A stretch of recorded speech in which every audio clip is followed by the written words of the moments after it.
arrival. Just about ready for tea. Be tea in a couple of hours, won't it? Back for home for scones and stuff. Hey, look at this, folks.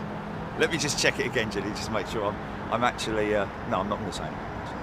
You said don't. Look how far out that goes. Wow, look at the jelly. Wow. How cool is that, man?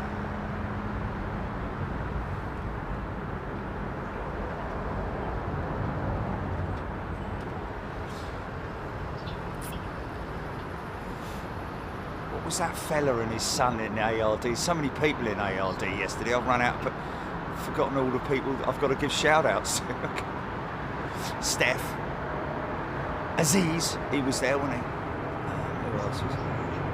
Steph was Friday on the Friday visit, yes.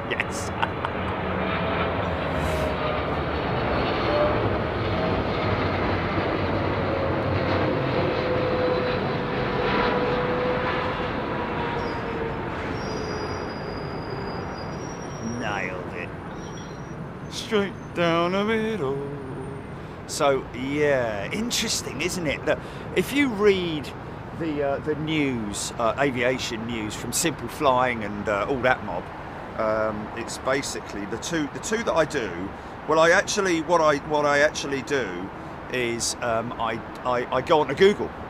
I don't go onto the individual pages. I go onto Google because the Google homepage has all these sort of like latest. All the latest aviation news based on what you are reading, which is a good thing, you know. So it basically pumps out good quality aviation news and articles that you know, and every day Boeing's in there somewhere, aren't they? But I tell you what, it's interesting, a story that I read about Boeing in terms of the Yellowstone project. Something that I've never heard of before, but the Yellowstone project, which I'll tell you about in a little bit. There's going to be people on there now who will know about the Yellowstone project. It's basically a project to create a modified fleet of aircraft. So in other words, taking a platform and modifying it across all platforms, and also considering.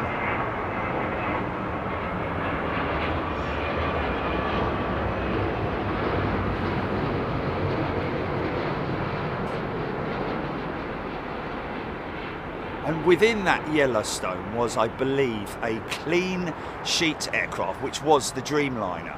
And the thing was that because of the delays and such with the Dreamliner and other things happening, the new clean sheet aircraft to replace the 767 and 757 was abandoned.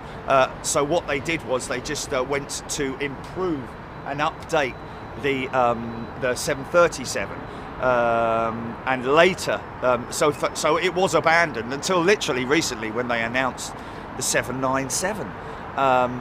But yeah, some very interesting stuff there, and they also were looking at a supersonic, not supersonic, but hypersonic air. Oh, is it hypersonic? Are we in hypersonic, or is it? No, yeah.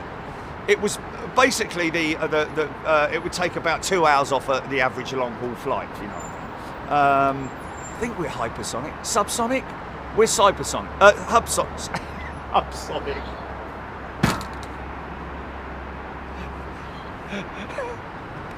I don't know.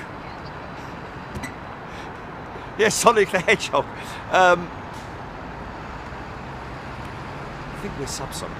And then you have hypersonic, and then you have supersonic. I'm sure there's a song there somewhere. Anyway, yeah, very interesting that they were looking at that project. Wow, what's that? What's that long range, man? I know exactly where he is. Look at that, right the way over East London. Look, turning in. Look how far away that is, man. That's insane.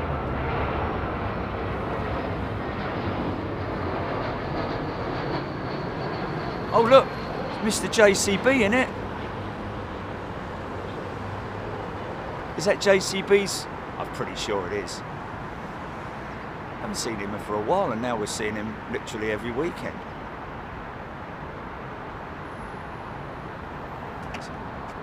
I think it's still a British operation. I lose touch with these days. How many who owns what country owns who? I think doesn't Emirates own England? I'm only joking. Qatar have got a massive stake in it, hasn't it? Oh, look at that! Look at that! The Saudis, yeah. I mean, you know, it's just look at that. Let's track that. Is that what is that? 350 or a 78? Got big old engines on it, and then look at that. So I'm going to turn in over Greenwich or thereabouts, about 10 miles out. That's a full run-in, isn't it? 350 from Phoenix. That's a full run-in. Getting the call any moment now. Turn left, heading 270. There it is. He's just punched that. He or she has just dialed that in on the. It's that easy, man. Look at that. Look at that. He's just. And then the aircraft does its stuff, and then they continue on the approach. They're now contact approach on whatever blah blah dot whatever, and maybe another little tiny turn, still in that turn, and then they start configuring, finalising the aircraft for their landing, which will be more flaps. The aircraft will be configured in terms of the leading edge slats and the flaps being at a certain determined reach, whether it's 5, 10, 15 or percentage on one and numbers on the others. So now the pilots may use a little bit of cheating here with the undercarriage being extended. You can even see the doors slam shut there. What a bang! It's a big old bang when those things go up, and that will help slow the aircraft down. Now the lights are all coming on. The configuration is almost being completed, and it's still autopilot at this stage, folks.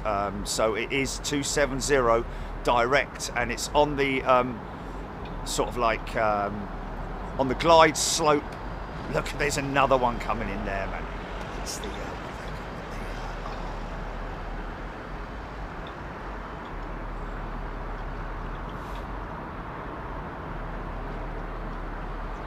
fully established. When they're around about 10 miles out, they'll call it, and then the tower will say contact approach, because that previous ATC was they'd been speaking to them from sort of like as they crossed into the UK airspace, I believe, something like that. So still autopilot potentially at this stage. It depends on the pilot actually themselves, whether when they go for autopilot off, when they feel that they're happy to do so.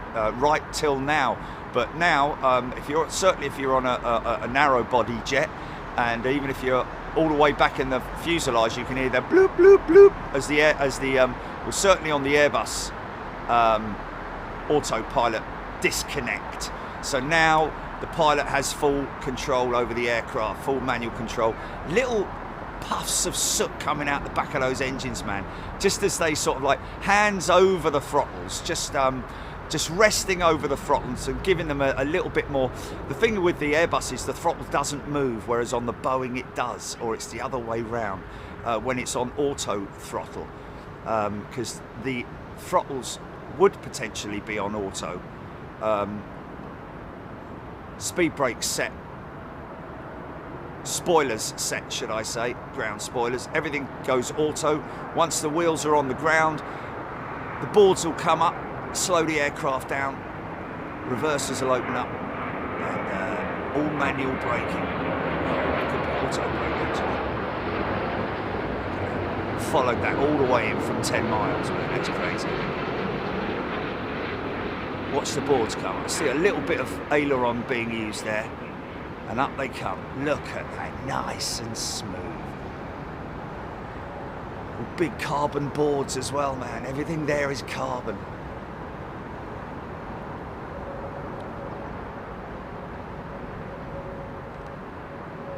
There was a young lad up at ARD, wasn't it? And we were just talking, and he's moved closer so he can go down ARD more often. he's gonna grow old down there, isn't he? Yeah, wanted to be a pilot. Partial hearing he's got. Is that the right word, Gilly? He's had partial hearing. Well, and he wanted to become a pilot, but he couldn't because he only had partial hearing.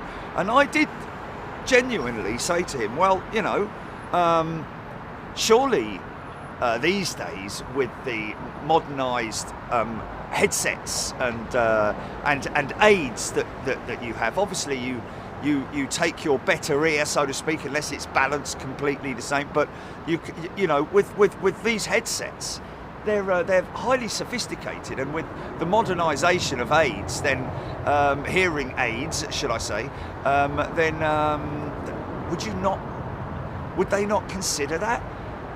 Because I tell you, as far as I'm concerned, I would most definitely welcome somebody who's keen to fly and work as a pilot who had partial hearing. I mean, just so long as, I was speaking to him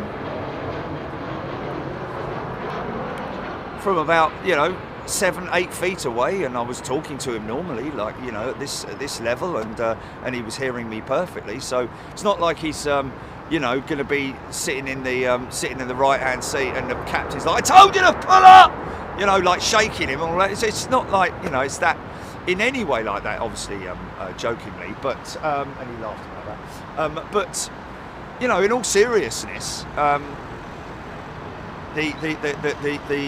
the sophistication these days in terms of technology is such that I would imagine that that there should be some kind of, is there a limit to the level of the capability? Because I would have said his capabilities. Hey, is this Taron now? Folks, get ready, because this may be the last time we see her. No? Okay, she'll be around Wednesday, will she? Yeah, we don't know where we're going to be on Wednesday, though, do we? Oh, the digital Tango. This is the only one they've got left, isn't it?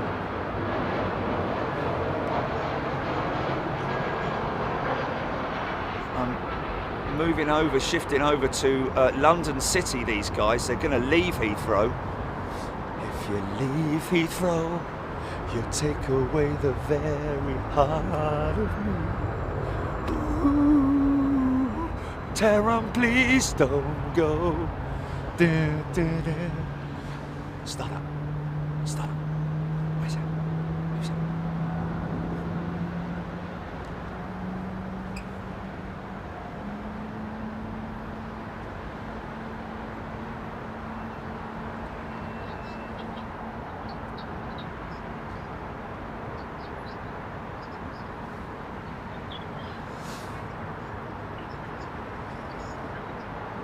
Sue Mingay saying hearing aids do not always help. Well, it's not hearing aids per se. It's implants. Sorry, cochlear implants, isn't it? And what I'm talking about is how sophisticated they are these days. I've got people I know, friends I know, who you can see they've got hearing aids because they've got. It's tiny. They're so inobtrusive nowadays, if that's the right word.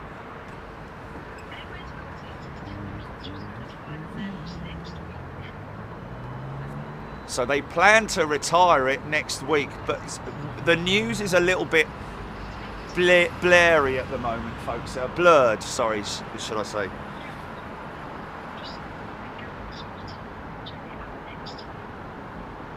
Okay, hearing impairing. It's not always about volume. I cannot hear certain vowels, Sue saying. can't hear certain vowels. Well, Sue, okay, well, obviously you're very far more knowledgeable about this, and I really appreciate that. So that would you're a good a base to speak from. So in terms of what would you how would you if you were in an environment, certain vowels you can't. That's interesting, isn't it? So what's an owl? A vowel? I know what an owl is. What's an owl? What's a vowel? A-E-I-O-U, is it? Certain vowels. Is a vowel an A-E-I-O-U, is it? Is that the vowels? Oh, I don't want to sort of like show my ignorance here. No, not yet. Oh, because it's coming through through my glasses. Let me turn my glasses off and put this one on standby.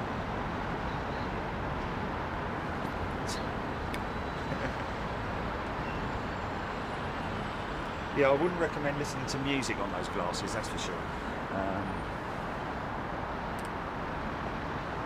David, Boeing to pay off 10% of its workforce. Boeing to pay off, as in lay off or pay off. Okay, I got you now, GP.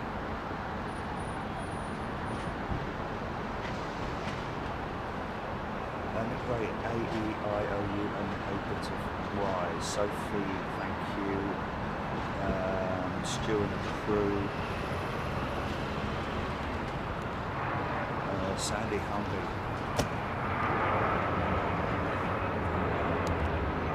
Oh, that's nice to hear for somebody.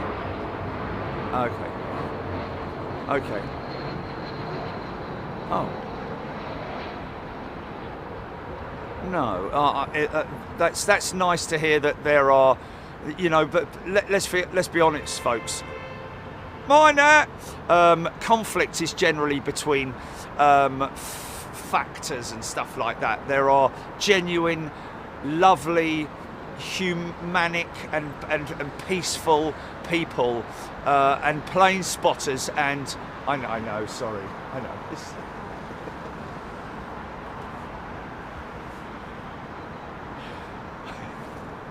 We'll put it down as a new word then. But there are nice, genuine people in conflict areas, folks. And I want a big shout out. There's somebody there from Russia who's tuning in. Hello to all our friends in Russia and all around the world. Let's not tarnish everybody with the same brush just because their leaders are a little bit dodgy. Aren't they all? Let's not get into that, shall we? No.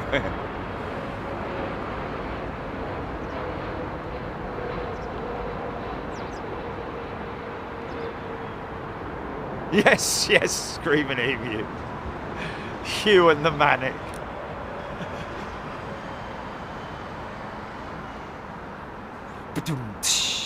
She's here all week. Look at that. Fully established on the glide slope.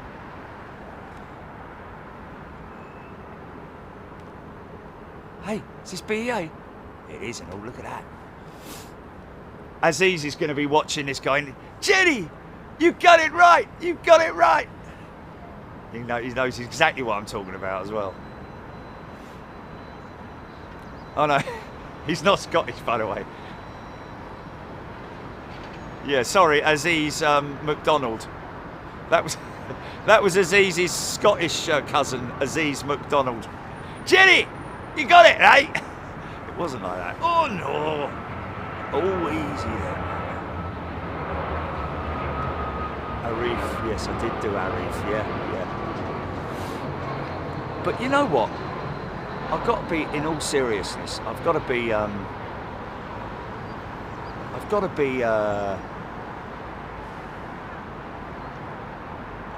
when I met Aziz yesterday, again, for God knows how many times, but he comes over from overseas, folks. He lives overseas, but he's a lovely fella, and he's literally grown, as so many people have on Big Jet TV, grown with us, literally evolved with us. And he said to me genuinely, you know, Jenny, you are the best. You are the best. You are famous in the world. You know. And I'm like, well, I don't know about that, man. You know. He says, yes. He says the people, you know, what. He says, I listen to you intently.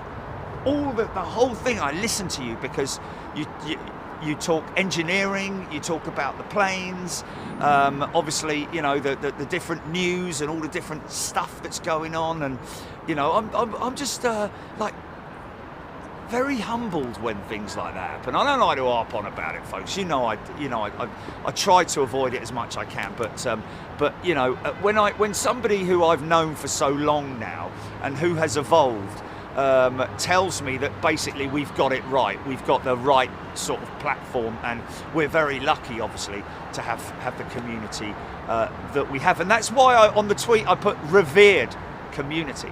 I had to obviously look it up to make sure that I got the right one and not some, like, you know, and spelled right, yeah. Well, no, I did it right first. Anyway, well, no, I did swipe text revered and then just saw whether it came up, and it did come up, and I was like, okay, and then select it, highlight it, and go up, look up, and then it says what it says about being revered. So, yeah. Oh, look, he didn't spend long, did he? The White Ghost. Looks like we got the right format going for on air as well, folks. So we're going to continue that now. Add a few more things into it. I think the complexity of it before, where I had too many cameras, was what was sort of like causing me issues. But now we've just got one camera in operation. We will have a microphone outside as well, so we can hear the aircraft that are departing. So we'll have a sort of like almost like we're doing it from a woodland, won't it, Jilly? Because we'll have all the birds tweeting and all that. I don't know how many people are going to complain about that. Whoa, can you tell the birds to shut up?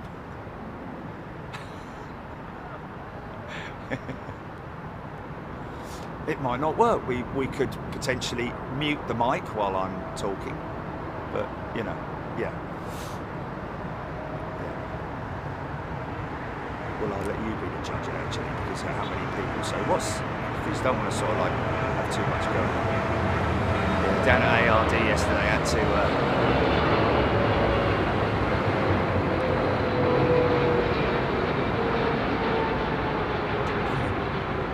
Actually, that's what Paul called me, my photographer from Dirt magazine. Yeah.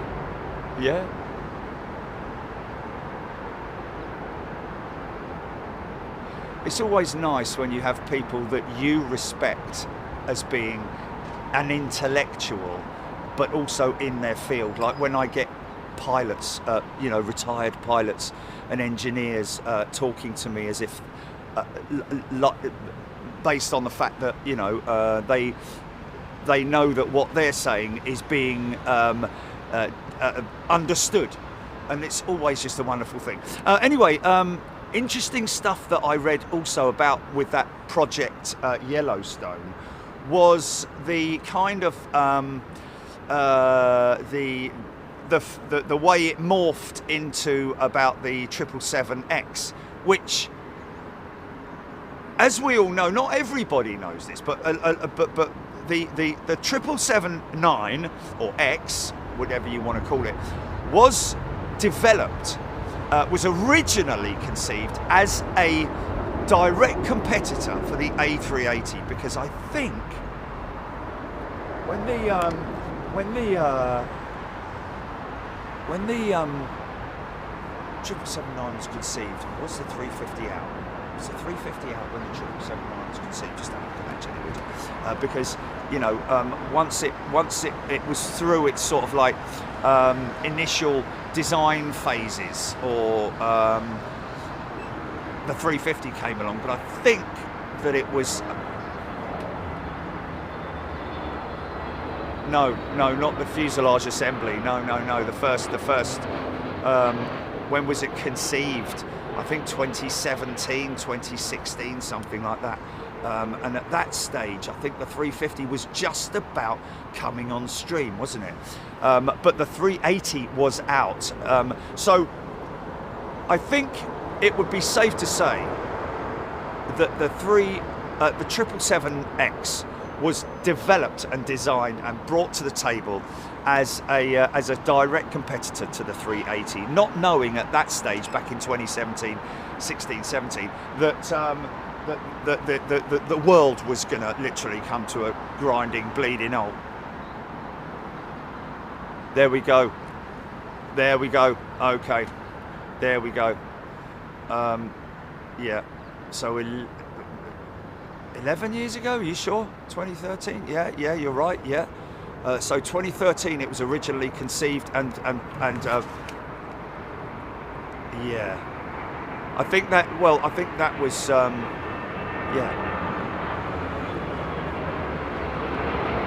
Oh wow. Okay, interesting. So the 350 was originally wow. The 350 was originally thought of and proposed back in 2004, man. Wow. So at that stage, Boeing would have been right at the forefront of that, knowing what was going on, and so wow. So that was another. How many? When was it was 2014? You say, Jilly. So 10 years. 2014, the 777. Yeah, 350, and 2013. So 9 years, man. Wow. That's crazy.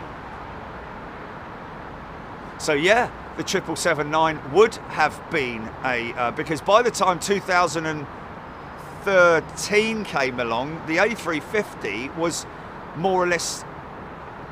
What stage was the 350 at 2013? Because I know that we caught the first ones here at Heathrow, didn't we, with BA?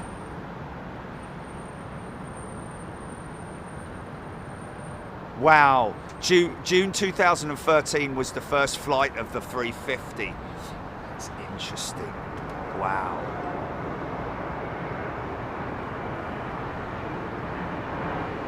Wow, and that's crazy. So the 350 was proposed to counteract the 787. Wow, man, that's crazy, isn't it?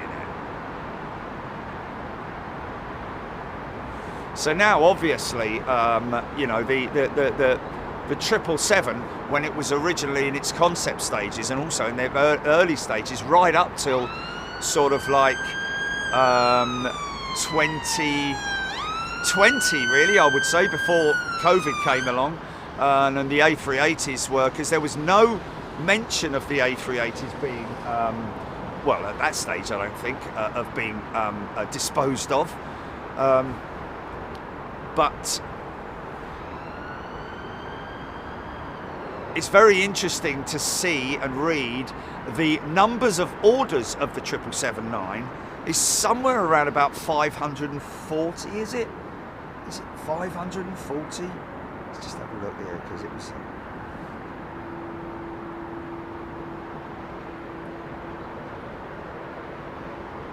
I mean, it's quite remarkable. The number of orders for the X. Of course, no 777-300s have been delivered for the last 2 or 3 years, I think. 777-200 freighters, obviously, still being produced. So that line is still open, if you see what I mean. But I think that will eventually shut down for the 777-8 freighter, which is the same kind of concept, which will be a bit like the A350 freighter, which is between a 900 and a 1000. It will be between the 200 and the 900, or the 200, the old 200 and the Dash 9.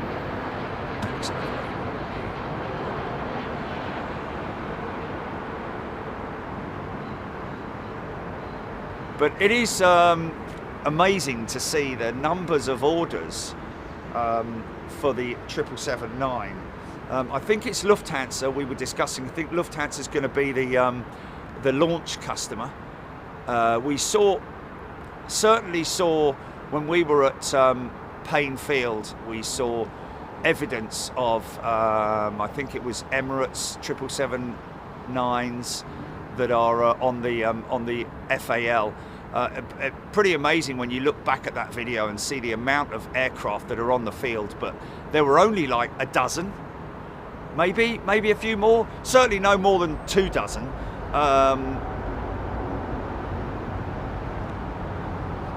And yet they have 500 plus aircraft on back order, and the first aircraft are not going to be delivered till 2026 and maybe beyond. Who knows, depending on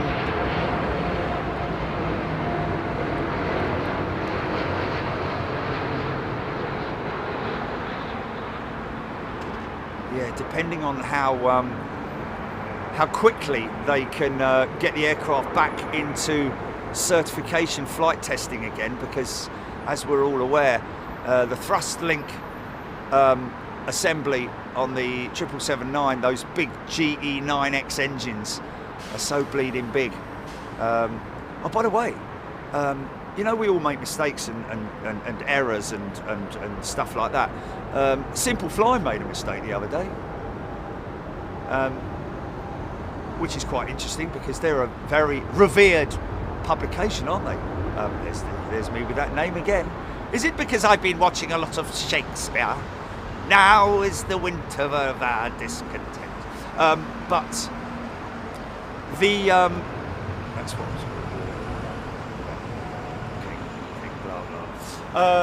King blah blah. Yeah, it's very interesting because you know, airlines do cancel orders, much like what Virgin Atlantic did with the 380. Because of the lengthy delays, 787 obviously had to sort of like gather pace again, didn't it? When it was hit by some pretty bad delays based on the electronics and the batteries and all that kind of stuff, because it's literally an E aircraft, isn't it? The 787.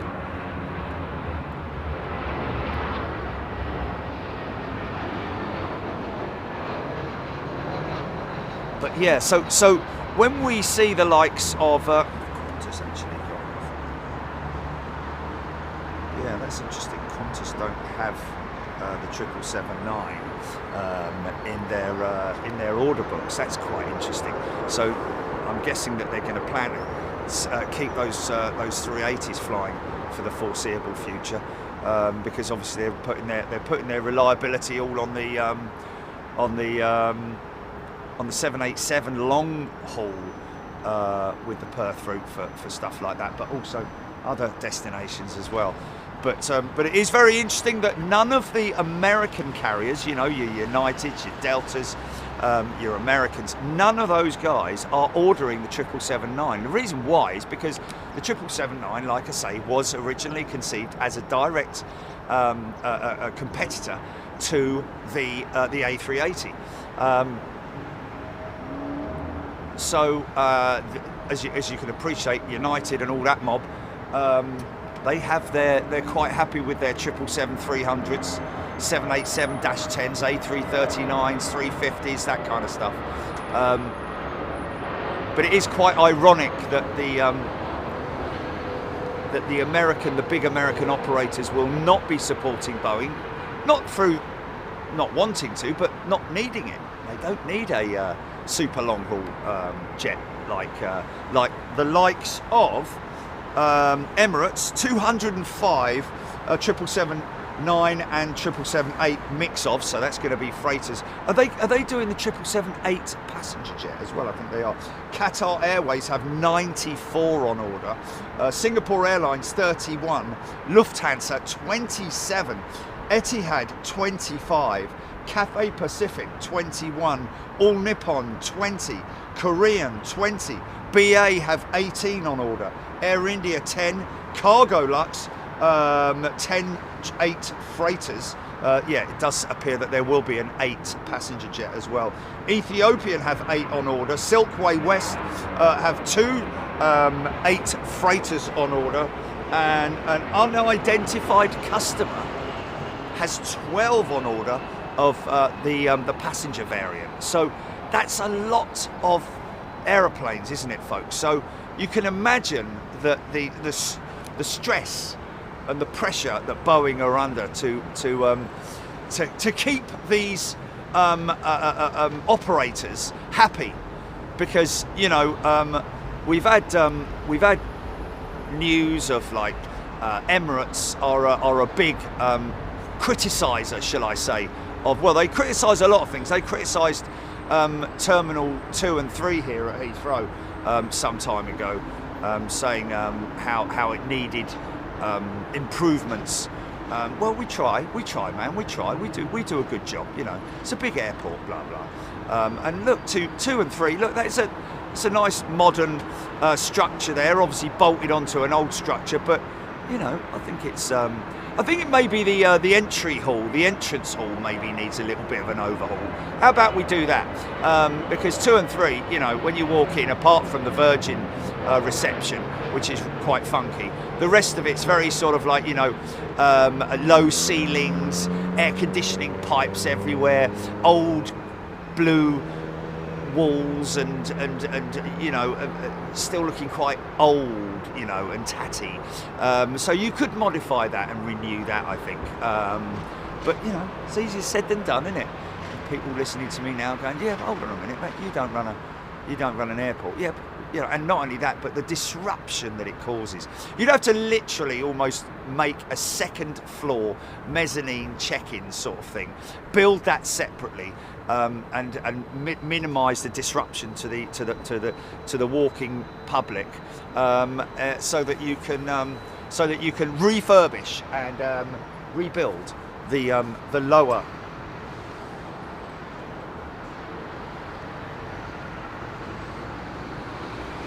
Yeah, I think Qatar also, in addition to that, placed another 6 recently, didn't they?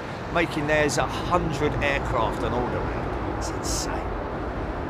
And yet we've only seen maximum 20. I would have said it's more like, you know, maximum 15 at Painfield.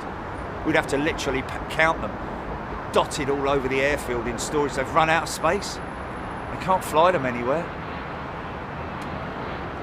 Might need to, you know, they might need to create more facilities for the. Well, I would anyway, because I mean I know that Painfield's a big facility, pretty damn big. But they also have a line for the 767 there at the moment, don't they? At Painfield. I think it's going to solely be modified to take just the 777-9 program eventually. I mean, the KC-46 is and the KC-46 and the 767 freighter are both still in production. So there's 2 lines there that will take up an immense amount of space in the halls there. Literally, when I say the halls, you know, they are humongous. I mean, you know, you look at that building there, it's about the size of Boeing's facility, but in terms of its frontage, but it goes back massively by probably at least the size of that as well. So you can imagine how much they can fit in there. You've got 4 large doors or 5 large doors to roll stuff out of. Of course, it was the 747 production line, so you know that had to be pretty damn big to handle it. You can't handle the planes. What's happened?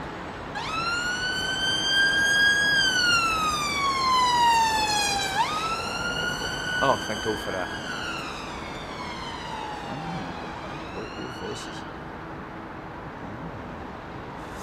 Tom Coogan, 767 production coming to an end in 2027. There we go. So wow, that's interesting. I thought the KC-46 was a future. I know that the US Air Force or whoever, the Army or whatever, or Boeing, are looking at a way of potentially modifying the current KC-35 fleet, KC-135 fleet, sorry, which is quite interesting, isn't it?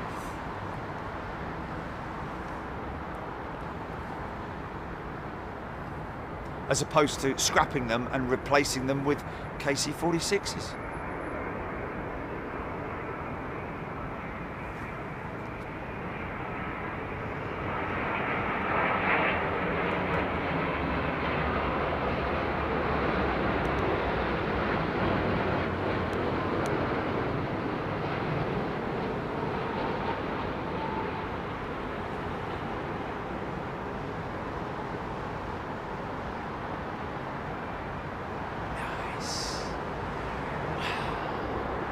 It's almost like they're being nice and quiet because it's a Sunday.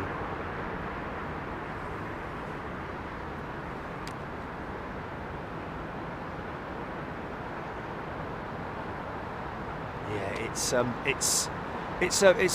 a struggling place, isn't it? The aviation sector in terms of aircraft manufacturing and delivering. Because of the delays, the huge delays. I mean, the Americans, Europeans, the Japanese, the Chinese, all the major players in terms of the Spanish, the Italians, in terms of manufacturing their independent components and sections and engines, all that kind of stuff is struggling right now.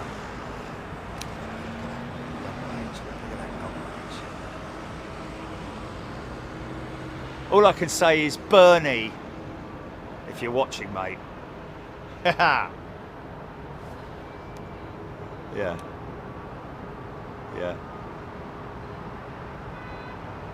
I mean, look at that, mate. That's 10 miles, that is. And I can even see that might be the big blue Emirates jet, is it? It looks like she's got a big blue nose on her. Is it? There we go. See how good Bernie's. Oh my goodness. All those years. Nah, don't need any of that. Don't need any of that. You're right. Yeah, no. I know what I'm doing, mate. You're right.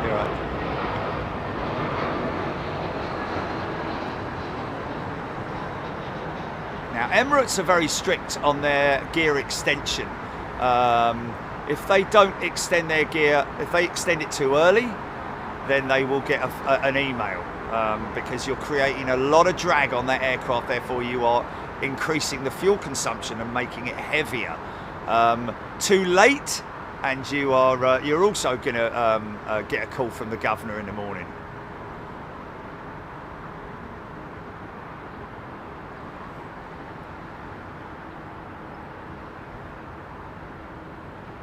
Brilliant, man. Look at that.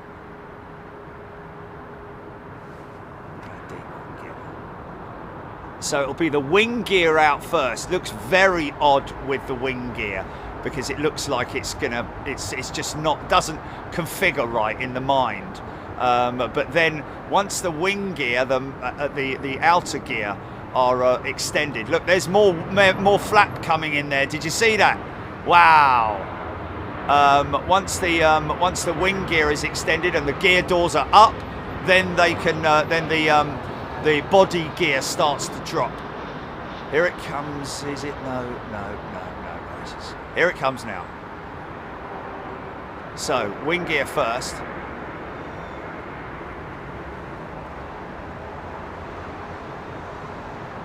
Doors close. Fully locked. 2 greens will show up. Front gear down and locked. Main body gear now extending. And that is like adding probably another 20 degrees of flap, literally, folks. That's like putting a sail on your car all of a sudden and creating all that huge amount of drag. And they time it just right so that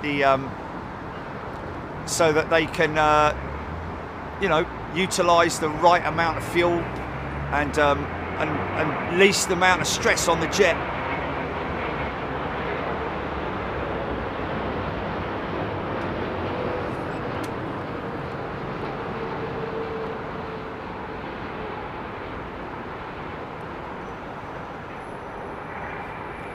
And of course, you know, we talk about the 777-9, etc., etc.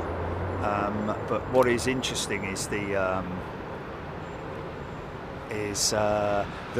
whilst that is all happening, Airbus, albeit not as frequently as they like, but Airbus are delivering aircraft.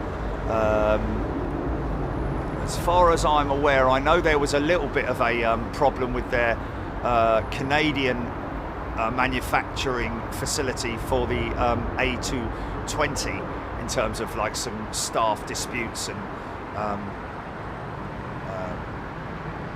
strike threats of strike, but I don't know whether that evolved or. So this is the old Expo jet, isn't it? They've just rebranded it. Crazy place, bit of a funky shot there, look. Crazy place to visit.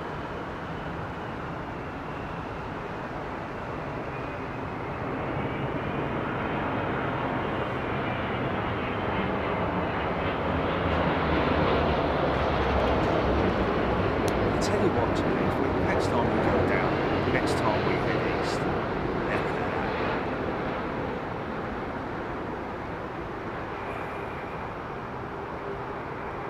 she literally has had a stay of execution, hasn't she, the A380?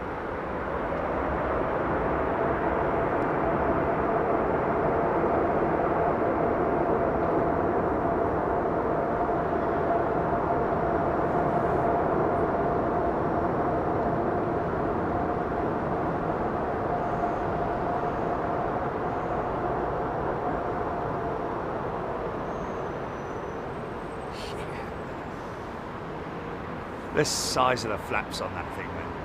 The boards, it's a big old lump. Nothing small on that plane. Literally. Love to see it with a retrofit sharklet though. Yeah. If you're ever travelling via Dubai, folks, I would seriously recommend, if you can, allow a stopover there. If it works in with your program, I would definitely see if you couldn't schedule a day. Certainly arriving there in the afternoon and then getting to your hotel and then going out in the evening, go to the Burj Khalifa. I wouldn't recommend going in the Burj Khalifa, I've got to be honest with you, folks. Even though I know that a lot of people probably, maybe depends on the time of day. Probably it's busiest at night because of the lights and all that beautiful stuff going on. But at night, it's a bleeding nightmare. If you don't like queues and you're not prepared to spend, I don't know how much it was to get us to the front of the queue. Yeah, it was like being at a roller coaster park where you're just in lines and horrible experience. Elevators are rammed to the nines with foreigners and us lot and all that lot, you know. Just and then you get out at the top and it's like, oh no, you get out halfway up, didn't you, or something, and then you have to go up another elevator or something. Now I think that American jet's coming out here, mate. Rolls-Royce.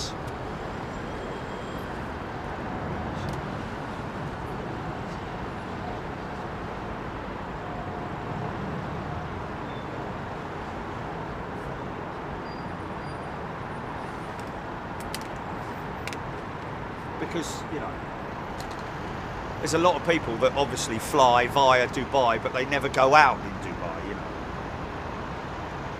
Atlanta is expanding Terminal D. They're building prefab units on the airport grounds, trucking them over and bolting them into place. It's causing minimal disruption. Thank you. Who said that? The comment went, sorry. Okay, a few shout outs to be... such a shame.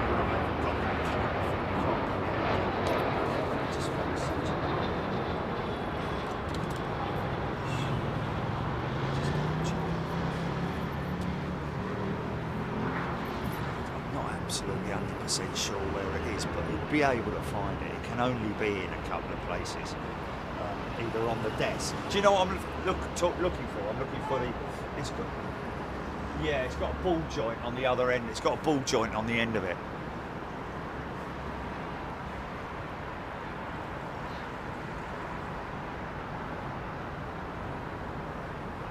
Yeah. Will W. Dubai is absurd in a good way. Is that Will? Screaming Emu. Terminal D is being widened. Oh, finally, 5 years too late for me. There we go. Tracy Avgi. Good morning, Avro. Arrow A350 from Lagos arriving. Thank you, Avro. Kathy Williams. What are you going to do when the new Dubai airport opens? I don't know, Kathy, because I'm not going there anyway now, am I? I mean, I might be asked there. I don't know.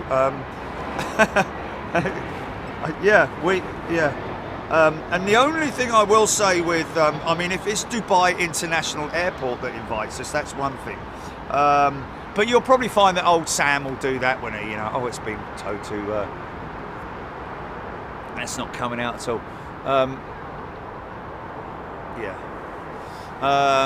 But anyway, whatever. It's the thing was, even though when we went to Dubai, we were very honoured and very privileged, looked after by Emirates. But that was the thing; it was Emirates, so we couldn't film any other planes when we were on the airfield. And I was like looking at these planes going by, and I wasn't able to film them. And I felt for you guys because I wanted you to see them. You were all saying, there was a really rare 346, wasn't it, that landed or something, freighter or something crazy like that, which, oh dear.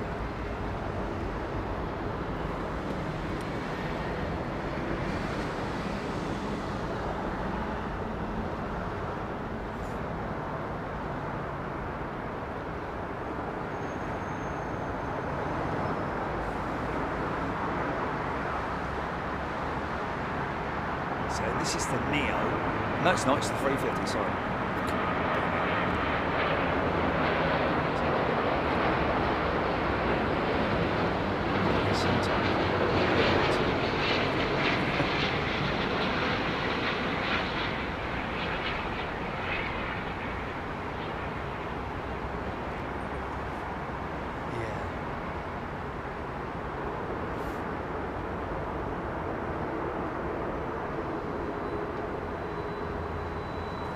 The 350, oh, nice bag.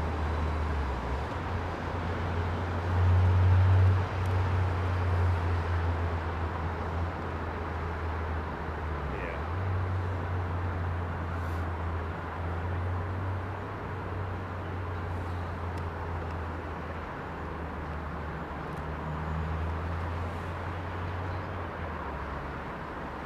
Sue Mangay, Airbus A320.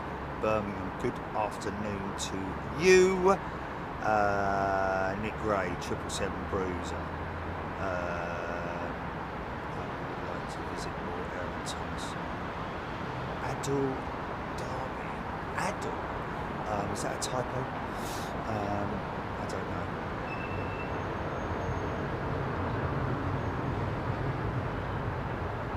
Squobby. Forward to stopping at Changi again. Amazing airport. Knocks spots off all the others. Squobe saying Changi. So that will be interesting.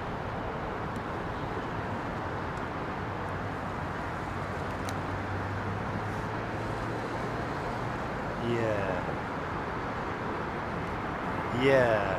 But we didn't see the airport because it was darkness, wasn't it?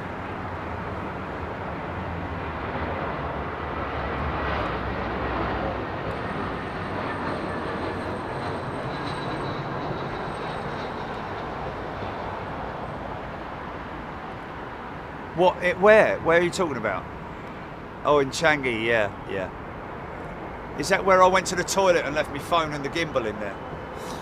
Oh, you've never seen me run so fast. Faster than I did the 100 metres the other week. It's like, I'm talking to her 1 minute, and the next minute it's just a big puff of dust. Where's he gone?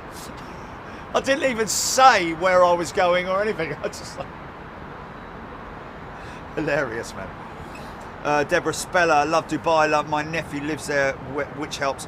String of errors and circumstances as always. Kelvin Grant, Qantas 380 sits on that stand to be cleaned and refilled, ready for tonight's flight before getting moved to its departure gate. Indeed, Kelvin Grant, he's saying that to do you like me. Kelvin Grant, thank you. Yes, Qantas will, it's an early morning arrival normally for the 380. They'll cater it and clean it and get it ready for its flight out, so that when it goes to gate, it's running. I think they even might for a time. Do they? Don't run that APU, do they? They leave her sort of like. I don't know if she's. You know, they have to obviously run some form of power into it, I would imagine. Probably from the ground power unit, the GPU.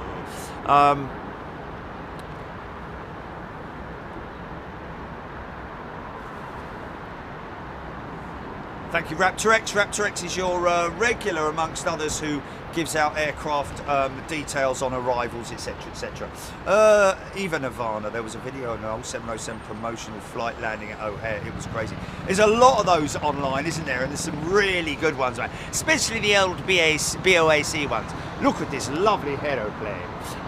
Here we are. Welcome.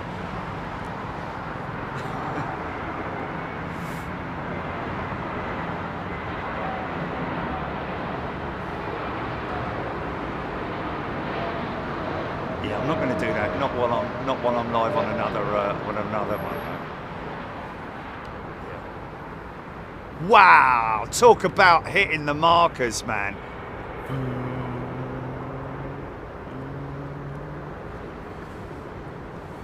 Chris Savage.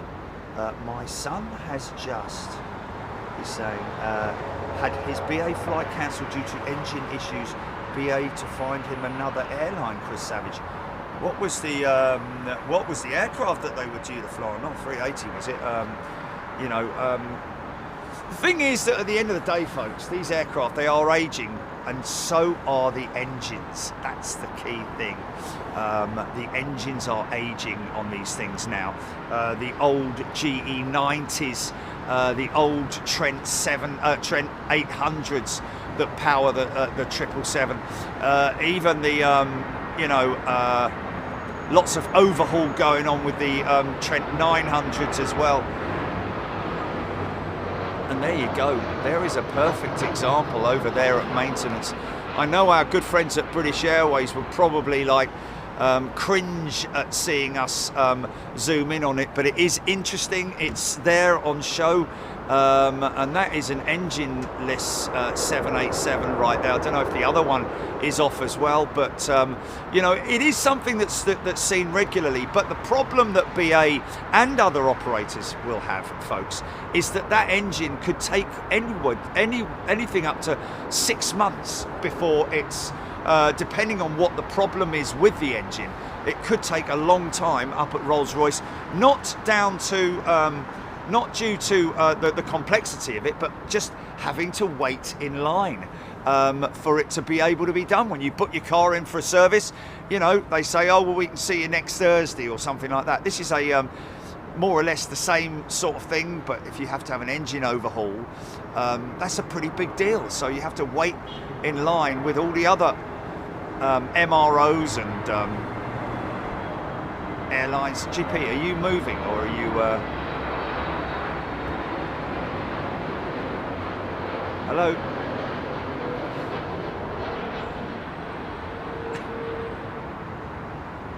I muted you? Have you muted me? Or so we're just about to have the runway switch, folks. Just coming up to 3 o'clock now. These will be the last departures out of the southern runway before this area here, right here, becomes very, very noisy. So you will start to see on your Flight Radar 24 apps, they will switch operations, departures out of the northern runway, arrivals on the southern.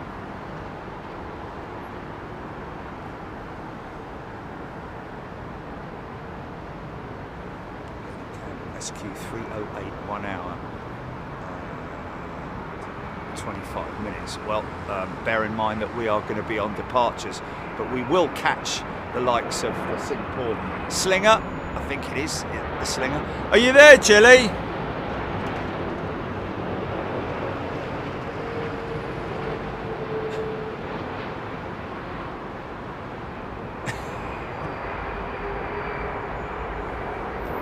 Tell you what, it is. Oh, look, the 350's decided to.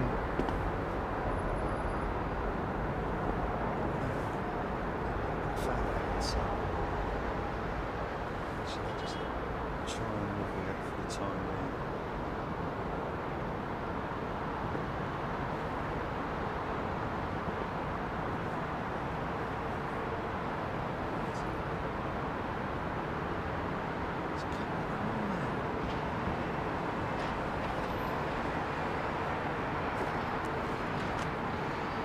What's going on? Oh, sorry. Right. Okay. Oh, okay. Are you going to go and blah blah with the get the. Okay. All right. I see. Okay. Right. Gotcha.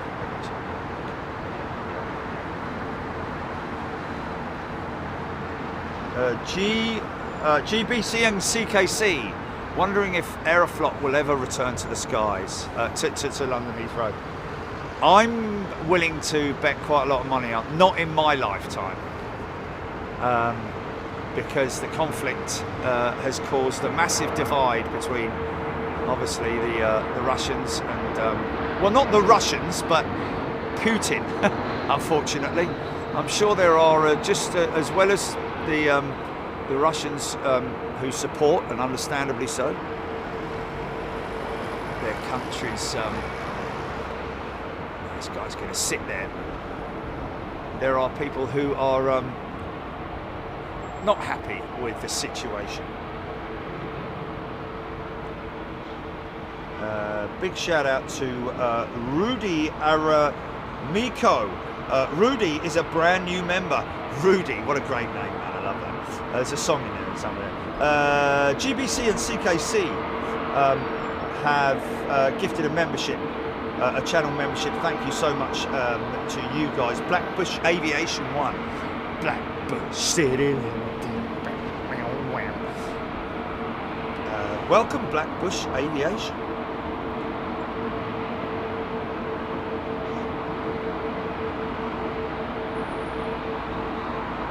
Sankey, Steph, Scroby, Alex Hilton, Nigel Gale looks like the headers. Yeah, let's not call them that. Let's say the Irish, the Aer Lingus.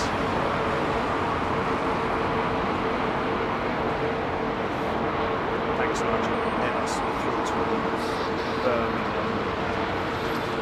It's going straight out. Are they going to open this runway straight up, or are they going to go for an inspection first? Doesn't look like there's any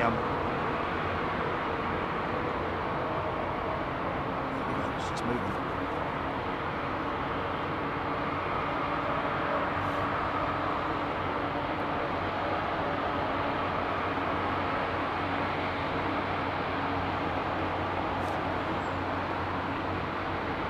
Cranford agreement, yes, just seen that come up on my screen briefly.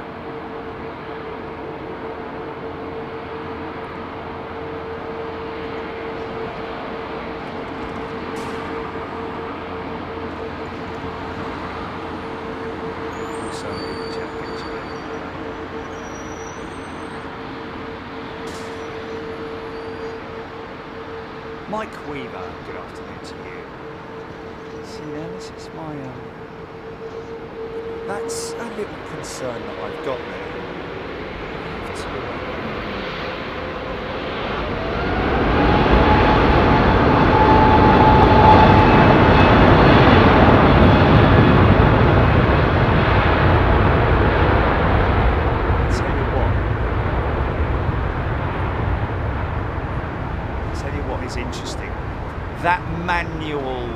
autofocus is now obsolete because I don't have to go long range on it. Well, I do go long range on it, but right now I think because the issue that I'm having there, let me just switch this to AI, and there we go.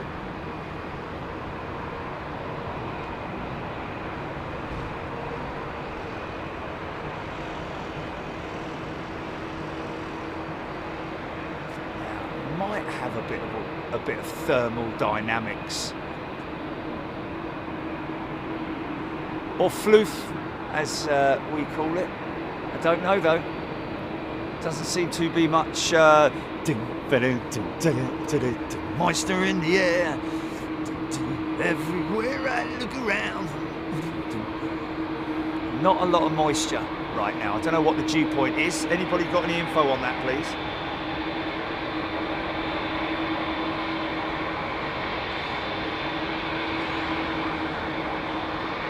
Echo 6 Bravo, thanks mate. Echo 6 Bravo has gifted 5 channel memberships. See the oil filler hatch there? That's where they top the oil up, literally.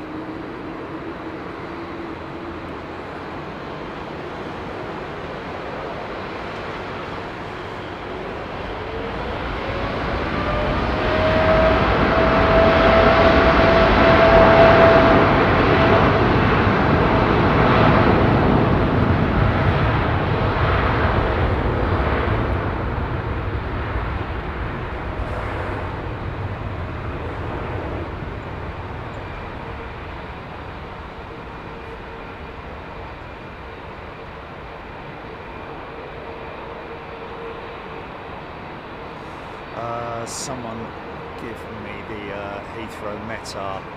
That's what we need.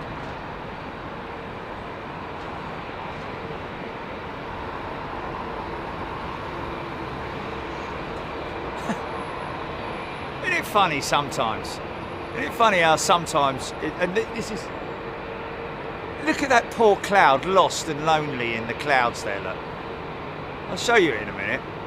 No, he's lost, he's like, you know where to go, mate. All the other clouds are, all the other clouds are, you know, all happy together. And there's this little one here, look. Look. No one else around. A few of his mates over there, but he's all on his own there, look. Now that's interesting. See, that thing weighs millions of tons, basically. It's crazy. The water, the vapor in that cloud, the droplets, that cloud in general just weighs. It's amazing. I remember reading a story about an article about how heavy clouds are.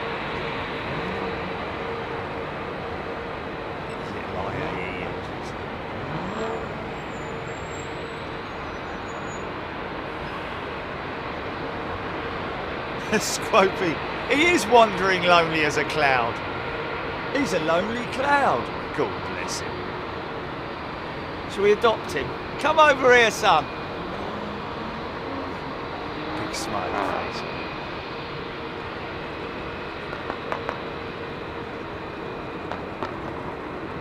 Kind of was a bit of a baby elephant right there for a second.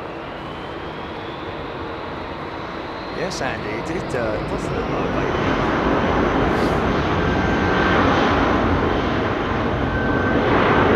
Flying baby elephant now, isn't it? Roger Slater, you see the second Thai 330 parked outside the Virgin. The other Thai's parked near cargo. Yeah, saw it yesterday, Roger. Both those ex-Virgin 330s have, I'm guessing, almost finished going through their pre-delivery inspection, and I'm guessing that they're just waiting for ferry pilots to pick them up, because that will be Thai Airways pilots who will be picking those jets up.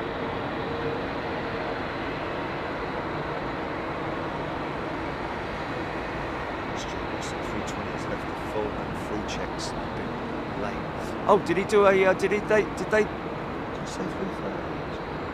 That 320. Stuart Ross. Sorry, Stuart. Was that this one here? I'm guessing it was because that's the only one I was. Oh, okay. Screaming at me. Clouds do weigh hundreds of thousands of pounds, but not millions of tons. There we go. It's a bit like the paint. Sorry, Scream. Thank you for correcting me on that. Still very heavy. Millions of tons. Well, let's put it this way. Okay, a cumulonimbus, an average cumulonimbus cloud is going to weigh a good 1,000,000 tons, isn't it?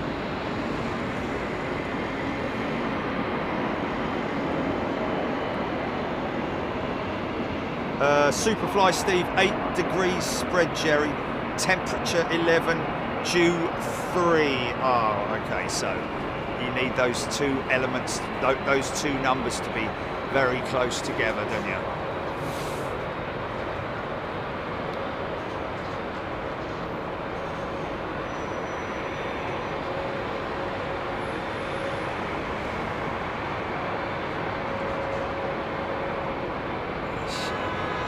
Is that a repair on that nacelle there?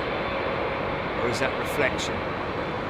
Maybe a... Oh, okay, so you're in, right, okay.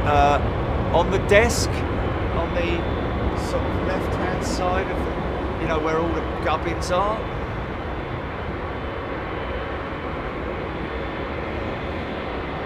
Yeah, that, and also my desk as well, the main desk, the airport area.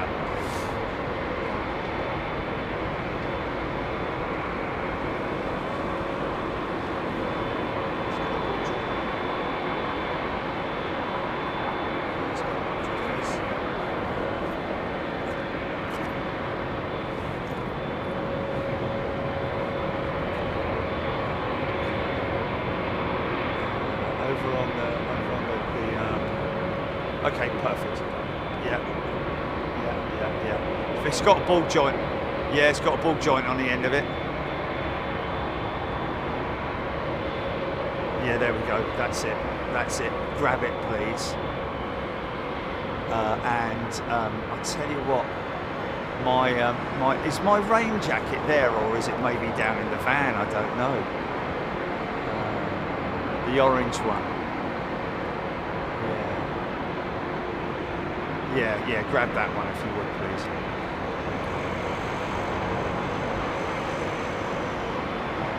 That's it. Thank you very much.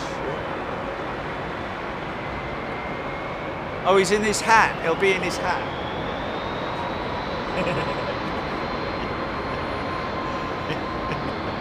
He's invisible, isn't he? Airline pilot, thank you. Paul Skilling, Liz Matthew, Craig Russell, Kuwait 777 from Kuwait now arriving. Did I miss that? A bit of a shame if I did, because I'd like to have got that for Craig. Wade Perry, few clouds at 4,500, visibility 6.2 miles. Wow. That's the Neo.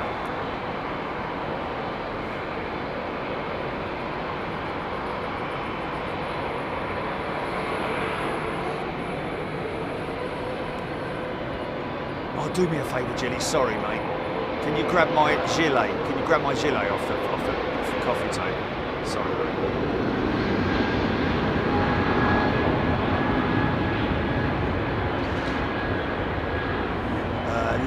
Leddy Fraker, Freddie Laker. Sorry, there was at this stage the airport teams will wait until an opportune moment. They don't want to create any delays with these jets. Some of these jets are right on the sort of like cusp of making their slots, so they don't want to sort of like hold them up for 10 minutes while they do the runway inspection. Do one. So they will be hanging a bait and waiting.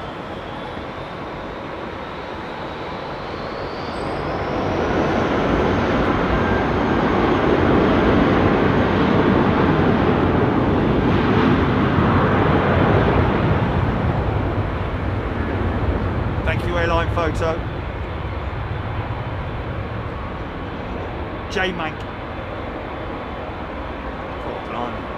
aviation retail director asking Steph if she found something she liked. It's a bit of an understatement, isn't it?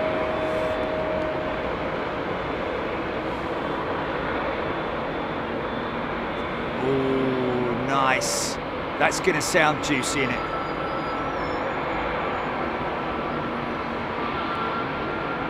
That's correct, yes. Cheetah, you are correct. Even if you are a guest at the Hilton, you are not allowed out on the deck with a long lens. Use your phone, they're happy with that. Or any type of camera, really. It's more about you want to use your phone, that's fine. So they have a blanket ban over there at that other hotel, which will please some people and not please others. I can assure you that the atmosphere up there was very relaxed and calm, and the outside balcony was unrestricted, even at a time of day when you would expect it to be quite crowded with people. It's a little bit chilly out there, understandably so, but you know, just the odd person wandering out there. See, now these are getting very old, these GE 90 powered jets. Maybe not this one, it's probably only about a year old or something stupid like that, but I think it's pretty cool.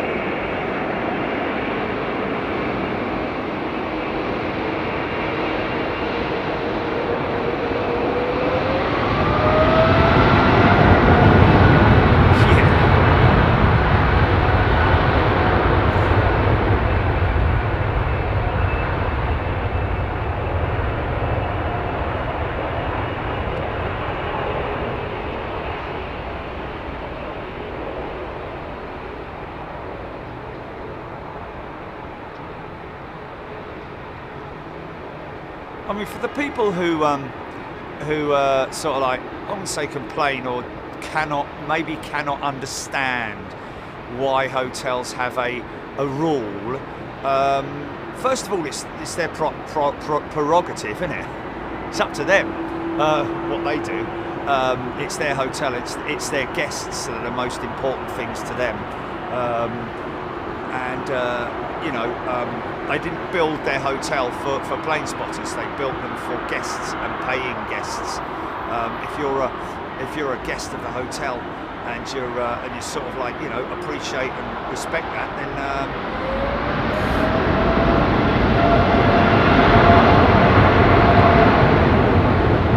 most of these places are receptive to people coming up here.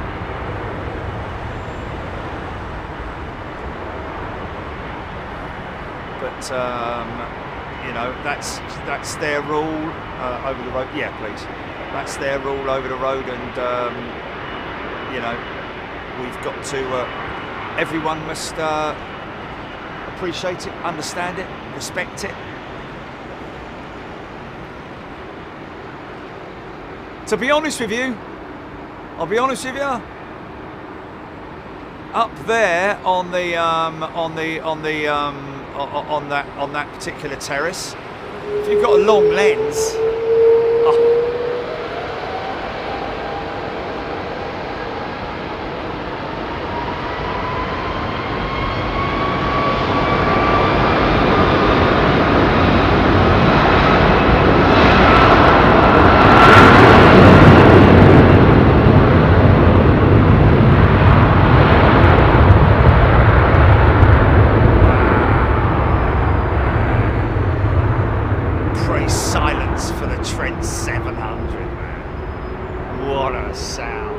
runway inspection now going ahead. That was pretty insane. Funky shot, funky shot.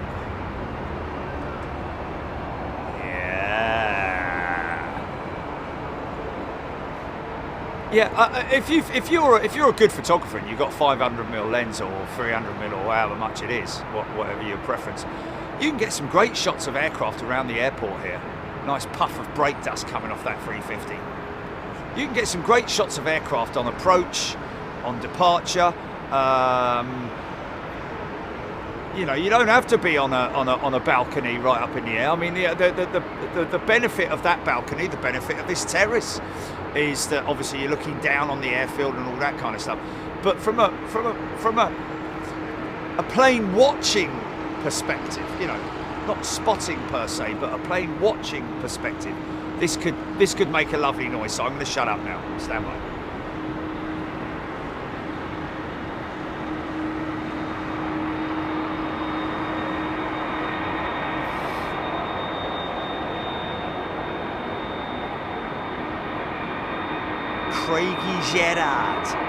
Craig Gerard is a returning member. Welcome back, Craig.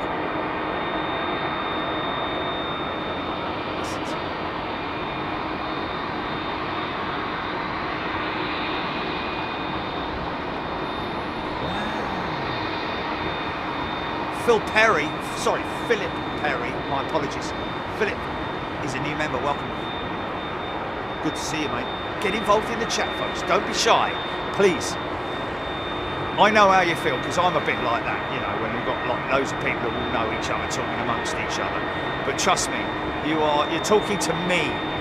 I mean, obviously, you know, you will be, you can converse, and you will converse with all the other folks on here. But just remember that it's kind of me.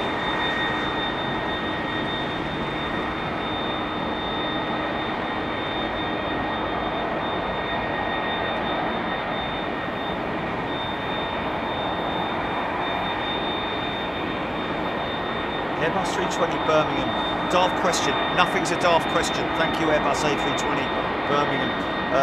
Could it be possible to build another Lockheed L10LM TriStar again? Negative. I mean, you know, you build anything, but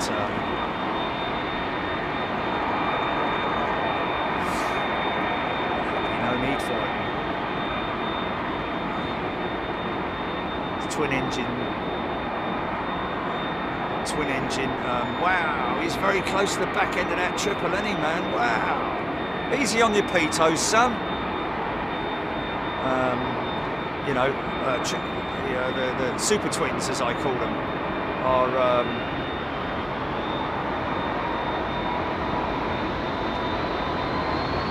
highly efficient.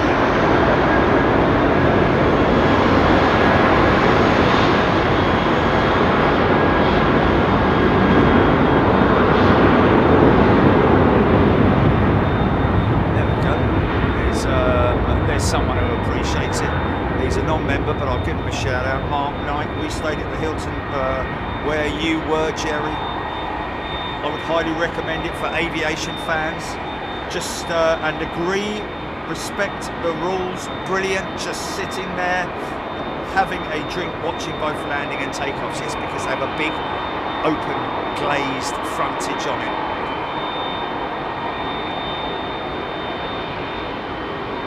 To go to hotels to photograph stuff with you. If you've got a big long lens, you can find places dotted all around the airport. I see people with step ladders and all kinds of stuff.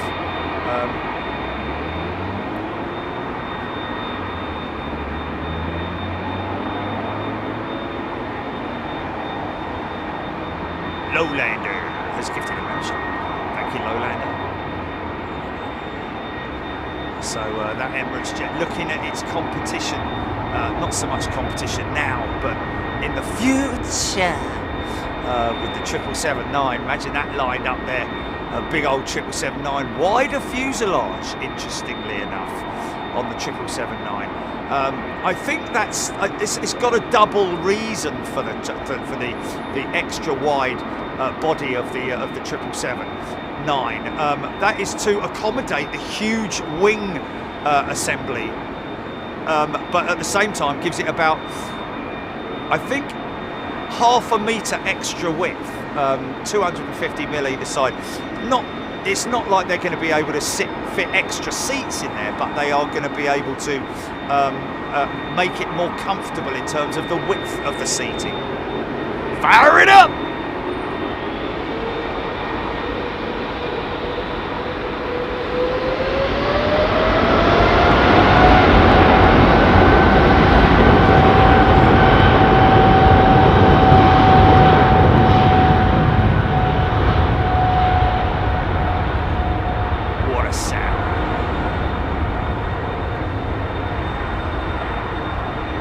Scotty P.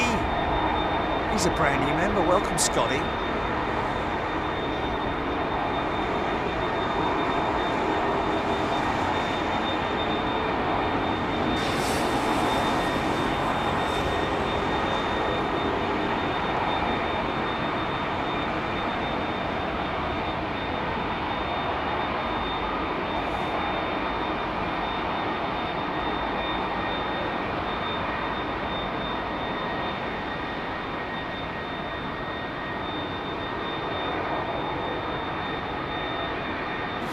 Laden with fuel, man. Look at that wing, outboard wing.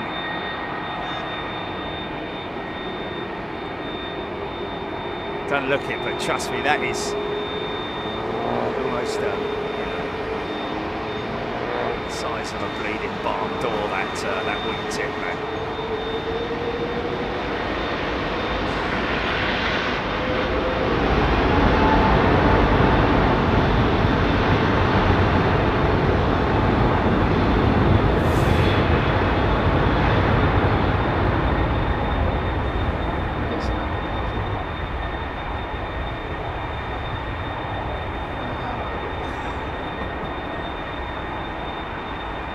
No.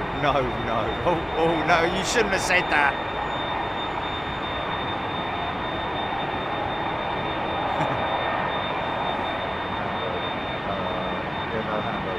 No, yeah, you have. Not on air, man. That'd be disgusting.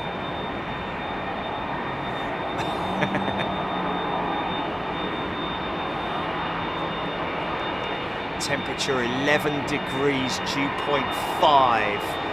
So nowhere near, we're not going to get any thermal dynamic action today off the wingtips or the wings. But still some beautiful climb out shots. This guy's going to turn left and we should have a funky shot right in our midst any moment now.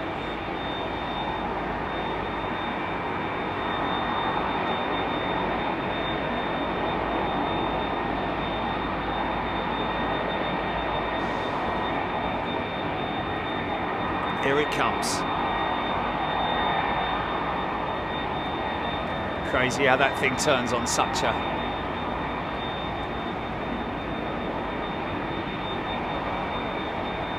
Right on target for a funky shot, I think. Yeah, here we go. It should work.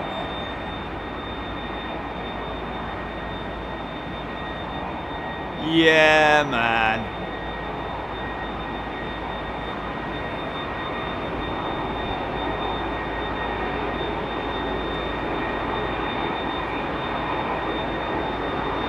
Ian Caldwell's son on a 787 due for departure. Is it this one here or?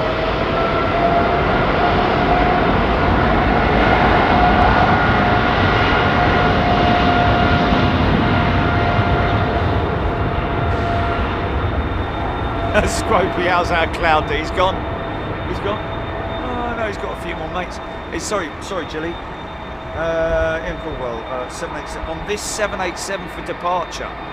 Okay, here we go then.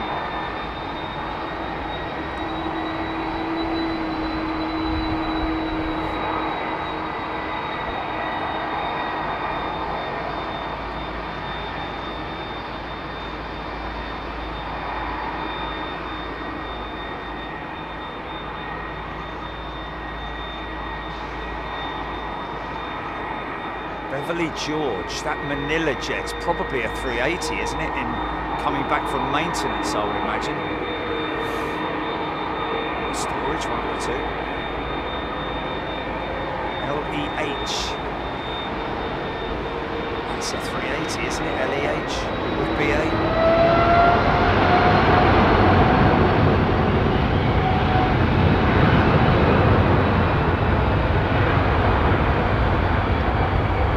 Good flight, mate. We'll catch you rotate in a second. Just want to get this. CF6s.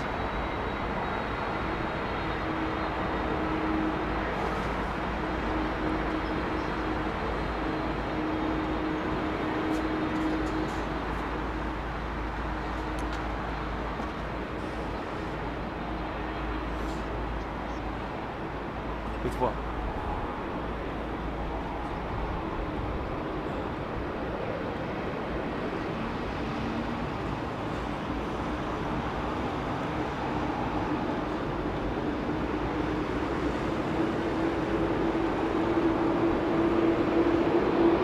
Have a good flight, mate. Here we go.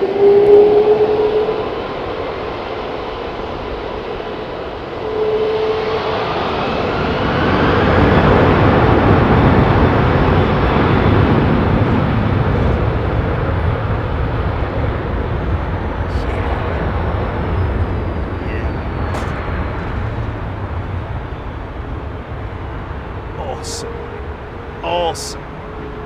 What a departure, man.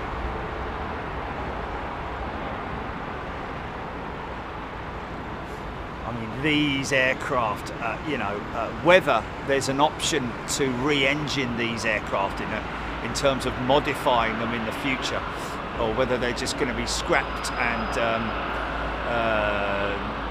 new 330 Neos are going to be on the... But, Rolls-Royce, having their issues at the moment, but still, I think the share price is holding. I think it's decent. The Ultrafan's going to be their next generation engine, and they will more likely be creating an engine for that sort of like mid-sized Trent 800s.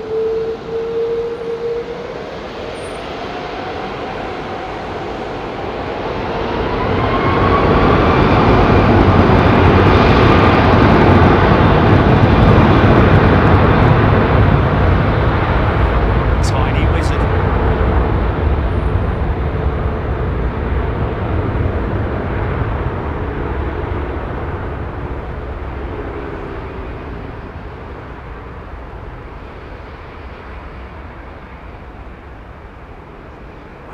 Tell you what. Oh, here's another one of his mates, look. Has turned up, look. I don't know. He went that way. He's...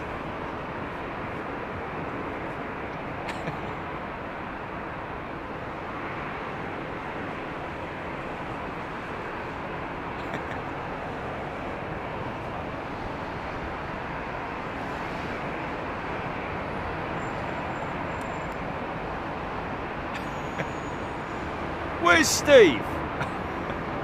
He went that way, mate.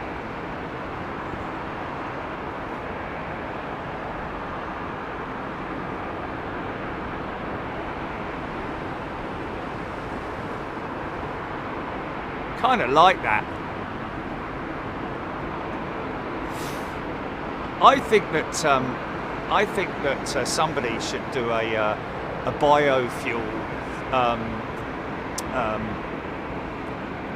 One that's a little bit more comical, maybe, but serious at the same time, with the chip fat and all those. Hello, big lad. Hello, big lad. Streamline like an arrow, coming at you.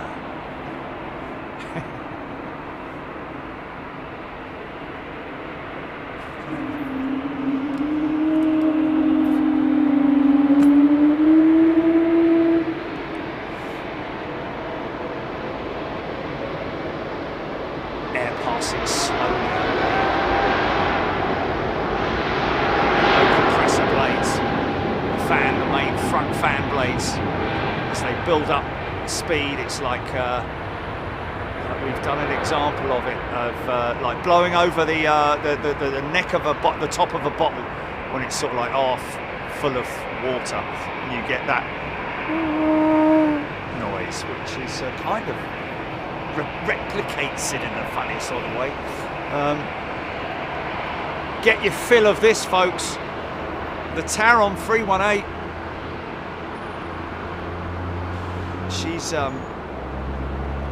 She's set for retirement. It's the last one left in the Taron fleet, obviously operating the Embraer into London City in the next 30 days or so. Going to be leaving London Heathrow, these guys, but at the same time going to be retiring this jet at the end of the month. So every time we see her now, we must give thanks to her for giving us so much enjoyment over the years. And I hope that, because they're saying they're selling them, so I hope that they mean they're going to, someone's going to pick her up and make her into a lovely private jet.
John Knox.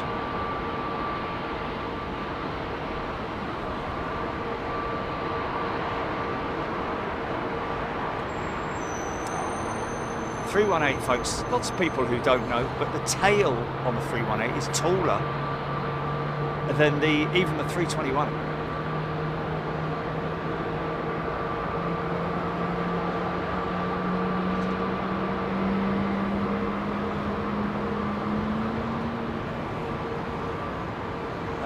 Purely because she has such a short fuselage.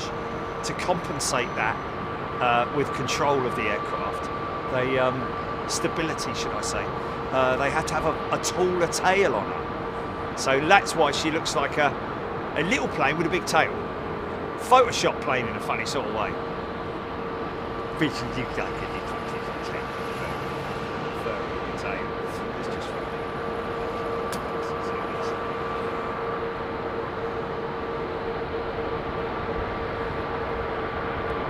Sure how old she is, Jill.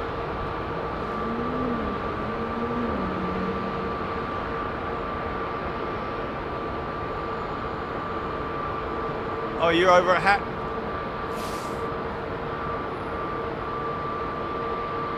You're over at Hat? Okay. She's, oh, we had an intersect, that's why.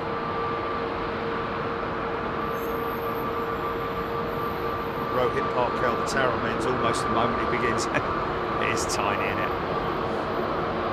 I don't think I've flown on a 318. I don't think so. CFM 56 engines.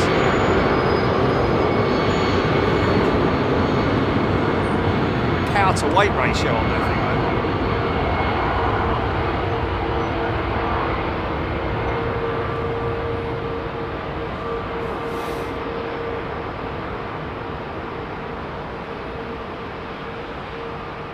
I hope we don't end up hearing that she's gone down to St Athan. Oh my goodness me, that would be a sad thing, wouldn't it? Go and rescue her in the middle of the night. Airplane repo, because we love her. Quickly, brah. Quickly, brah. You got the keys, brah? Can't run any faster, bro, because I'm sweating, bro. Yeah!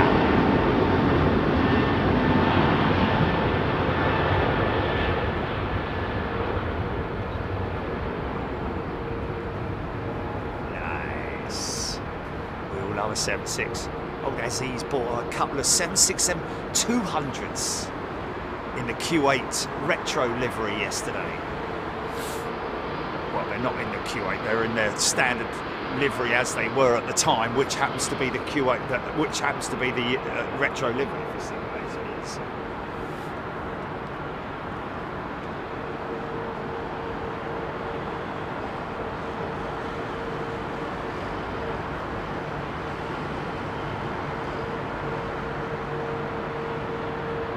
Taron was number 4 on flight radar. There we go. Yeah, well, let's hope she finds a new home. Look at the Sella. It's got the CFMs on it. CFM 56 engine is very still a very popular engine.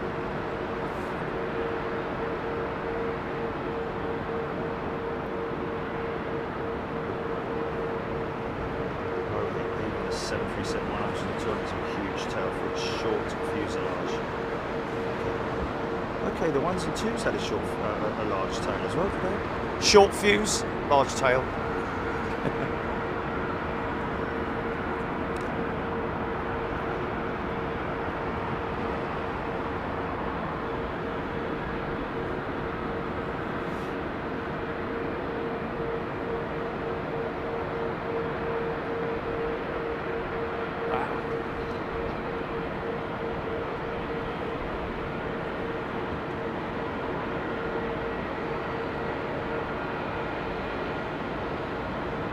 Kevin Beasley, absolutely.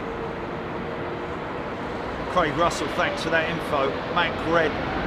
Raul Berger is a new member. Welcome, Raul. Is it Raul? Raul, I think it is. Good to see you, Raul.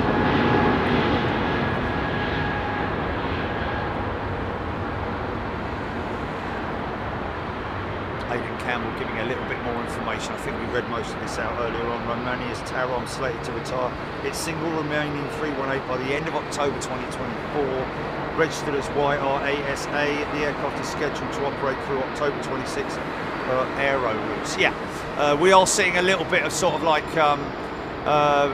uncertainty as to the exact dates that aircraft's going to be retired from service, but when is it that Taron are leaving Heathrow? That's the big question as well.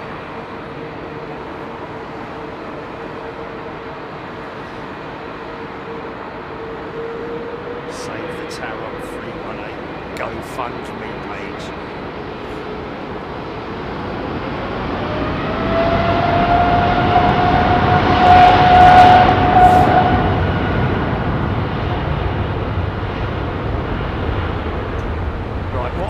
Folks, I need to go down and see and get Jilly, because Jilly's just turning in there, look, down there. She's brought a clamp for me, so I'm gonna leave you locked out on here for 2 minutes. Bear with me, don't go anywhere, okay?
so after all that, Jilly got the wrong one. Never mind. It is what it is.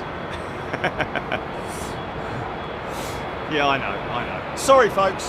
So I'm still relying on this.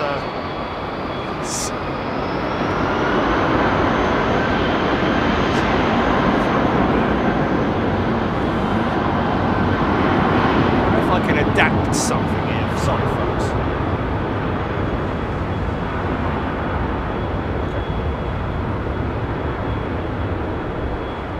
LFC Ian, if Jerry's not here and Jilly's with Jerry, who's steering this thing? That's quite funny actually, isn't it? I like that. Yeah. Free for all. Riot! Lovely Air India triple. Oh, that's better, man. I'm warm now. Dave Clark, peace is over. Oh, thanks! Craig Russell, Gulf Air 787-9, arriving from Bahrain.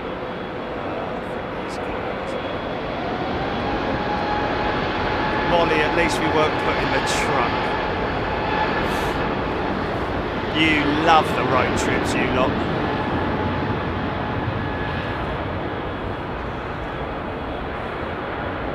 James Dayton. Giving an update on the Taron 318s. Look at that, look how small that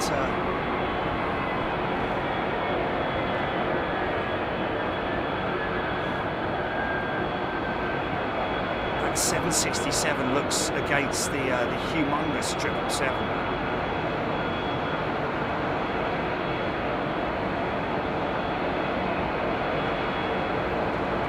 Look at it, did you wonder? E145s, an E145 with the Allison engines.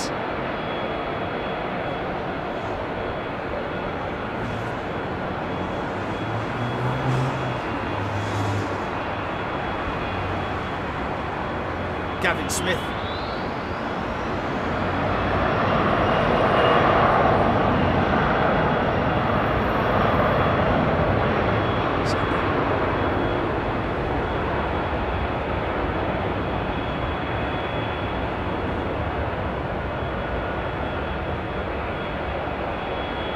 BA coming out again. Intersect.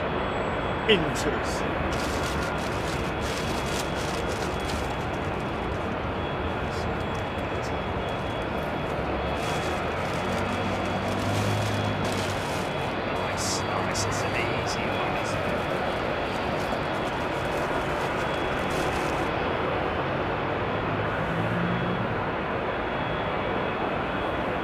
Use it slowly, Terry.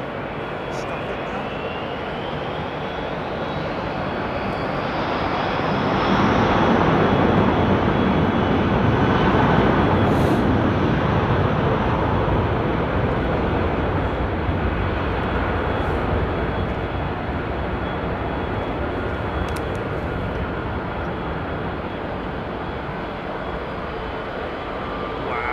Look at that, man.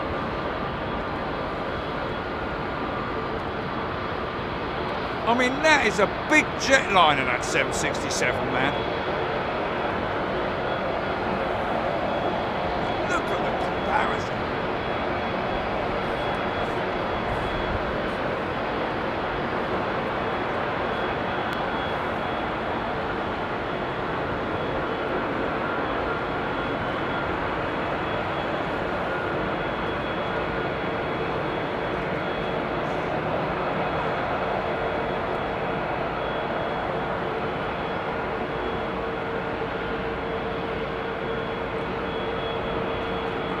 And then you go and look at that.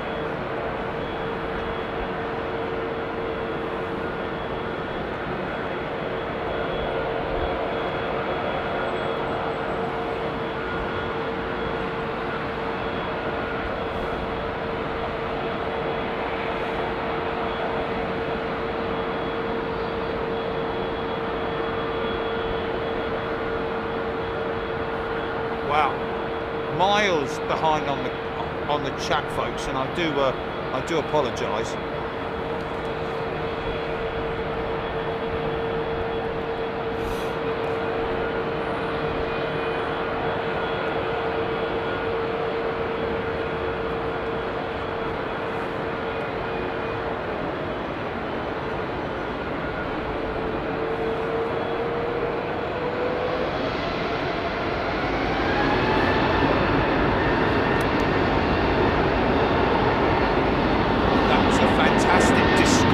the other day when we were on air, and someone pointed out, you guys are so observational. I have to say, it's pretty amazing, really impressive.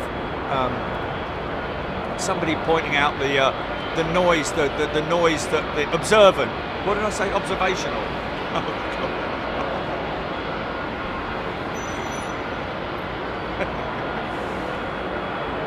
Stop making words up, Jerry, for God's sake.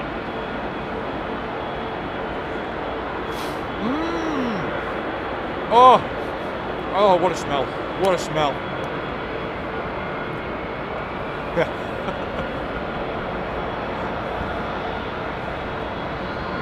Yeah.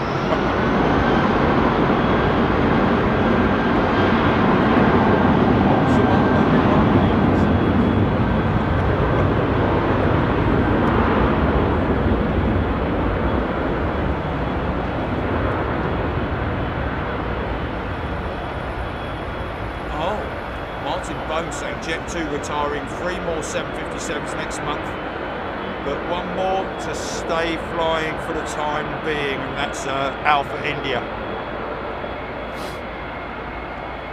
What? Oh.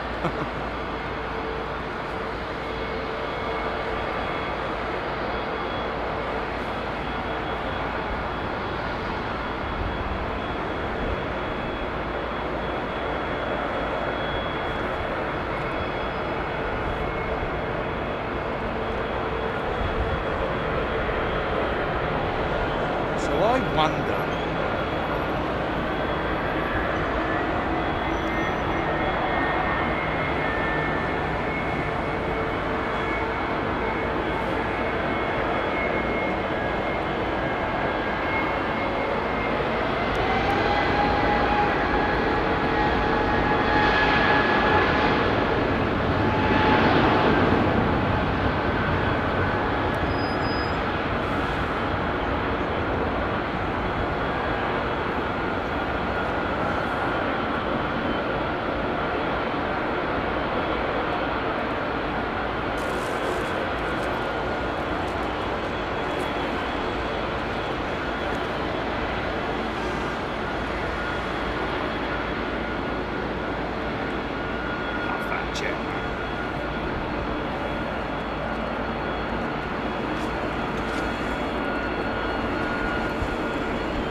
Patronally.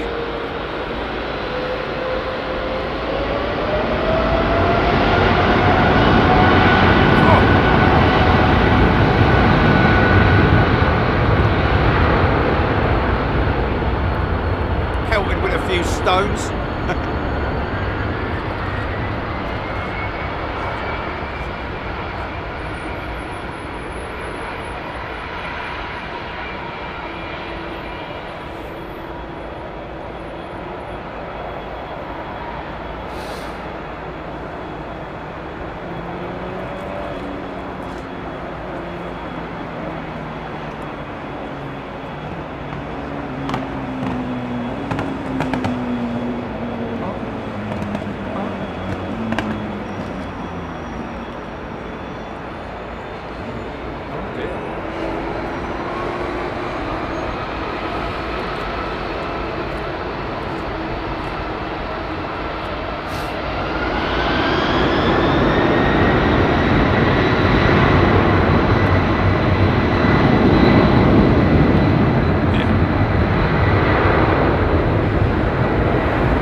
Makes his way down the runway, let's just get this 380 turning on.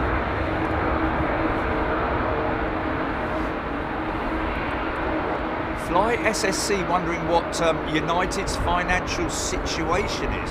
That's right. There's no people like Lufthansa that you've got to look out for. Lufthansa are in the right old quandary, aren't they? It's because they've got so many fingers in so many pies.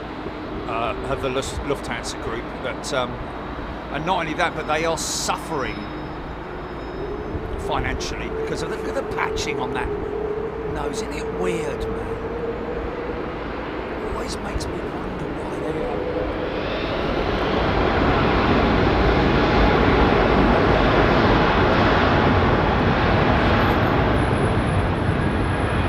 I'll tell you what's interesting is that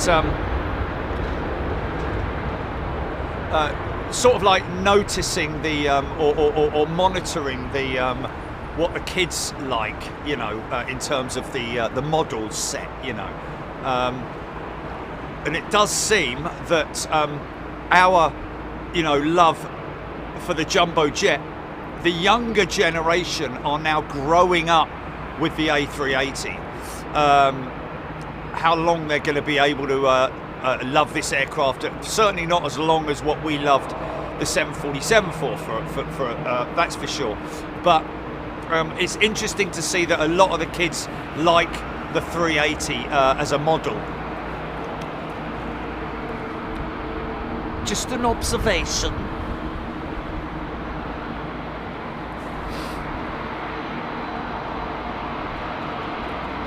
Stew and the crew. Yeah, Lufthansa, you know, right old, and the reason why Lufthansa is in such a bad way is because of the delay of aircraft. You know, we talk about them having lots of aircraft, you know, jumbo jets, A330s, 340s, 3s and 6s, and all that, such a multiple, like, huge fleet of aircraft. It's still a huge maintenance cost for those jets as well. Oh, nice. Glint of sun off of that.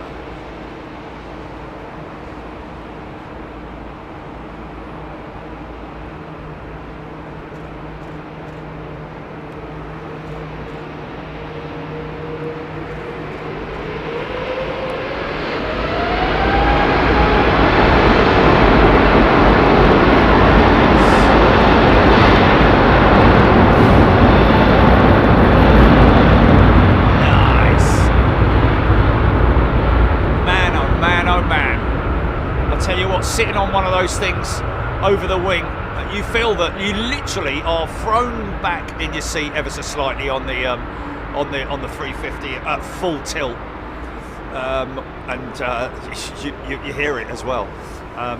It's a great thing.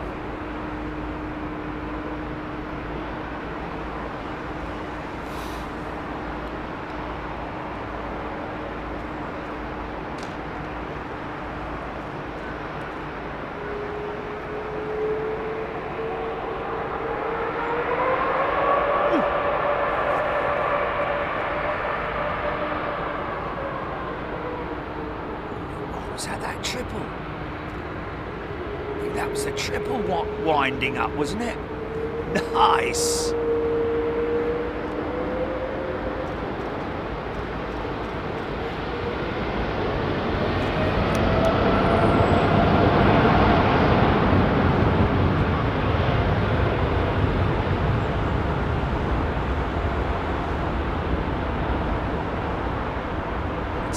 Taxiing an aeroplane, big aeroplane like that, this is the moment when there's a lot of skill involved, because you have to keep the speed up. As soon as you come off the power too much, the thing literally breaks, because you know, because you're moving such a huge vehicle, really, relying at this stage on the engines to push you through that turn. But not too much, because then you'll scrub it. So they'll line that up.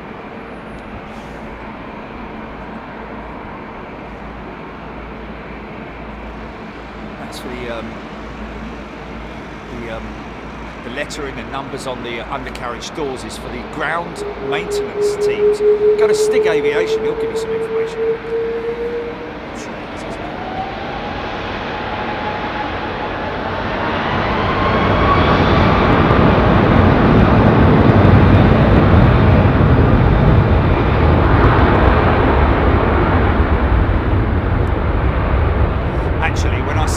We are all kids at heart, aren't we? Especially when I go to that bleeding shop. I can't keep away from it, it's ridiculous.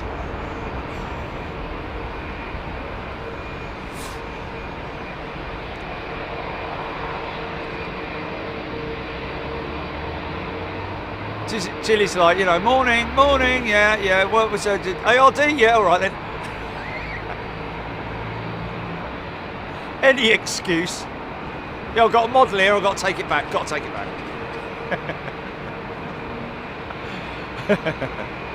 I'll have to hide a secret camera in there, Chili, so I can see what their reactions are when we walk in. Oh God, here they come. Yeah, that's made it even worse now. Yeah, you got to choose one of those, Chili. Oh, I ain't. Oh no.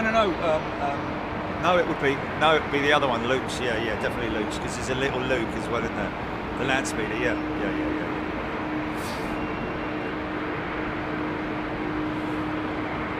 Brian Stewart.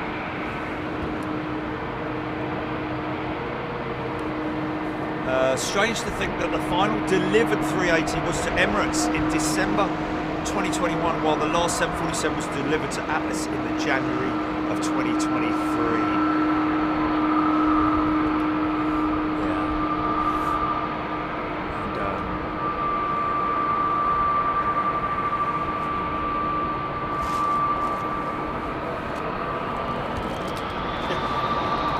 They do.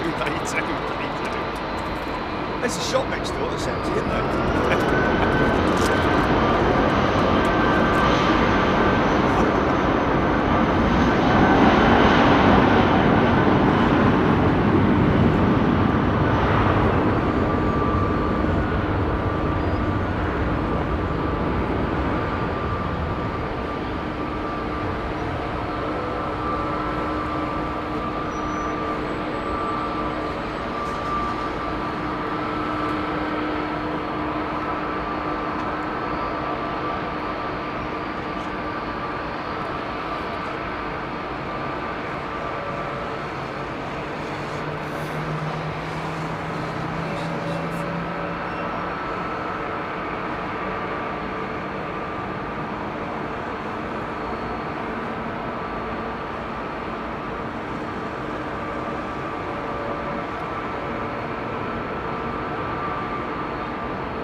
Probably saw this in Anchorage, this jet.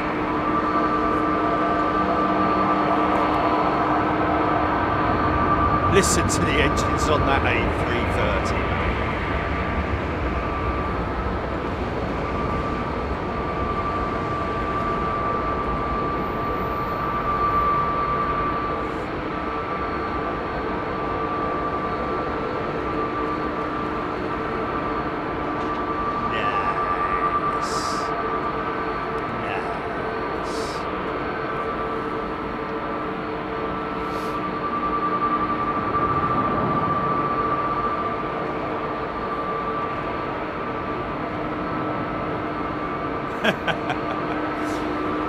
I do like that. It's kind of like reliving your childhood in a funny sort of way, isn't it? And I have to say that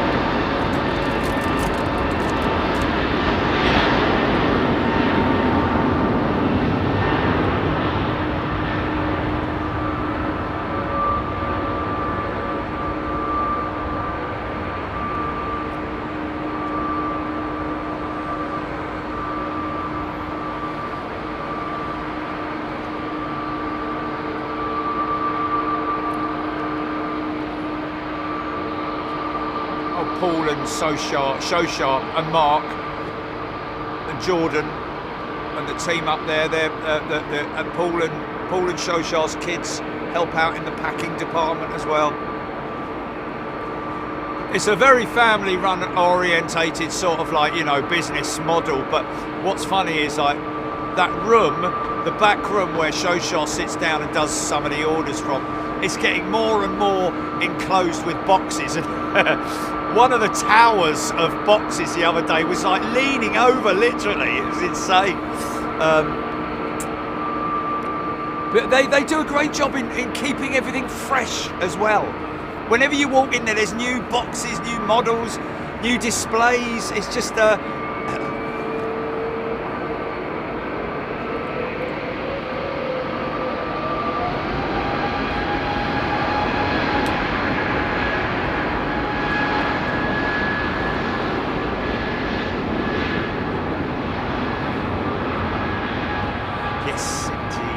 resident cat. Well, there's a couple of cats actually, but Mia is the.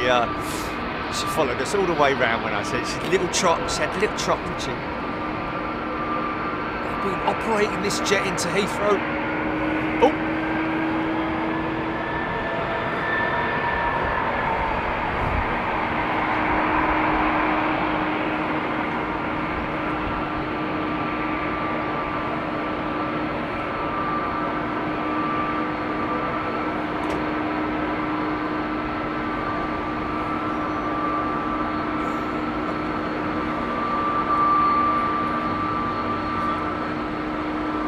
Shoshar, who when you have a conversation with, sometimes it's all right, but other times you're just like, yeah,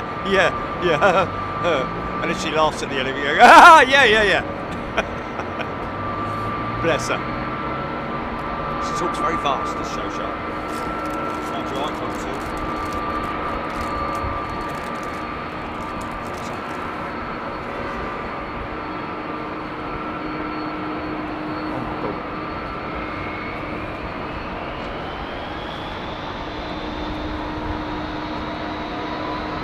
Pratt & Whitney engines.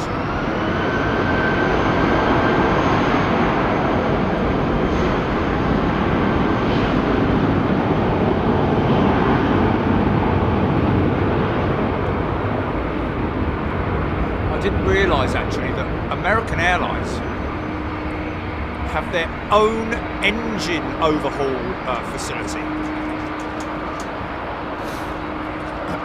Unique to them. Most operators will have maintenance, repair, overhaul firms, third-party firms that they use to overhaul their engines, maintain them, test them, etc., repair them, or whatever it might be. Whereas American Airlines, I'm sure there are others, Emirates, for example.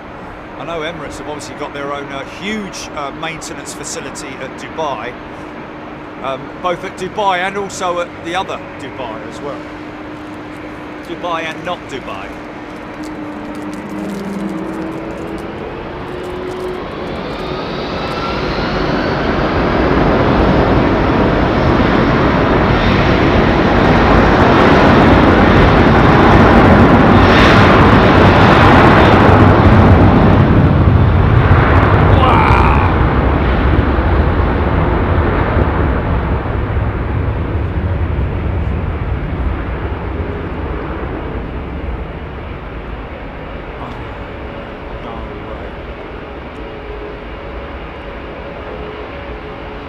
What's happened? Yeah.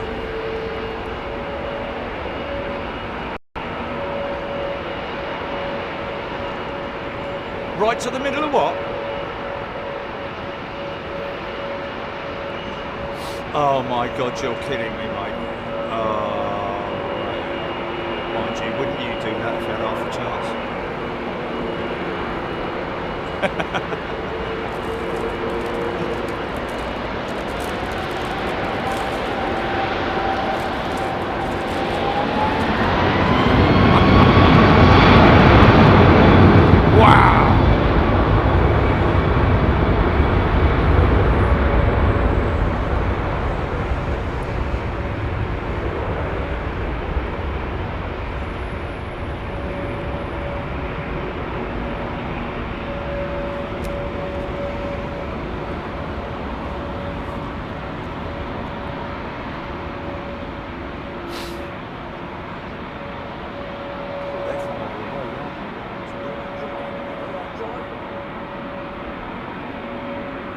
Bang out of order, mate.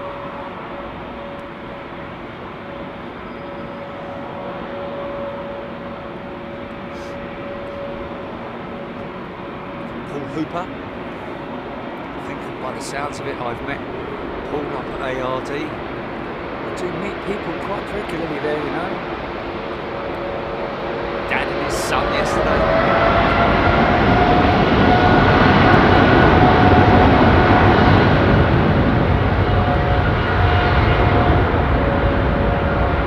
So now, folks, I'm going to show you an example of the look at this beautiful bird, man. Look at him. Just some dreamies. Love it, he came down. Look at him, man. Isn't he beautiful, mate? Oh, wow. I've only got a bit of Yorkie. Is that all right? But he knows how to turn, mate. Think and turn on the dial, man. How cool is that? Actually, I haven't got a bit of Yorkie because I've eaten it all. Right, there you go, folks. There's the old engines and the new engines. The old engines behind, obviously, and the new engines up front. They are the Pratt & Whitneys, I think, on this this jet in front of us. Well, I don't know. They might be LEAP engines, but amazing to see, isn't it? That the core technology of the aircraft's engine hasn't really changed in its size. All it's done is it's just been highly advanced in terms of the materials that they use and new software, etc., etc. But what is the biggest difference? It's obviously easily able to see there. Is the fan diameter difference in terms of the size of the fan blades. So they've advanced the core technology to enable it to put the big fan blades on these engines, so they can suck more air in and increase the efficiency of the engine by minimising or reducing the amount of stresses or demand on the core of the engine or the hot part of the engine, and bypassing the air down the side of the engine. I think they're around about 65-70% bypass now on these engines, whereas they were bypassed before. But they are obviously now, much larger amount of bypass air. When I talk about bypass, we're talking about the fact that the air passes past the core of the engine, is not sucked in, so to speak. The suck, squeeze, bang, blow is all part of the combustor part of the engine, like a non-hybrid, like fossil-fueled engine. Well, hello, brain. Hello.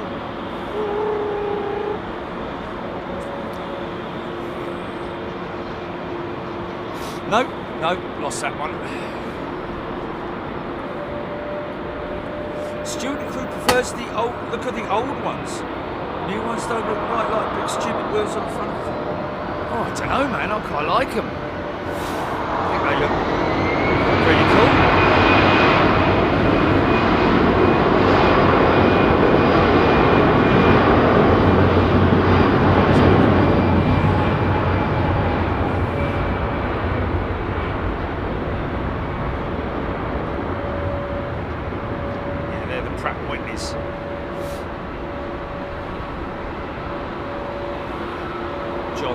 This one off to Frankfurt.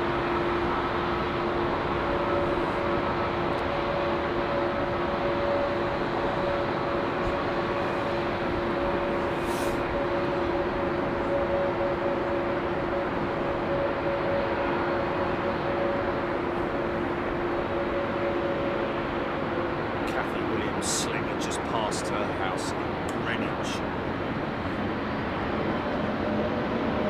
There's Gary.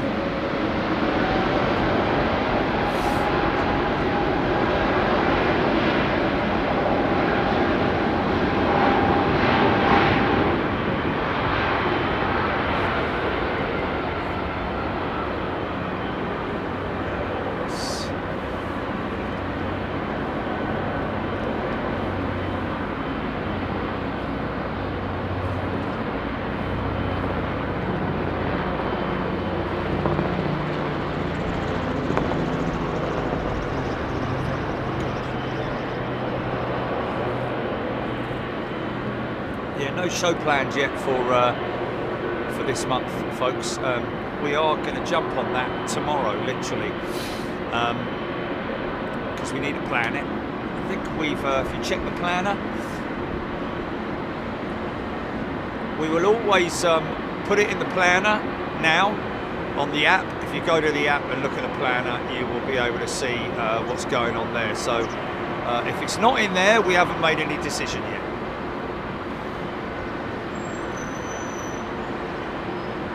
Ken Mackenzie, are the fans bigger because it's geared?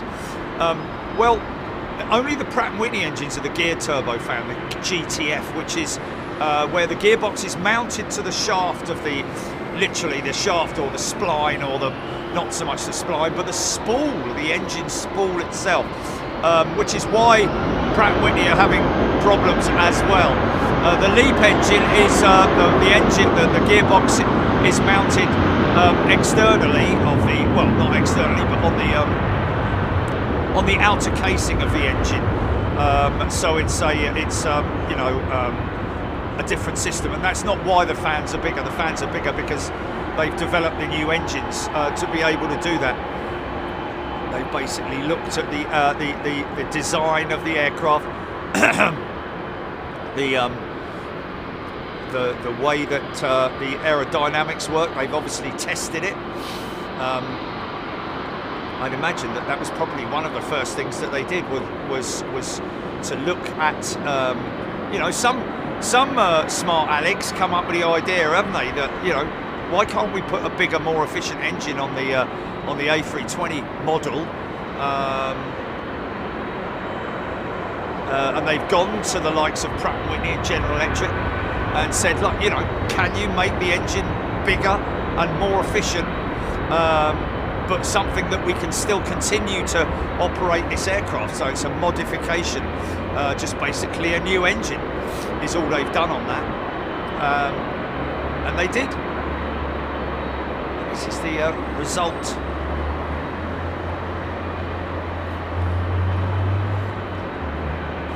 Carbon bladed as well, which is I like it.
It's been a very successful engine, hasn't it, this GE90 engine? Only option on the 300.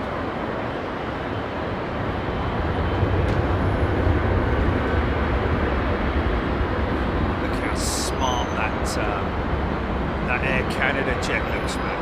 I love the old 767-400 lining up as well. I think the Air Canada jet's going to move in first. Look how smart that thing looks, man.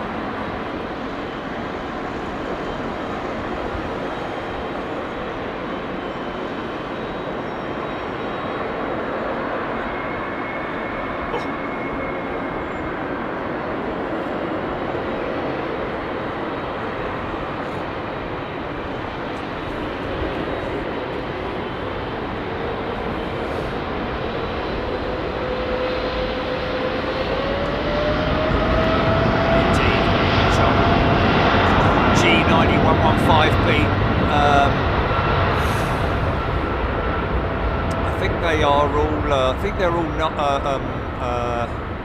115s on the triples.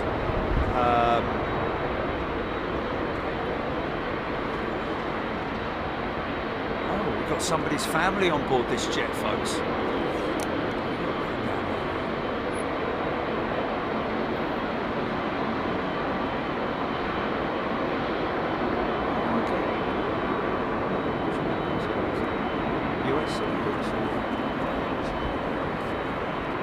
We've got somebody on that jet, somebody's family on that jet.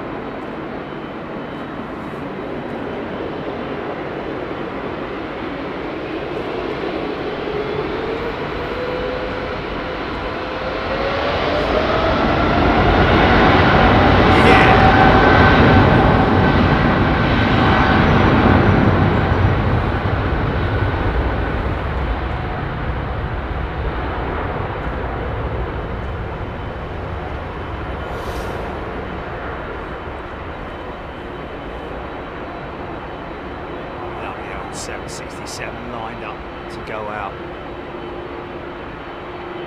Pulling onto the plate.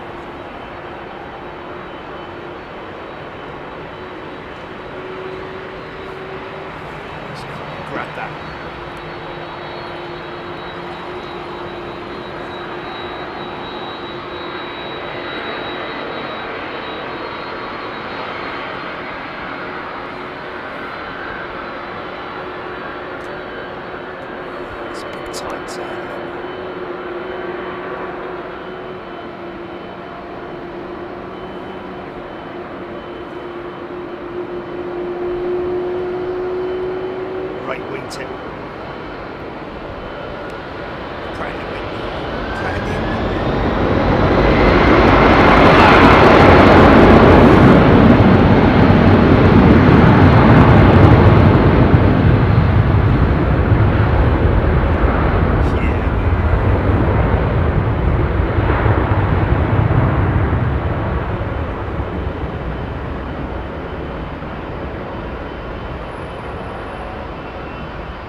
Yeah, so 2028, yeah. It is, yeah.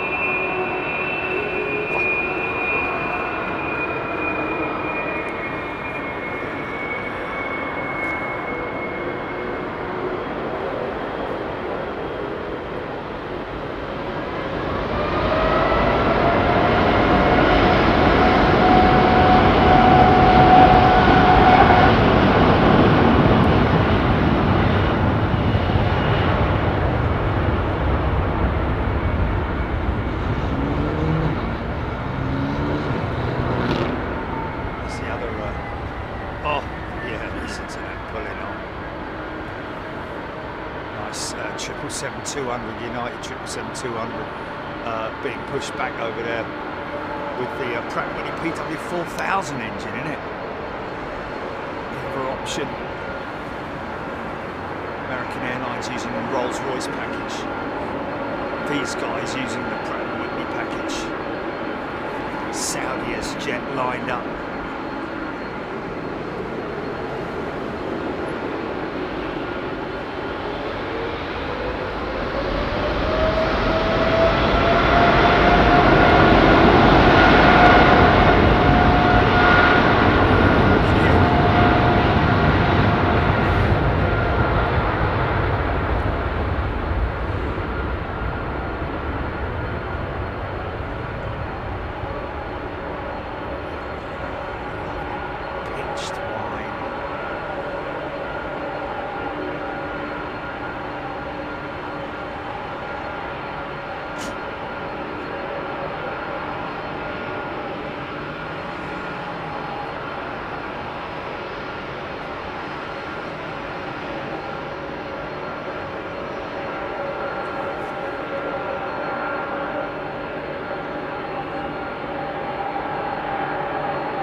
stem of the front landing gear before. I never noticed that. It's an optional light or something, I don't know, but I've certainly never noticed he's going straight out. No brakes.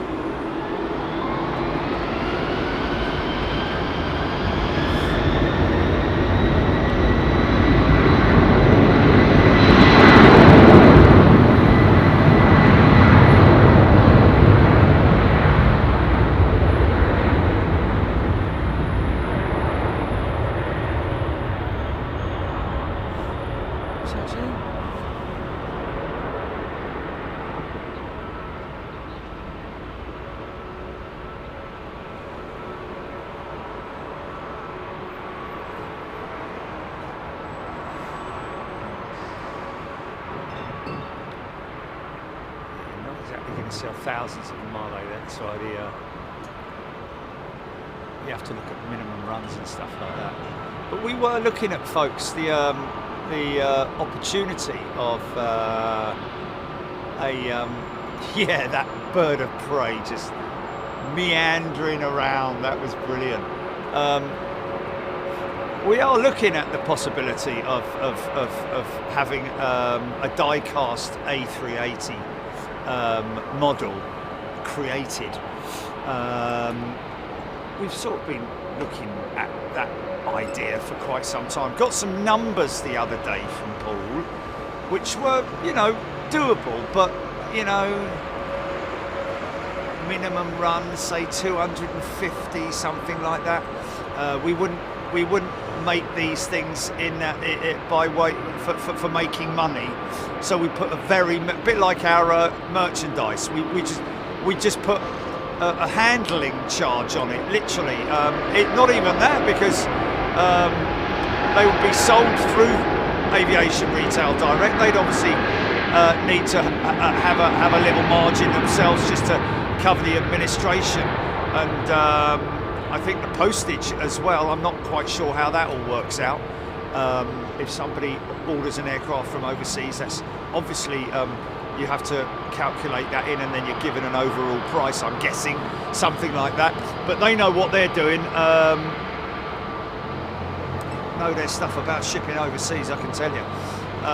So that's why we would only do a 1/400th scale model, so as to not make it too big and bulky to send overseas. Would we sell 250 of these things is the big question. I know we've in the past put ideas to people and they're, oh yeah, we'll buy them, and we order them all in, and then we sell like 3. And we're just lumbered with millions of badges. But no, I don't know. It's 1/400. Did I say 200? Oh, sorry. Sorry, what I meant was 1/400th scale the model would be. I'm sure I said 1/400 to make it a lot smaller. Anyway, whatever.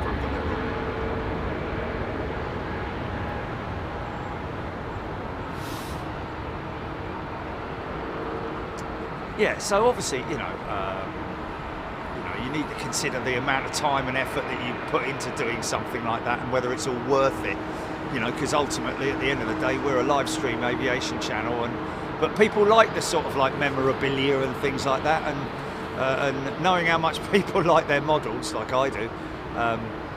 Not that I've got hundreds of them. I'm not sort of like I'm very lucky that I've got the airport at Staines International, because I replenish it from time to time, you see, with different aircraft. And we had that lovely fellow. We haven't done the full series yet, have we? We've shown the Jumbo, the Northwest Freighter Jumbo, which was a long time ago scrapped.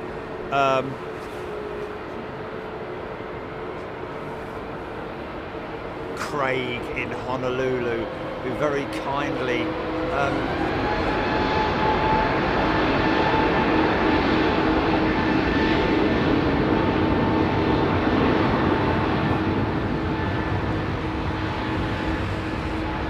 obviously the other thing that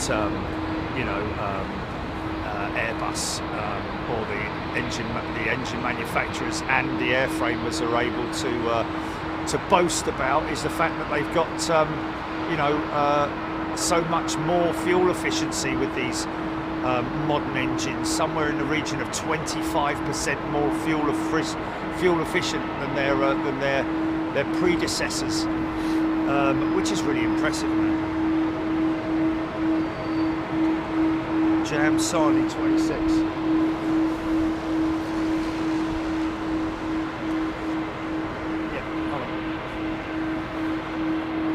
What GP?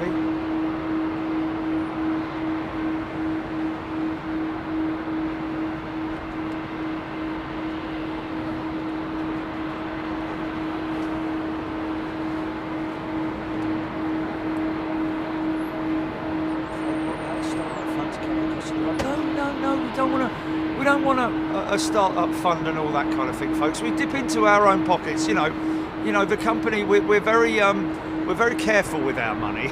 Trust me, I'm very careful with the money of Big Jet TV, and it's your money at the end of the day. And you know, well, it's not your money, but it is from you, really. It's, you know, and if we're able to do something like that, we're not going to go taking videos of ourselves in first-class lounges with champagne and stuff like that. We're going to invest it back into something that means something to us and means something to you, and it looks good, you know, and something that you can use and, you know, have it there on your shelf at home, whichever way you want to display it. Personally, I think too many models is too much, but that is really all down to the individual. We've got some people who've got displays of, like, you know, they've got huge displays of models, or collections, should I say. See how loud that IAE engine is.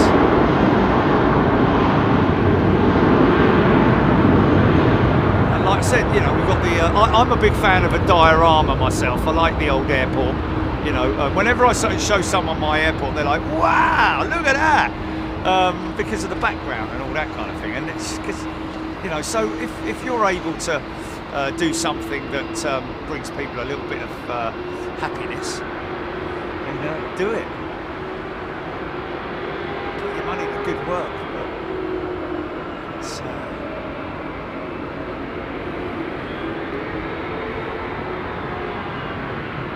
Kevlar Kev, like Boeing and Airbus, see what orders come in.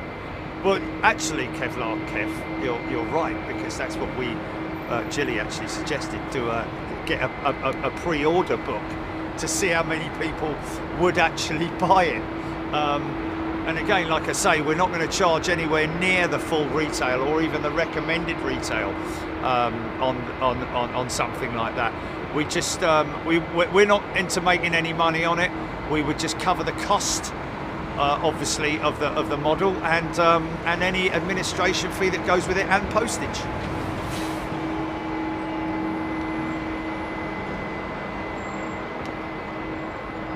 John H. PW 4000 power.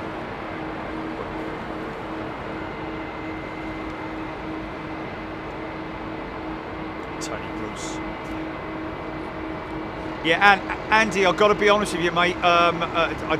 You know, just to let you know, and sort of like slow you down a little bit. Really love the 3D model of the van and all that. Oh, well, the truck, absolutely fantastic. Cannot thank you enough. But we cannot sell anything of yours or anything. We do not hold stock of anything. YouTube do everything for us, and everything is manufactured.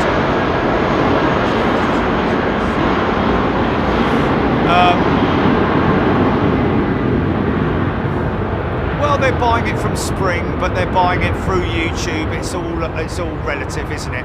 And it's just easier to let people know that they can buy all their merchandise through YouTube. Oh, Arrow Store, okay. It's the Spring store on YouTube. It's the Spring store on YouTube. They're merged together. Okay, it's not.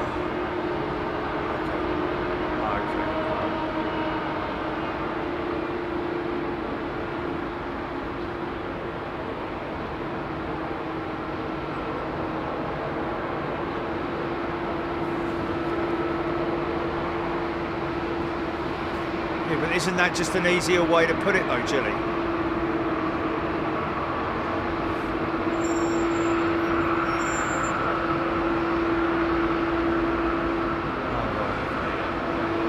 Anyway, so okay. Spring. Spring is our... Wow. Did you hear that, man?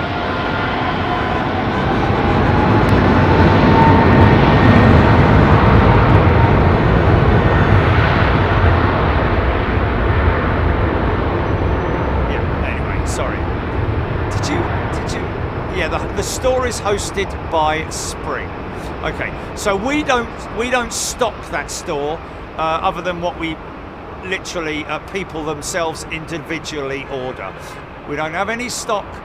We're not able to sell our own stuff through there, like in other words, make stuff of ourselves, then give it to them for them to sell. It's not done that way.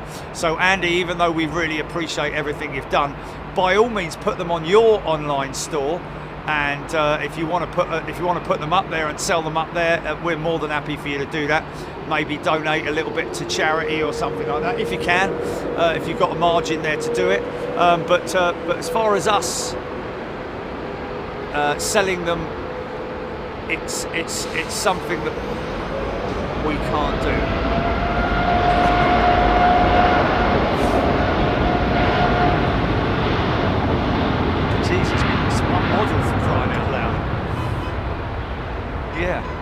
Yeah, if we do get a model made, folks, it'll be through ARD. The whole thing will be done through Aviation Retail Direct. Why would we want to go anywhere else when we know the people who have a direct connection with the manufacturers, and will make it a lot easier for us to create something like that. But like I say, if we do it, then we won't put any margin on it for us. We'll just cover the costs. Obviously there are taxes to pay, etc., and maybe a little bit of admin for our friends at ARD who work so hard, and we wouldn't expect them to do it for nothing. And it will be on their store as well. It will be via their store. If we did it, we wouldn't be able to put it on Spring. So it would be a limited run as well. It would probably be a limited signed run, I would imagine.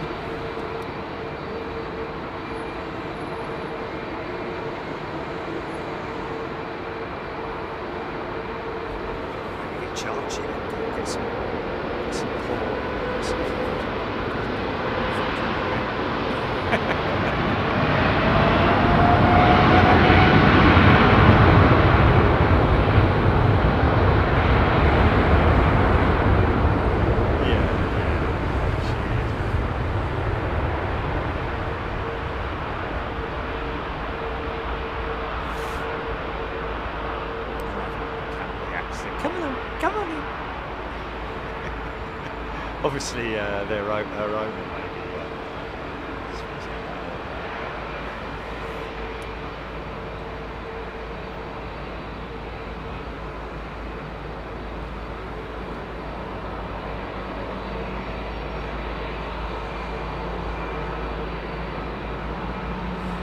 No, Andy, you're more than welcome to make the. Yeah, I know that, but I don't have a problem with him selling.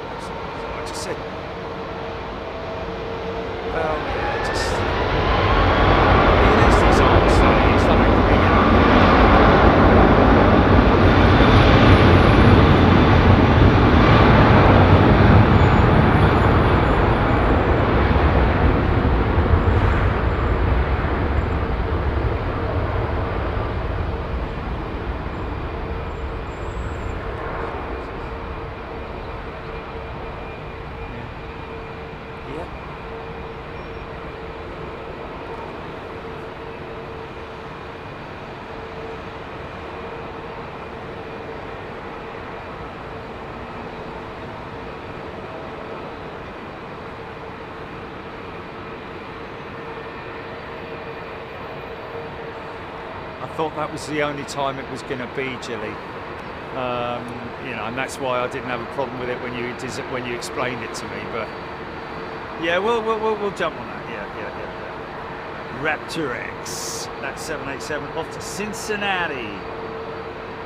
Tony Rivers Spring were really good with my hoodie. Was too small and let me keep it and gave me a size up. Wow.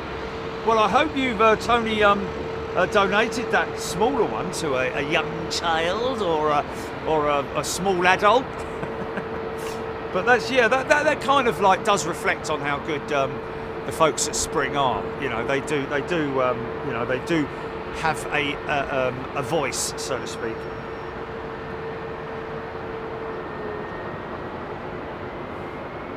Sandra Boyle, sitting there in her new Big Jet TV hoodie, arrived yesterday, waiting for the t-shirt and bag. How cool is that? Well, I hope it's nice and warm and toasty for you, Sandra. Cheryl Howard, I love my expensive village. I just bought a Chateau Chose for. I do have several round-tree train sets, but seriously, looking for some Joe's Van airplanes for the village. Well, yeah, it depends on scale, really. Stuart the Crew's gifted 5 channel memberships. Thanks, Stewie, and the Crewy. And there's Tony Bruce. Tony Bruce has gifted 5 channel memberships as well. Thanks, Tony. Lloyd Bell tried to get away from Jerry earlier, but no. What happened? Was Lloyd Bell around, or? It was across the road. Yeah, even though you can see me, it's quite difficult for me to hear people.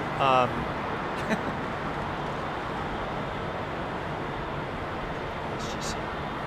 John Knox.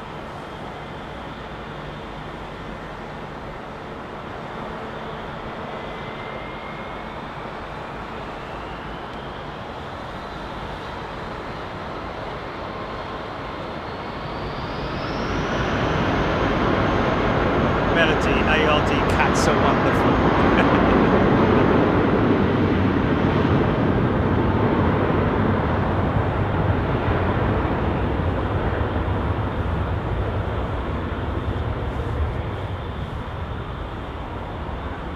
Oh, Sandra Boyle, all warm and toasty, up here on the hilltops, with the snow and the windows are blowing.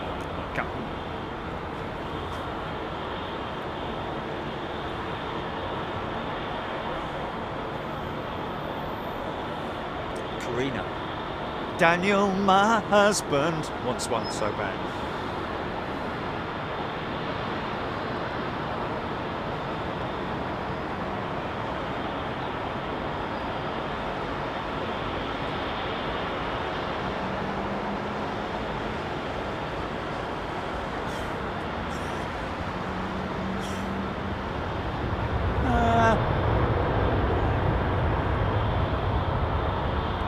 Be a very deep red, wouldn't it? Hey, look, there's one of the cool Virgin service vehicles. I like that.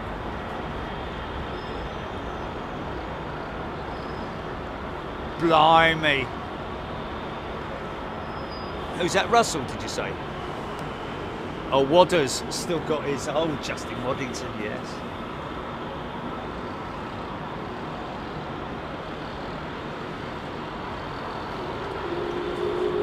Must be very high cirrus above me because I can just see cruiser condensation trains.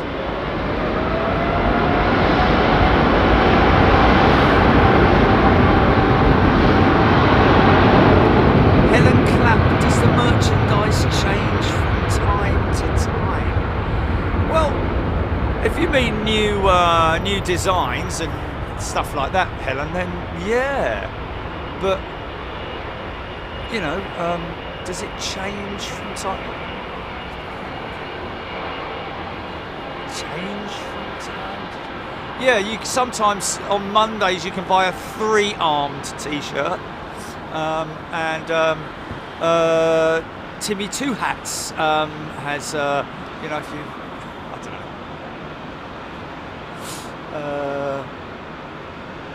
I know what she's saying. I know you're saying that in jest. Does it change from time to time? We add new stuff, yes, from time to time.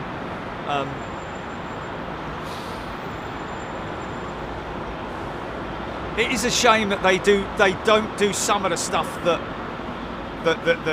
we want them to do, but they do listen to us. They do have, we do have our own manager, but it is quite funny when that happens, isn't it? YouTube ring you up, send you a message. You have now been appointed a new manager, and the manager can go. They're like 20 years old, and they're brand new to the job. And they're like, "Do you know how to run your YouTube channel?" Yeah. You've been doing it for how long? 6 years, 7 years.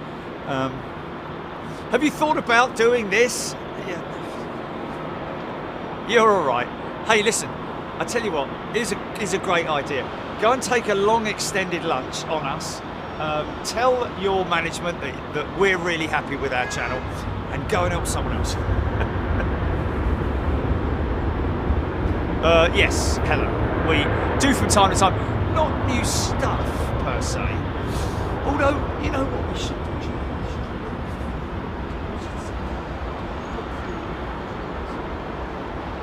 And see if there's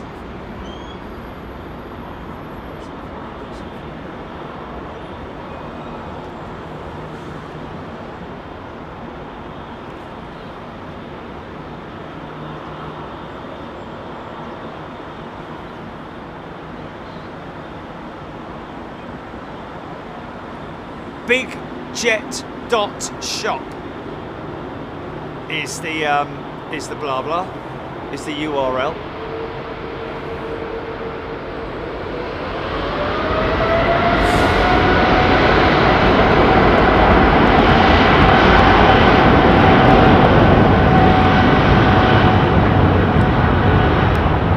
We do generally tend to put stuff on there that's on trend, other than corduroy trousers or something, in a nice tarnished brown colour.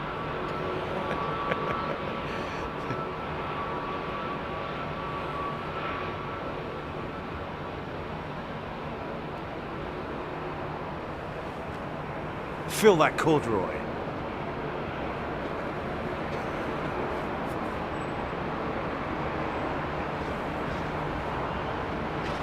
Oh yeah, Steph also, don't forget, that's very good. Thanks Steph, get 10% discount when you use the code as well.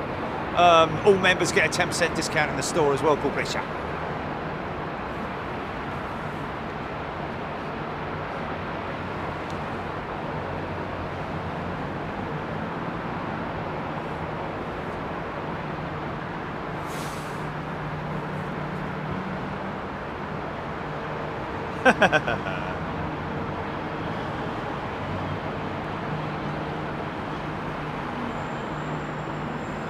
Tony Rivers. Ironically, my brother is a left seat on the 777 for American Airlines, as Shadow Galley saying, and recommended this channel to me after I found it accidentally. No way! Jilly, do you see that comment? From Shadow Gallery.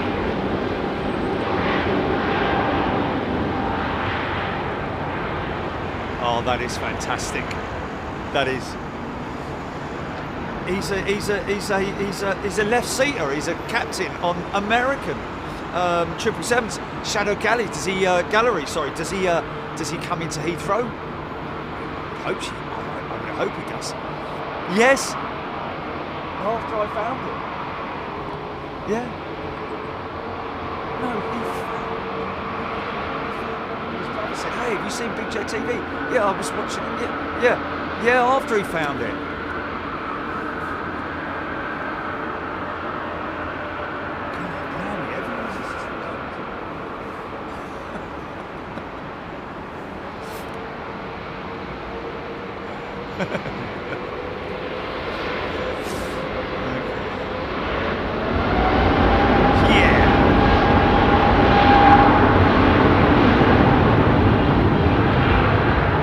This one's for you then, Shadow Gallery, and your brother. Is it his brother?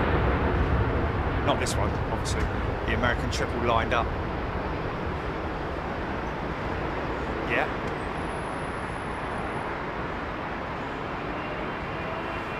Oh, that's Triple pulling up to the plane.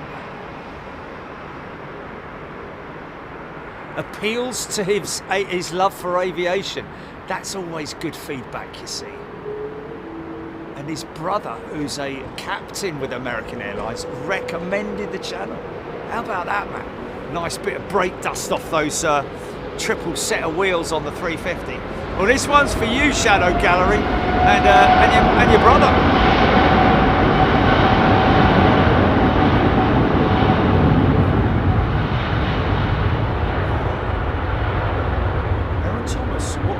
This Virgin off to standstill.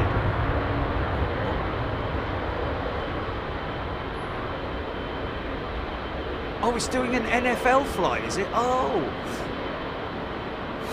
what, that one that just went out? Oh wow, it's going to standstill. Positioning at standstill. Wow, so it's a very light echo. I should have known that.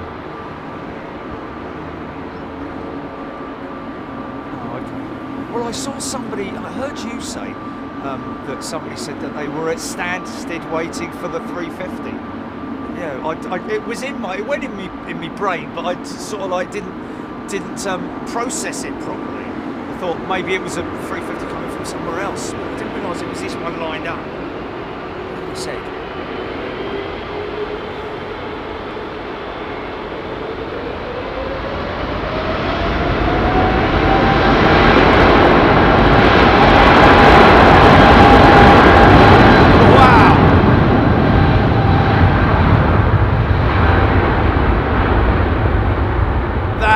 A full send departure, man.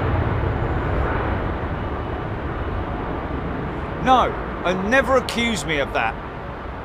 Whoever wrote that that comment out. Yeah, please don't think that I read out particular people's comments. I do not do that. Obviously, as you can appreciate, I can't look at the comments and the chat all the time.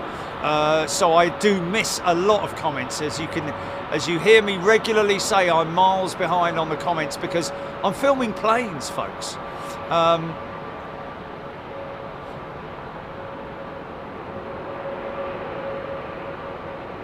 Do all the what? Oh, ATC. Yeah, Justin, great question. I missed that. There's a perfect example of me missing a question. But yeah, please don't think that I only comment or reply to certain comments. I do not do that. In fact, if anything, I'm constantly trying to get people, especially new people, to come in here and talk with me.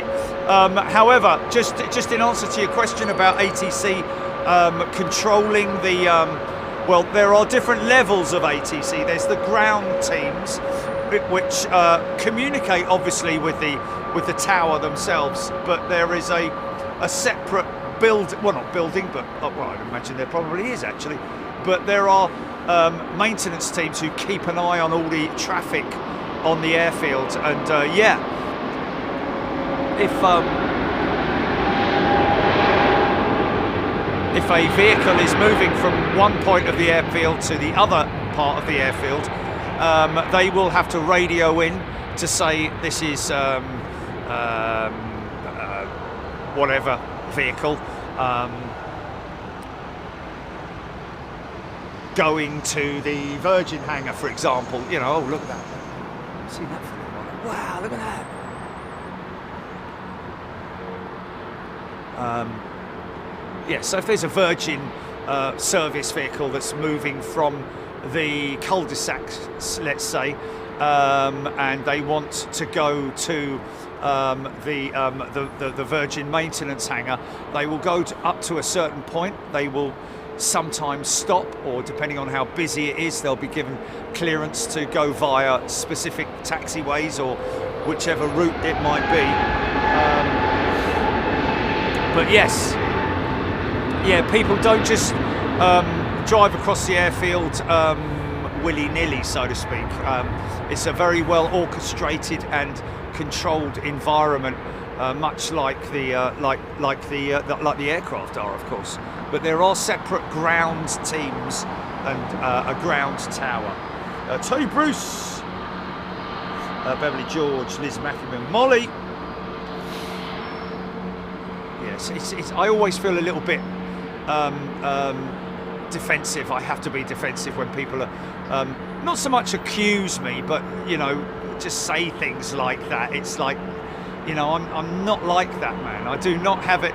There's no one special here on Big Jet TV. The only you know, person. I mean, you're all as equal to me as everybody is as equal, whether you've been here for 5 minutes or whether you've been here for 8 years. Everybody gets treated with exactly the same amount of attention. It's just a case of whether I miss your comment. But please repeat again if you want. You'll find that sometimes you'll get members on here who will come in and react and discuss with you you know, give you the answer to, or create a discussion with you. So you know, it's good at all.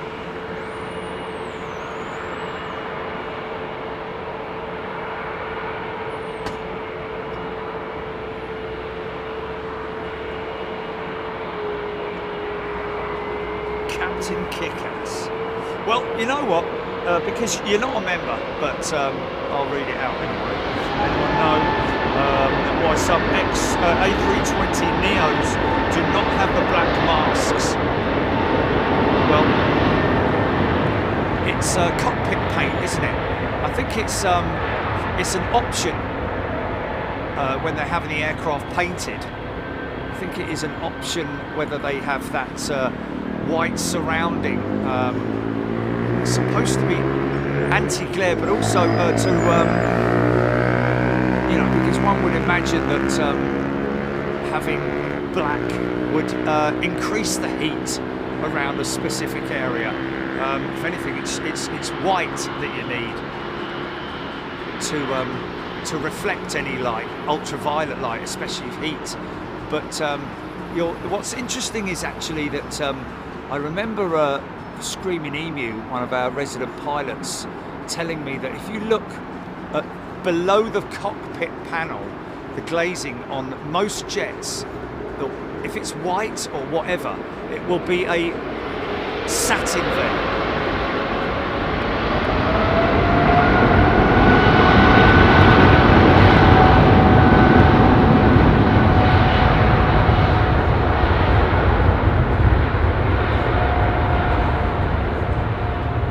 If you look closely, next time you're boarding an aircraft and you manage to look down at the nose, you'll see that there is a panel, there's a section below the nose which is anti-glare, which is like a flat white, like it's noticeable on the British Airways jets, that's for sure. If you can see, it's very difficult to make out. But in answer to your question, yeah, there is an option for on the Neo, on the 320 family.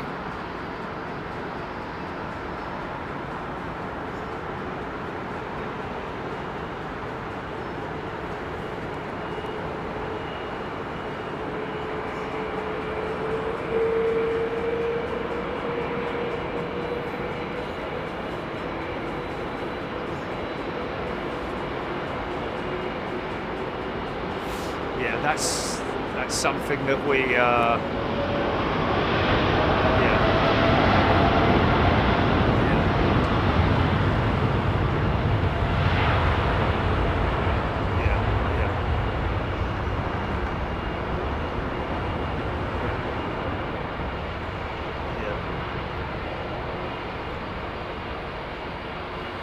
LA Girl, Lawrence Cope, Art F, Gina Graham, Lord Geeker.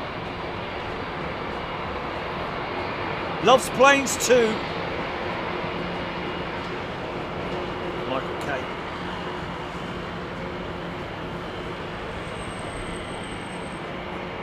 Sue Mangay, Mason C. Jerry manages to answer a little. Yeah, it's obviously well, today the phone is actually not on in my usual position, which is right next to the screen. It's actually down below me on my at the bottom of the sticks because my fault. I misplaced the rope. I actually didn't bring the clamp. Didn't bring the phone cam. John Knox.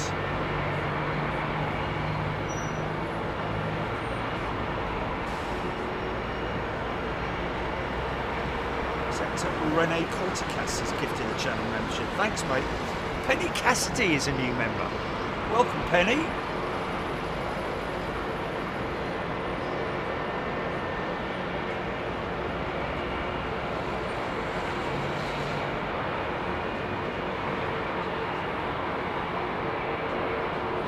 Oh, that's brilliant. Penny Haskins. Ross Tyrrell. Indeed. And that's why, in all fairness, folks, we try, if we can, to avoid the whole thing of like one person coming in and 20 other people all saying hello to that one person. It's much better, and it works much better for everybody on the channel, that if you come in and say hello, you're saying hello to everyone. And everyone doesn't have to say hello to you, because they're not going to say, oh, didn't say hello to me, so that's it, I'm off. You know, you don't need to worry about any of that. It's just like, as soon as you're in, you're in. We just like to give everybody the opportunity to get a word in edgeways, if you see what I mean. Penny Custard. 2 sausage dogs. Wow, this is a brand new Turkish 350. Who's saying that, GP?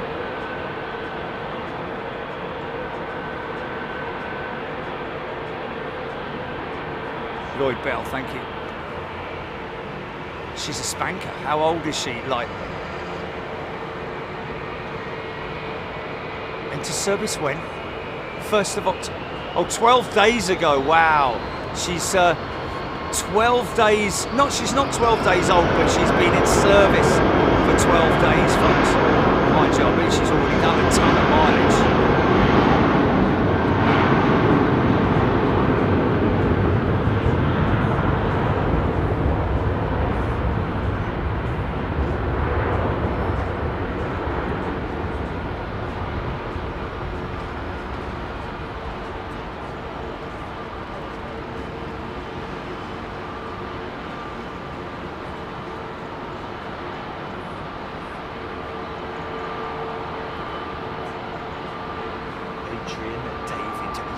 In brackets, Mr. Brilliant. Good day to you. Craig Russell. Darius Assassi. Morgan. Jam Sani. Yes, has to be done perfectly though. And not strong. No, it has to be like,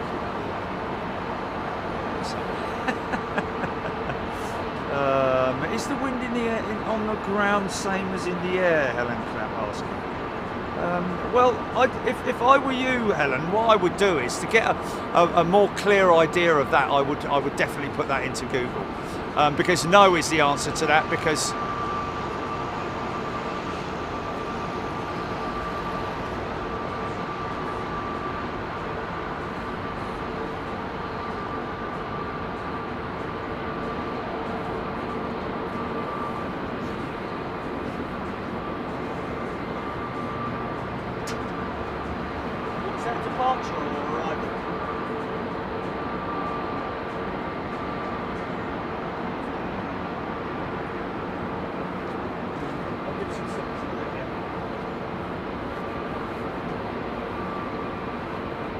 was that an arrival or a departure, GP?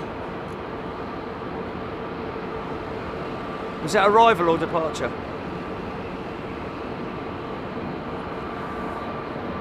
Oh, okay, so we have a runway inspection at the moment, folks. Apparently a 321 that just went out hit a bird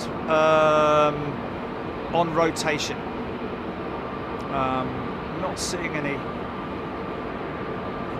Okay, so we had a bird strike. So I'm not seeing any ops vehicles out there at the moment.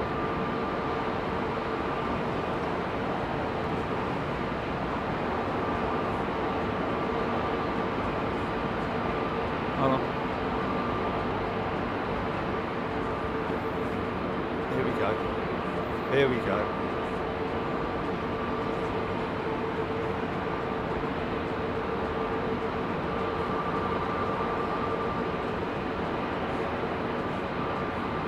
So now he's talking to the tower. Well, not so much the tower, but ground control. They will then go out onto the runway and inspect it to see whether there's any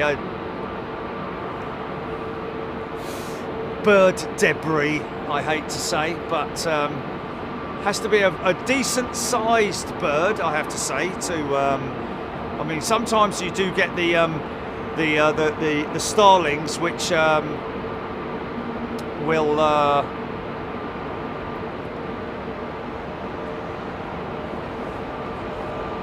oh, that's his mate there, look. Steve. Not happy. Not happy. He was really nice, was Bob.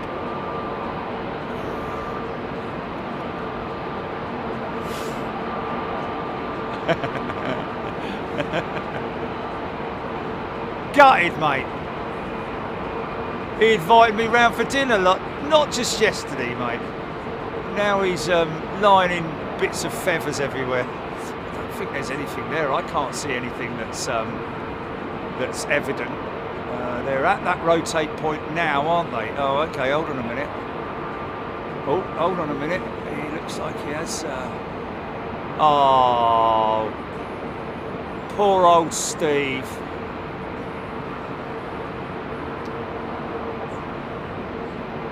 Got squidged.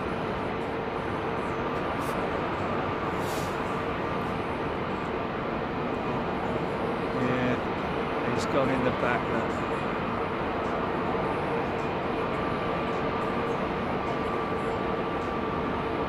Remnants of Steve, the bird. John, I think it was the Cairo flight. It's only at 6,000 feet. What's the you remember that? Remember the bird strike on a Dreamliner? What was it? It wasn't Royal Jordanian, was it? What aircraft was it that we saw it and it went straight through the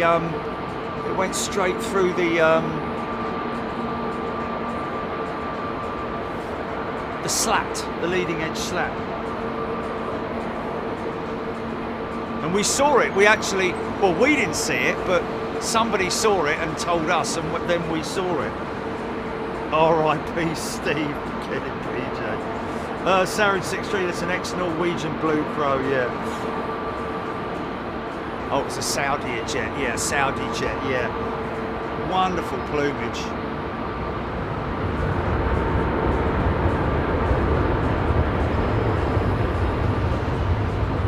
Stephen H, Melody, Alan Skilton, giving their respects to Steve. Mark Mailer. Blue skies and tailwinds. Paul Skinner. Steph, yes indeed. Gina Graham. Raptor X DHL A350-600 inbound, 7 minutes, thank you. Yeah, may just be stunned. Beverly McFarlane. Steve is now FOD. RIP.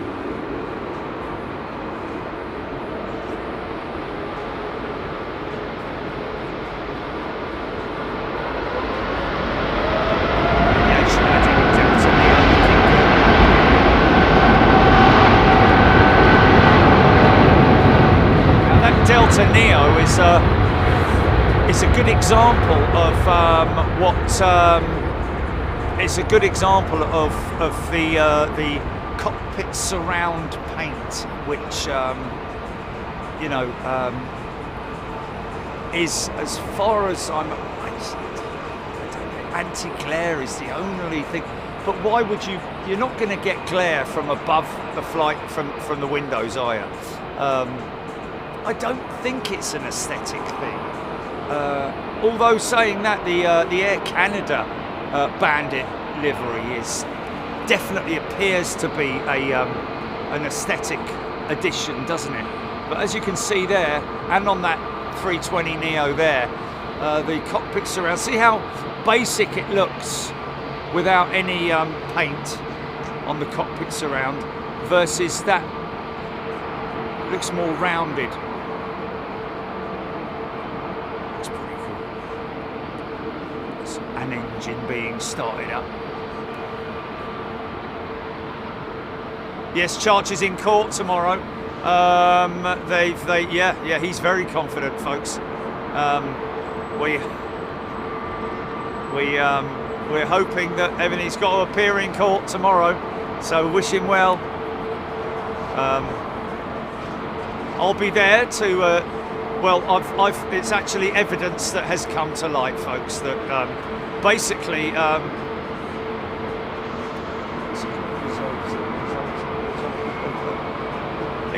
Yeah. Hopefully he'll be acquitted, and based on this new evidence that's come to light, video evidence that is.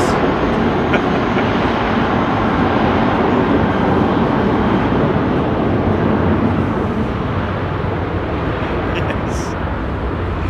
Yeah. The evidence came to light because whoever submitted that video evidence was actually on holiday and has only just come back and read it in the news, saw it on social media, and said, no, I've got evidence that totally. We'll see anyway. Spooky Cindy. Sorry, what plane was the bird strike? I think it was the Cairo-bound 321.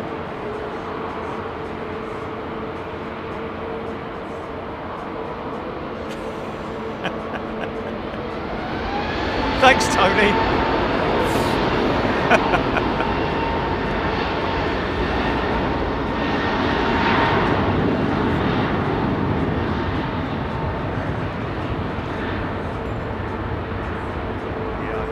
I think the same news channel will probably put out the news again, because obviously they had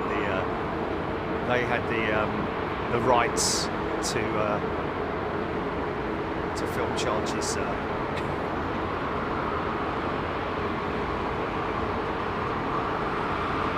Exonerated. That's what we're hoping for. Exoneration.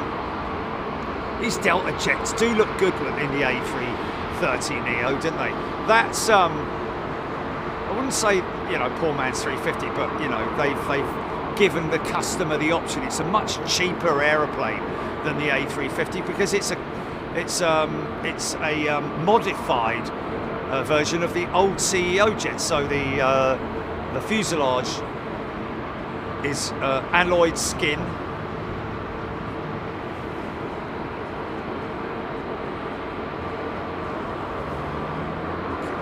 Look at that. Just the way that's all lined up over there, man. Isn't that brilliant? Beautiful Qatar 350.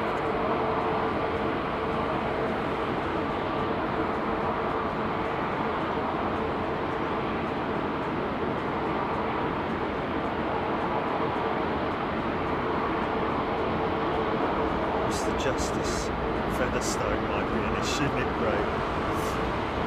Airbus 320 liking the new logo. Well, it's not a new logo per se, but it's a new layout. I'm sure that's what you probably mean. Yeah. See, the A330 and the A300, I think, is the only aircraft with the horizontal stabilizer actuator, but the movement of it is the only one that's got that huge plate there. It's crazy, isn't it? Carried that right the way through. As you can see on the A350, there's no such thing. See how the trim on the vertical stabilizer, as well as the elevators. Obviously, you have the trim. You see how it looks out of place there. So that's obviously been pre-trimmed by the pilots, or by the aircraft actually, based on takeoff distance, weights, etc., etc. All those numbers that are inputted into, and obviously they're all different. That one's, you can see that one is shifted down as well, out of the neutral position, and depending on the weight of the aircraft, length of runway, etc., will determine that preset trim.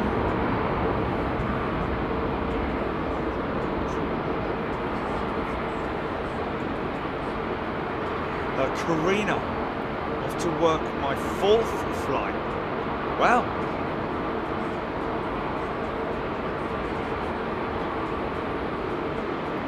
Tony McCall, one of BA's newest 320s, is stuck in Edinburgh after a collision with an air bridge. Heard the skin was punctured. Well, lucky for them, that's repairable.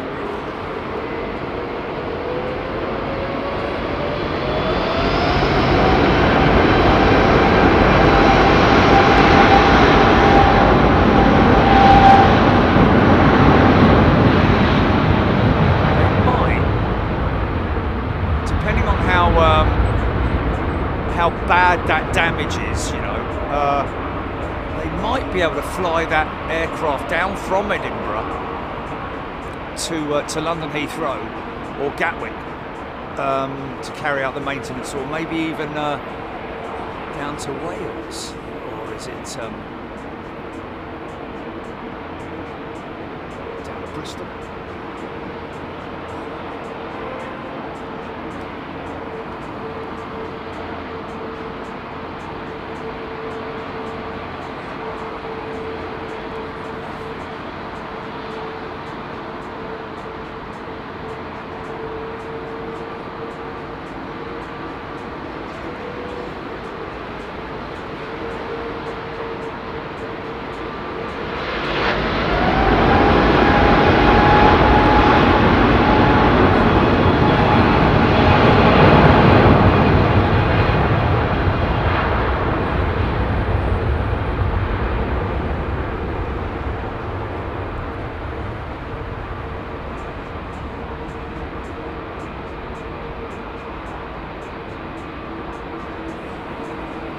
The sound when those engines, when the valves, whatever those valves are, that shut off. I think they're just the drainage. There's a drain mast on the underside of the engine. I think it might be related to that in some way, but it's a crazy sound in it. Look at this, man, coming out.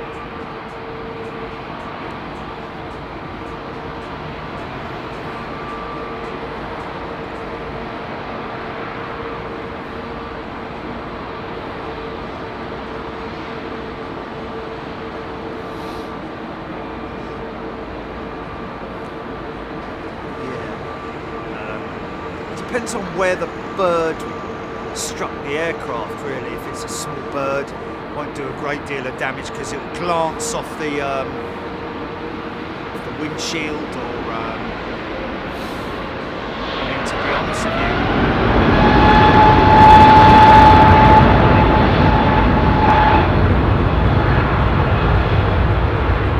what is interesting is obviously for them to report a bird strike, it's got to be on the cockpit, hasn't it? It's got to be on the cockpit, hasn't it?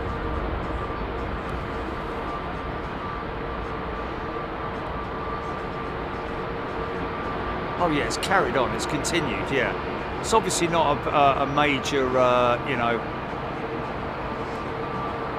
And judging by the, I mean, obviously there wouldn't have been much left of it, would there?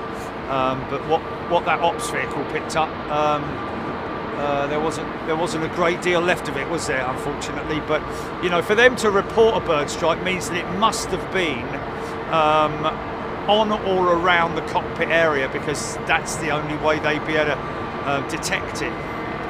Look at this lump. Look at that. Look at that. Isn't that crazy, man?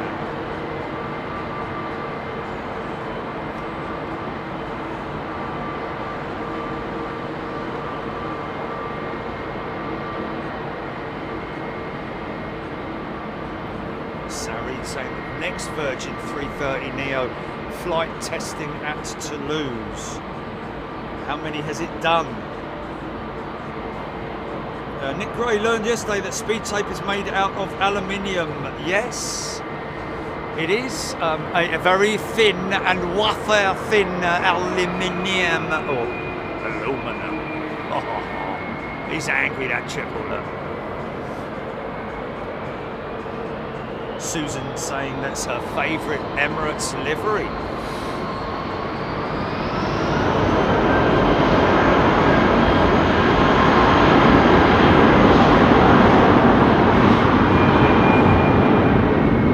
Tony Bruce, I think it's there is an overall ban in Europe for Iran Air. I think you're meaning, possibly. Wow, tell you what, it's definitely getting chilly now, man. The months are pulling in, aren't they? Morgan, insanely big engines, yeah. John Knox from Nairobi, I'm guessing, is in the house.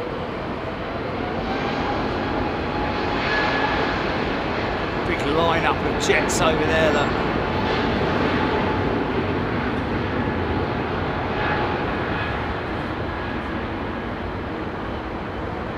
I'd like to see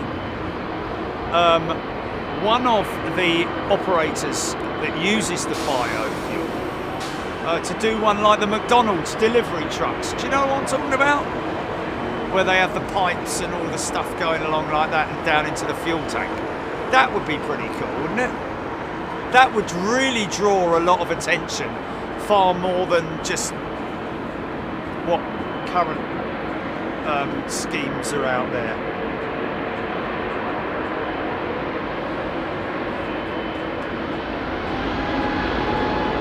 Catherine asking, why do planes have one red light and one green light? Great question, Catherine. That stems from the early days of vessels, ships, port and starboard.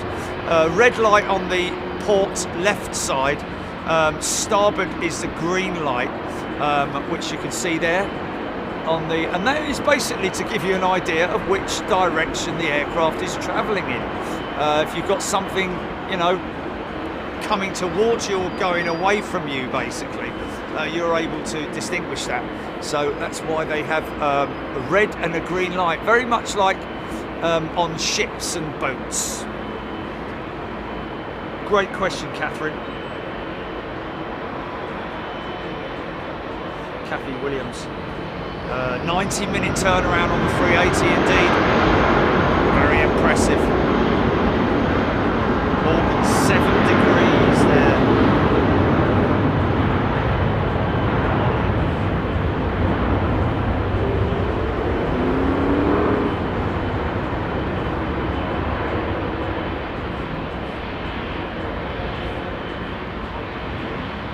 Shadow Gallery's still here. That's brilliant, isn't it? Little CF34 engines on that little Embraer there. Done well, Embraer, I've got to say. Sort of like, because if you remember, Boeing were looking at buying that program, much like what Airbus did with the Bombardier C series. But it fell apart due to whatever reasons. I think it might have been financial issues in terms of they couldn't afford it, I believe.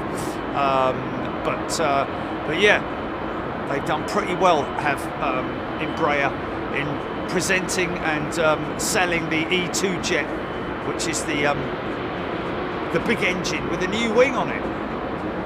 Great wingtip on the E2 as well. These little CF34 engines.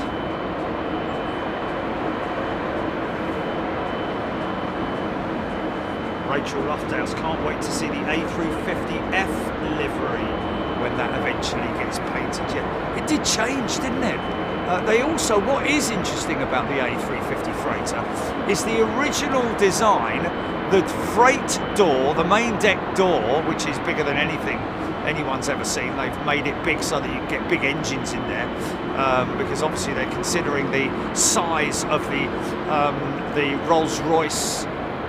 Is that its display jet, Jelly? We've already had it. You don't need to keep going on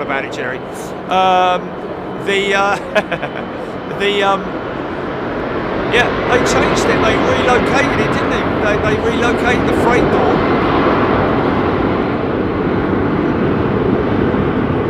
They relocated the freight door on the A350 freighter from the back to the front. It's quite interesting, quite a big, bold move, that, isn't it? Listen to that thing.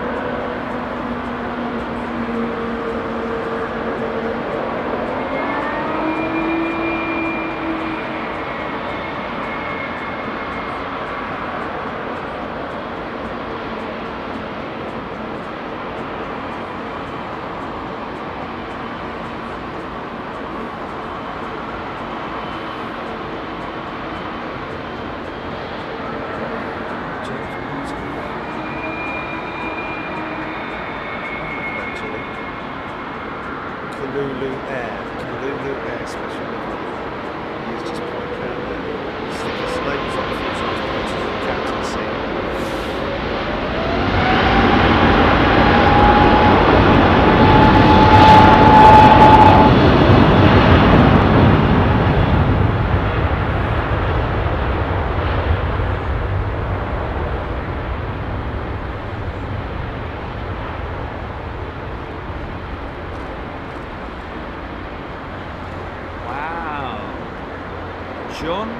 John O'Godley saying a pilot friend of mine flies private jets, and once a buzzard had just started its dive, wow, when it went straight through the windshield and exploded inside the flight deck. Wow, the bird that is.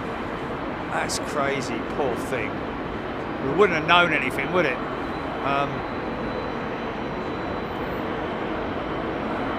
Someone creeping up behind you, mate. Just to let you know, don't want to worry you or anything, but ooh, on the brakes. Ooh.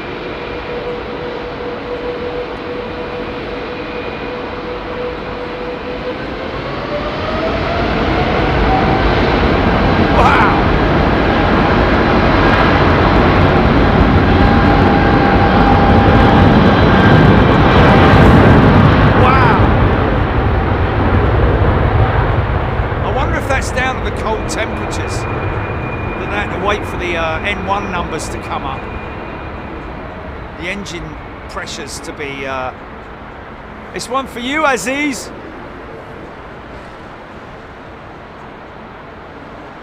Where is he? Where is Aziz? Is Aziz here?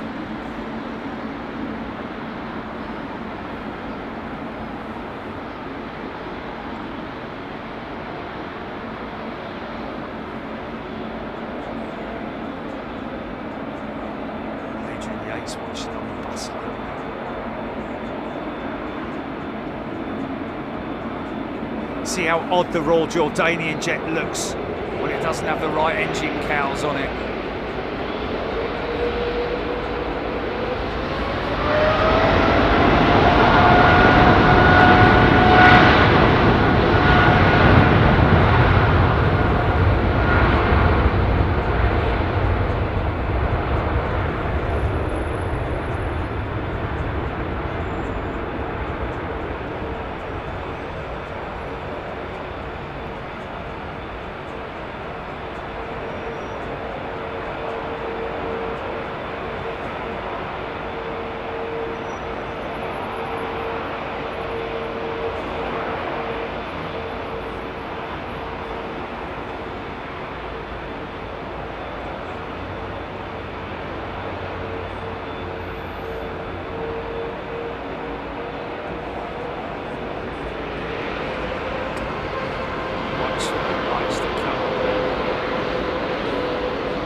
it's odd seeing that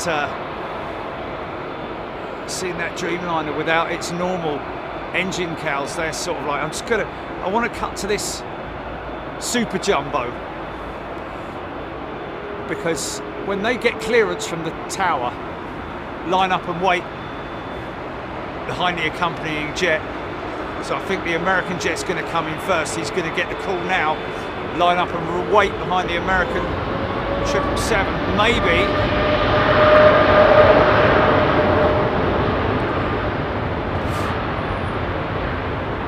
And then on come the lights. There we go. Who's that?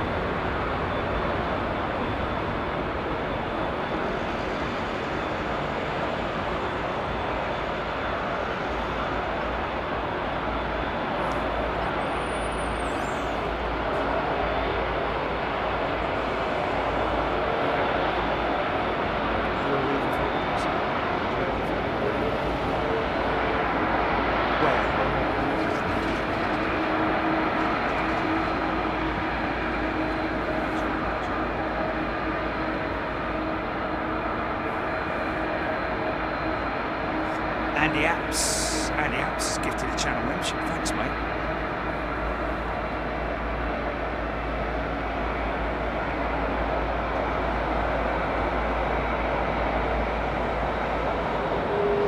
Set of rims on the front.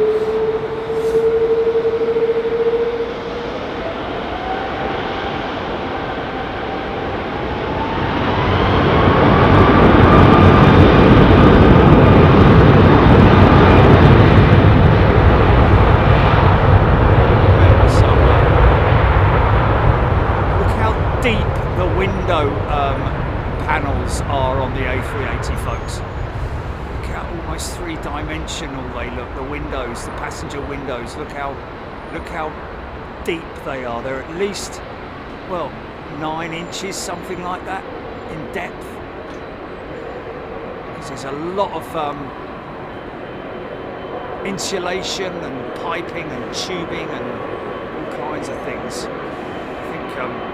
If anyone doesn't like their aircraft having odd things on them, it's Emirates. I think they've got multiple spare parts for, for their jets.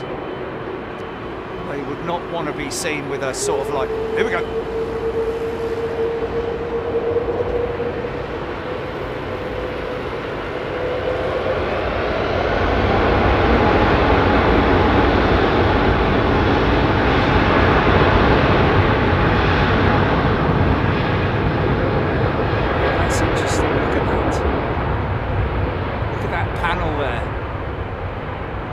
That's a spare panel that they had, but I think she might need a wash because that looks out of place. But that's the overwing, one of the overwing slide blowout panels, I think. Emergency slide blowout panel, which has obviously been serviced and replaced.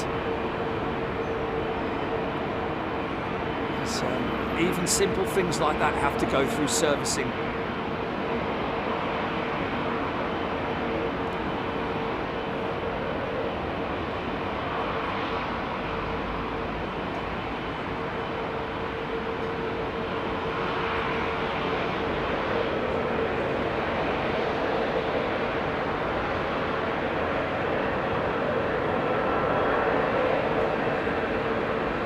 Turn early?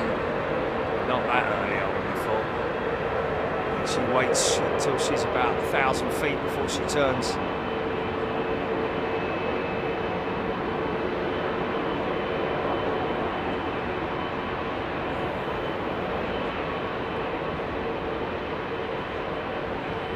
That's in the foreground, that flock of birds there, folks. Not in the line of the aircraft, so don't worry about that.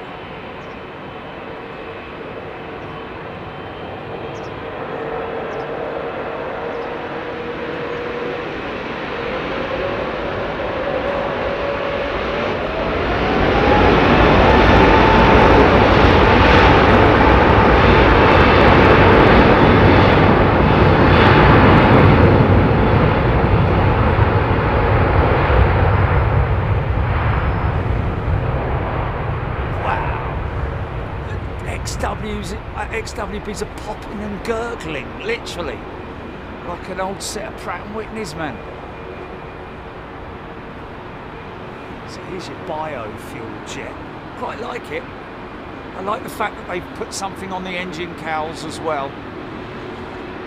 But I would like to, like I said, I'd like to see a McDonald's style graphics, like they do with their big, I don't know if they've got them just in the UK or whether they've got them all over the world. I certainly noticed them here. Their delivery vehicles have got some great livery on them, great graphics on them. All pipes and taps and I think it's like biofuel. Dun, dun, dun.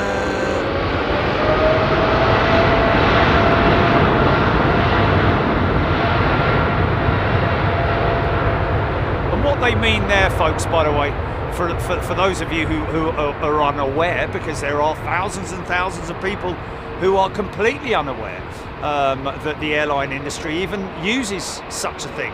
But that biofuel written on the side there, folks, it's a blended fuel. It's blended on site with the airports or with the suppliers. I think it might even be with the suppliers where the fuel is blended around about 5% blend, we believe, at the moment. And obviously airlines are hoping to, of course, don't get me wrong, if they could, they do 100%, but there's just no way of doing that because there isn't enough biofuel in the world to supply that demand. But you know, if they could, they would run on 100% biofuel. Its capability, it's there, it's done. British Virgin Atlantic did it last year with one of their flights across the Atlantic, 100% sustainable aviation fuel. And there's different there's different types of aviation fuel, of course. Some is grown, like you've seen there on the leaf. It's they literally harvest it. Others is literally through collection of fat and stuff like that, cooking leftovers.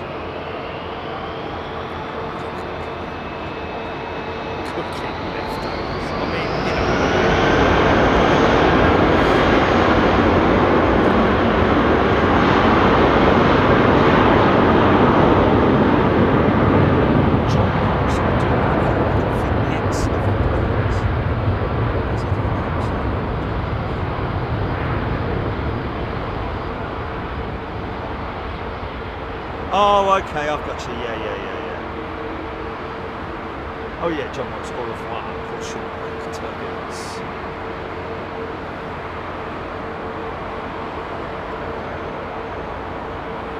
Shadow Gallery, what's it blended with? No, it's blended, it's 5% sustainable aviation fuel, and the rest of the 95% is fossil fuel.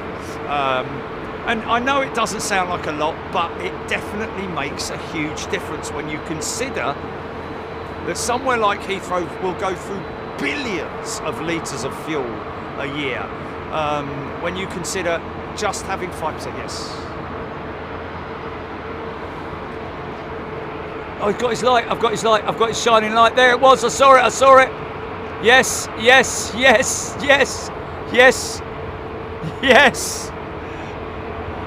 Oh, sorry. Who's on that? Lee's on that plane. That was Lee, ladies and gentlemen. Oh, my goodness me. We just got him, didn't we? Well called, Jilly. Good call, mate. Good call. Yeah. It's a shame we didn't get him a little bit earlier, but we got him. Wow, that was a short takeoff. Oh, right. Okay. Was he on the chat? Okay, we got you, Lee, mate. We got you. You know, sometimes when you take off, it really does depend on what happens. Sometimes I've been on the phone to Jilly when via WhatsApp, that is, on safety mode, when I'm still at like 1,000 feet. Crazy. Sometimes it just turns off right away, but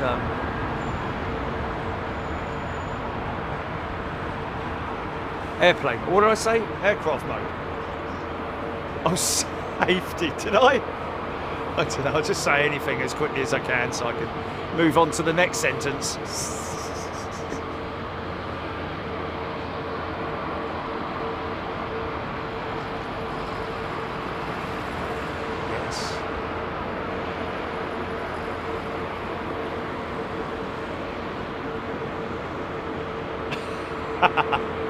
Laughing? What was I laughing at? Oh, okay.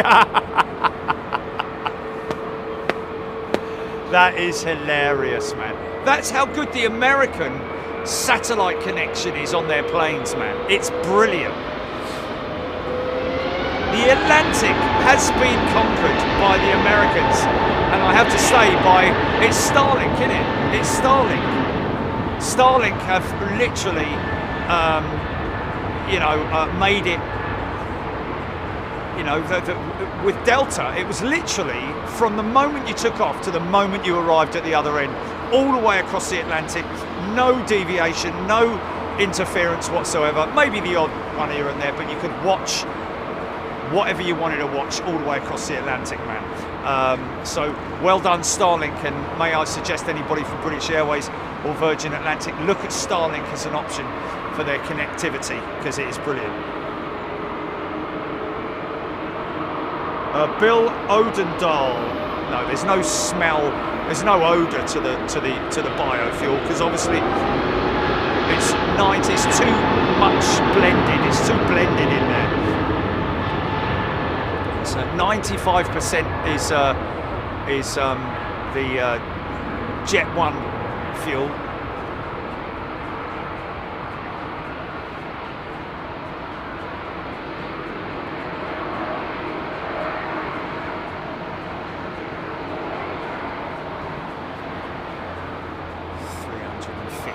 £300,000 about to be unleashed.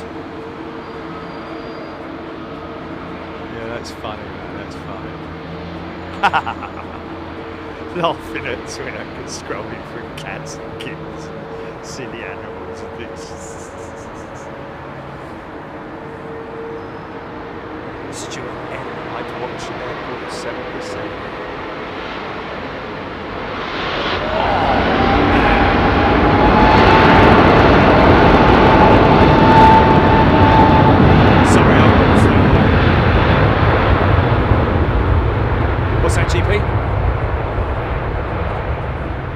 Julie Betteridge, yeah.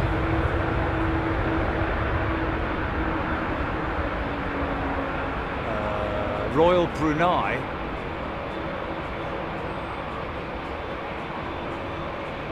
Oh yeah, there she is, yeah. Is she on it? Is she on it?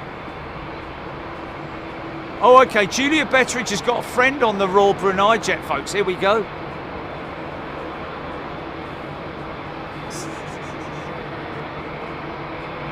Does she know to, is she on the right side or? Doesn't look like it.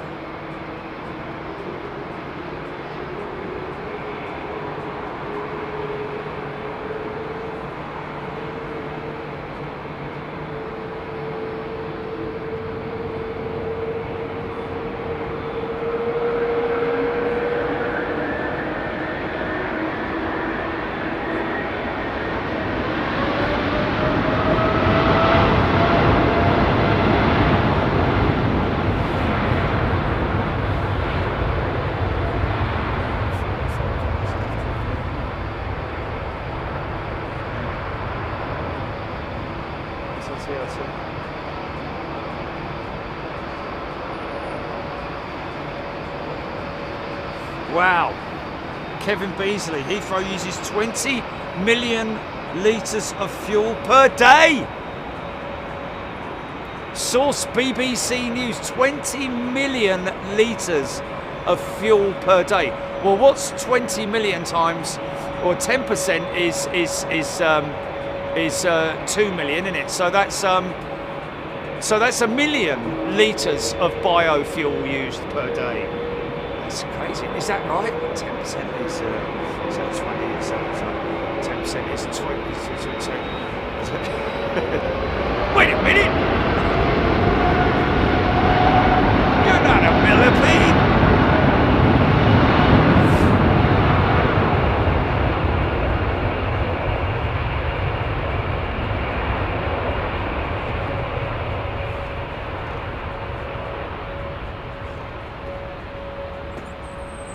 Direct from the refineries. Well, yeah, it is direct from the refineries, but it comes in direct from the refineries into the tanks, into the storage tanks in the airport complex. But he's right, you know, a huge, great pipeline stretching from all the way down south, all the way up to London Heathrow. Yeah, it's crazy. What a master piece of engineering and groundworks to do that. Oh, jumbo jet, ladies and gentlemen.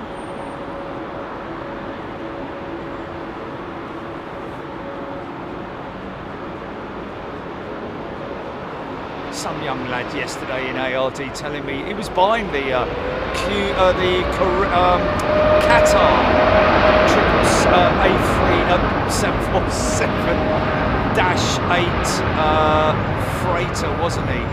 And mentioned about the fact that I think he said that one or two of the Qatar 747. Wow, that was a big drift to the left there. Whoa, easy, mate. Yeah, that a couple of them have been put back into passenger service. I needed to look that up, really, didn't I? Wow, comes in quite hot, doesn't it? Funky shot.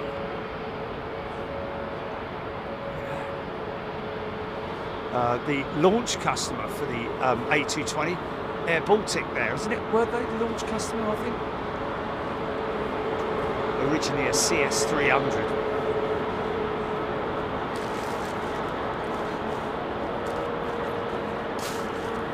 What was it, muted? You alright? You alright, mate?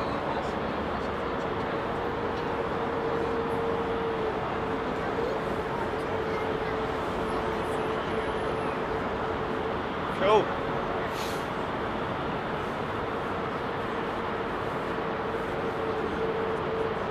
What's that, GP? State it. Repeat.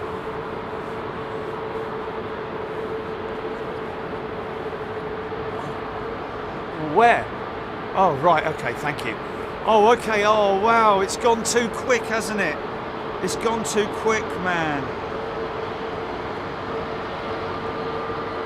No. Here you go, mate. Yeah, that's a shame, man. That's gone far too early, isn't it? Far too quick, should I say. So next Sunday, folks, as far as we are aware, is the last operation with Korean and their 747. Oh man! So it'll be back to the 777, and then we'll be down to the freighters, then, won't we? So even more reason to go overseas and hunt down the 747s. We feel a little bit spoiled, it has to be said, when we come back, when we go down to Frankfurt. There's a lot of people who are watching right now have no idea that we travel overseas. I don't know if what was his name? Fellow who's Shadow Gallery. There we go. I don't know if Shadow Gallery is aware that we go overseas as well and down to America as well. If you are, well, if you're not, then just be aware that we do travel all over the world. We got another Anchorage trip coming up next month in November, and we are literally due tomorrow to book the US. Well, if it is the US, that is.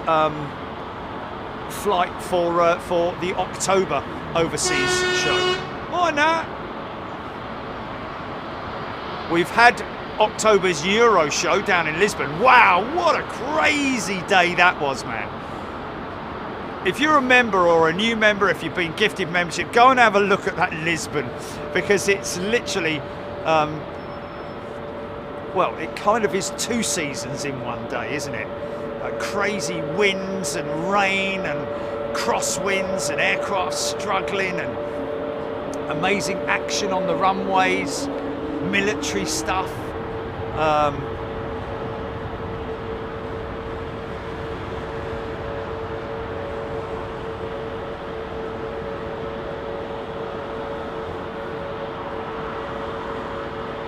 John Godley, sort of Virgin Hot Air balloon capsule, Branson and Lindstrand crossed over the Atlantic in '97 at Duxford. Do you know what I did? Did they make a documentary about that? About the Atlantic crossing? Because I remember hearing about it, but I didn't pay that much attention to it, which is a bit of a shame. Look at this big old lump coming in behind this little A220.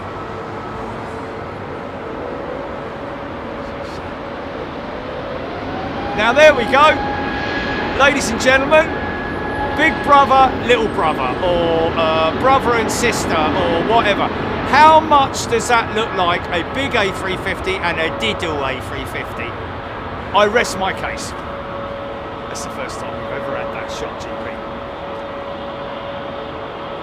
I think it is. I think it is. That is crazy, isn't it? Ladies and gentlemen, ever since that 220 came into service, I've called it the little 350, and look at that. There is, just crazy.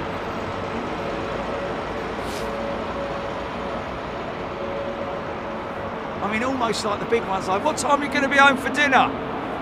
Mum's got roast chicken. All right then, I'll be back as soon as I can. See ya. Don't be late. Totally little 350, big A350. Jar, bottle, pop jar. I shall now perform Amazing Rings. The Amazing Rings. See that?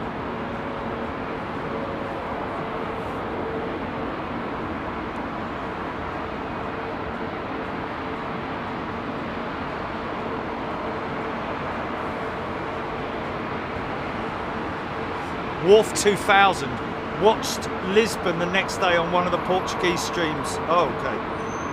It was twice as bad with fog as well. Okay, so I don't want to know about that too. Yeah, you don't want fog. We had really bad visibility, it has to be said, but you don't want fog because that really does bring it right down, doesn't it?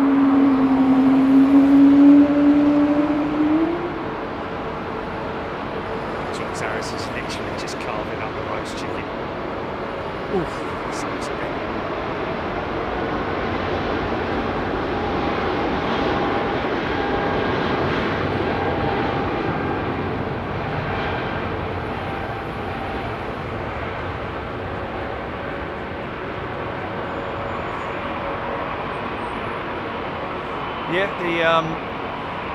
Yeah, the contact has gone out to Virgin Atlantic once again, folks, to see whether we're going to be successful in doing an airside show with them at their in their hangar, in their maintenance facility here at London Heathrow, and it's literally down to the level of response that I get from their official social media department, who I'm now dealing with. So we'll have to see.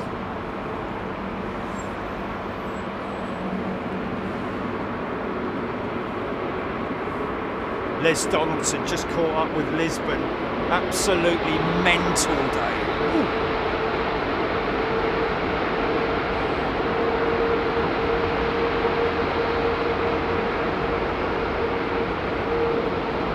Wow. Wow. That was crazy.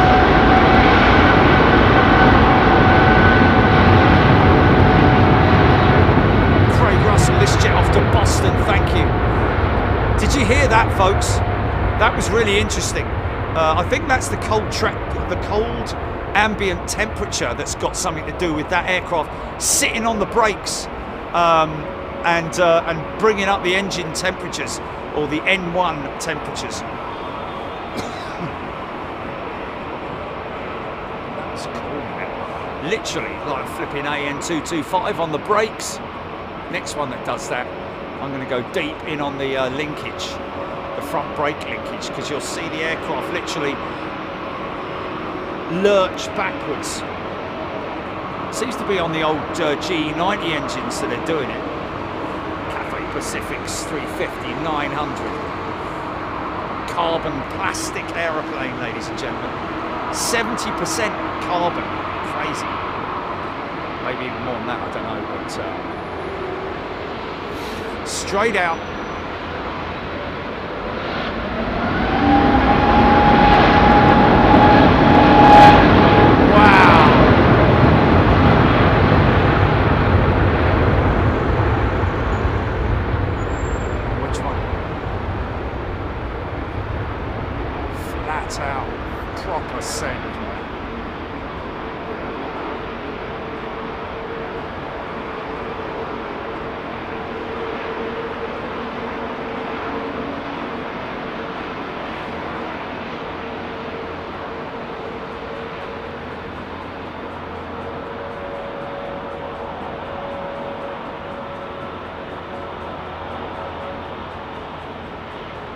Nice. See the brake dust coming away from the as they go through the sequence of raising the main landing gear. Excellent.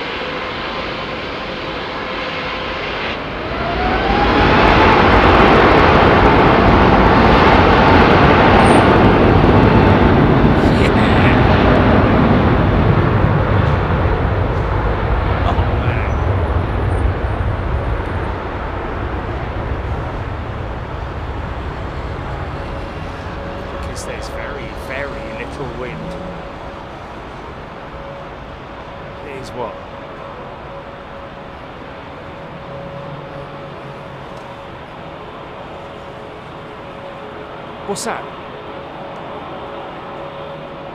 Yeah. It'll be us, will it?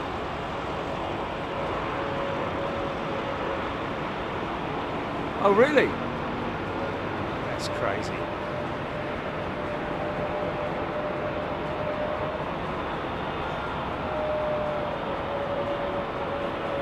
Wow.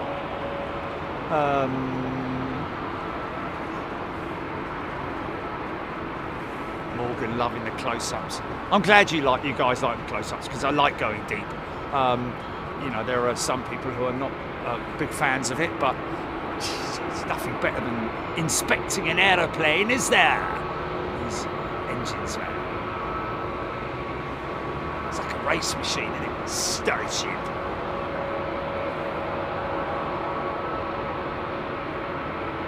Oh, David Rutherford. The A220 is the only jetliner that changes the beacon flash rate from on the ground and then airborne. The beacon flash. Oh my. Okay. What you mean the red beacons is what you're saying?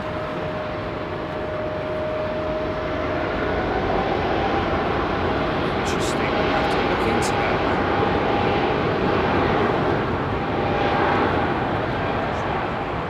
What does it do then? What does it do? How does it change? Is that TRT, Jamie?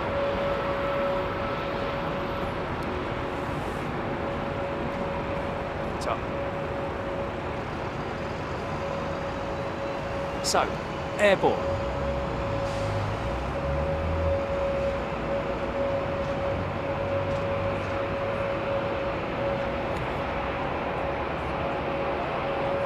Sure what he means there. We talk about the beacons, we're talking about the red above and below the aircraft. That's what I put as the beacons. The other ones are the anti-collisions. The little flashes on there, they're anti-collision lights. Then you've got the navigation lights. Obviously you've got the taxi lights, you've got the rear light as well, which is a flasher. But yeah, the beacon lights is what I classify. The red lights are what I classified as the beacons. I didn't notice any difference in the frequency of it there compared to.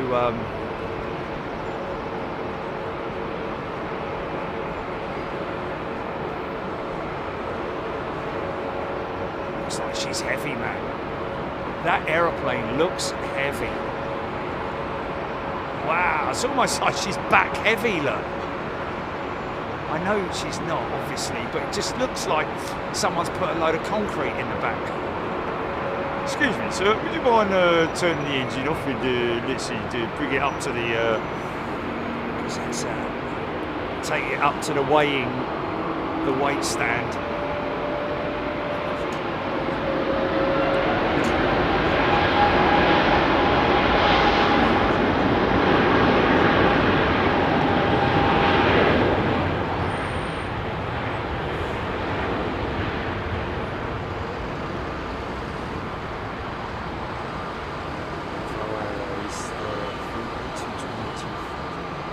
A330.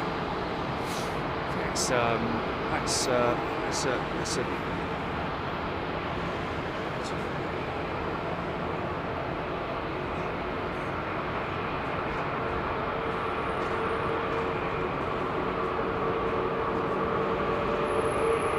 Mark Abram, my airport is based on 1/400th scale.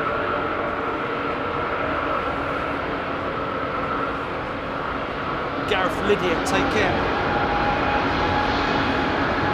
This is our closeout shot.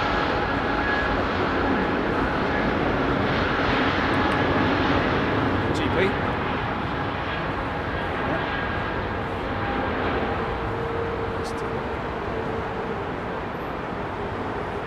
Just to give you a heads up, folks.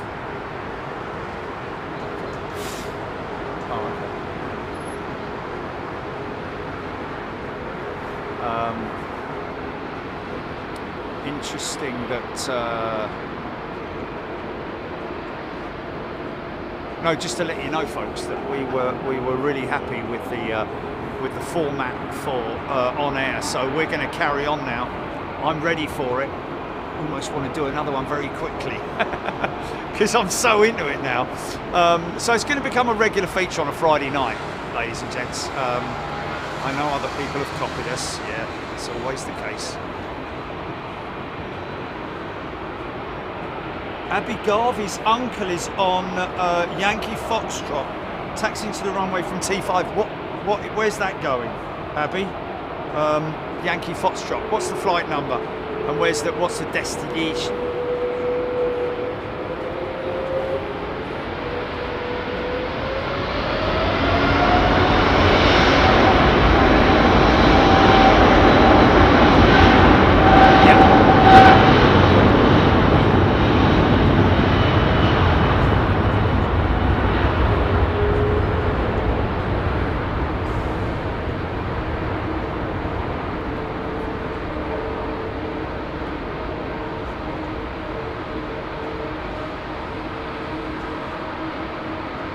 Before that, we've got the midweek show, folks, and any other updates that we can bring you as and when we can. But always very interesting to when you open the Google on your phone, without going to any websites, you'll get the news scroller at the bottom. If you regularly look at aviation news, it will spit out aviation news for you. And that's kind of what where I get most of my sort of like daily updates from. That comes from Simple Flying, and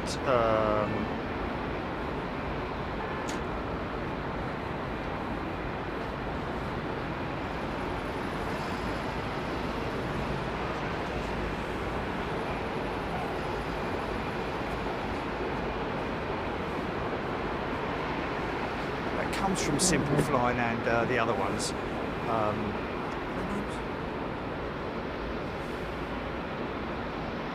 Flight Global, there we go.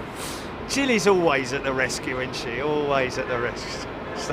So that's why if she's not there, I'm like, oh my god, oh my god, oh my god. I feel like I'm standing here naked with my pants off and all about, you know, like I need support here. I need support.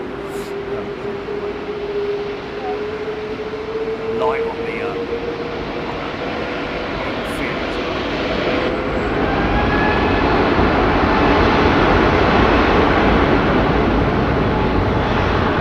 Do we know what aircraft it is that's coming down?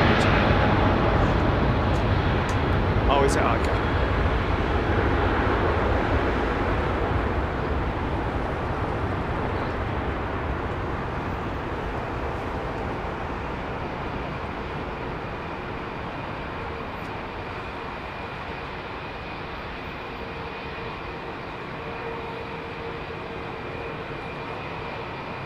Some of the interesting what we were talking about earlier on with the 777-9 and the number of orders that they've got, folks, and that they've literally run out of space now to put the things on the airfield.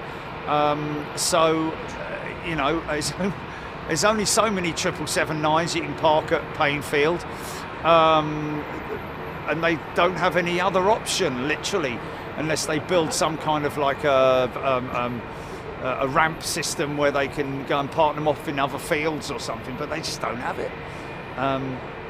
Silly suggestion, that, Jerry. Yeah.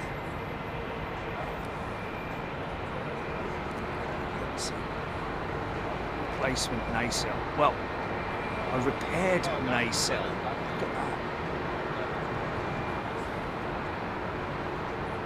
They haven't had a chance to, because that's literally been overhauled and repaired, or swapped out the panelling on that nacelle. Quite interesting, that. Other things.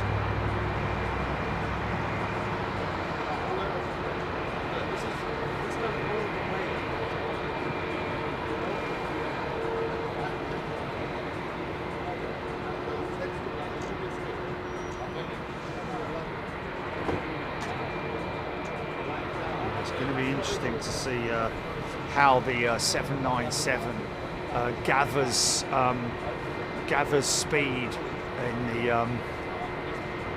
in terms of. I don't think people are going to be pre-ordering it just yet.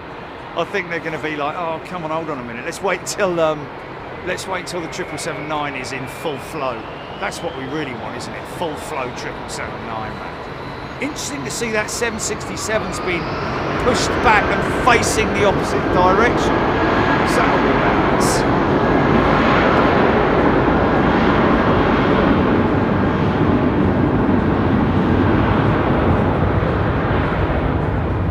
Lady Campbell, Emirates to keep Super Jumbos flying for another 15 years. 3 billion upgrades. Insane, isn't it? 15 years, folks.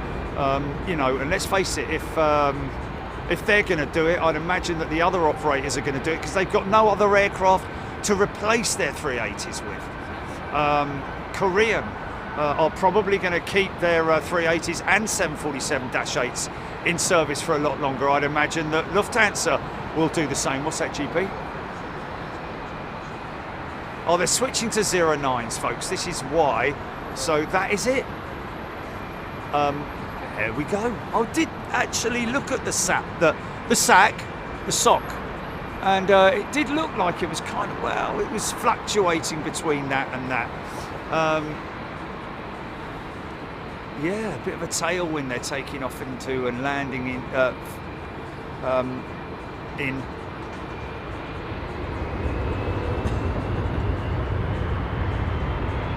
Just getting planes heading to 09 indeed. Well, there you go, folks. These are the last two jets to go out. So pilots, obviously fully aware of how to control an aircraft in these conditions with a slight tailwind. It's just obviously the most convenient way to fly an airplane is into a headwind. But yeah, obviously there's a maximum airspeed, wind speed that you can operate an aircraft from in terms of a tailwind. But obviously it's more preferable because it kind of messes with the preset parameters in the engine, the aircraft computer systems. runway length, etc., etc. You're going to do about 4 hours, don't you? What's the matter with you? You've only been standing on your legs for 4 hours, mate. Big girl. Come on, another 4 hours, mate. You'll be able to do it. 9 hours straight in Anchorage, mate. How about that? Lisbon.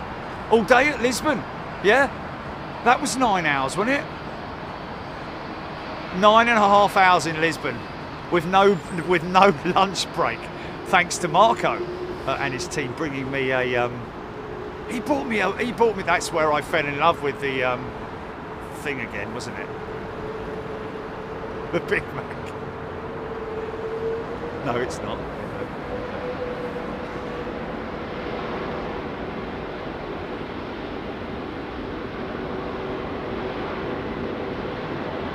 Yes, it is, it is.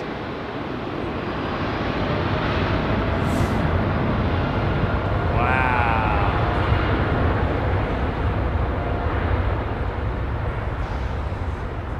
Nick Gray plaster on the number 1. Yeah. Now it falls silent. Look how quiet it is here, folks. How crazy is that?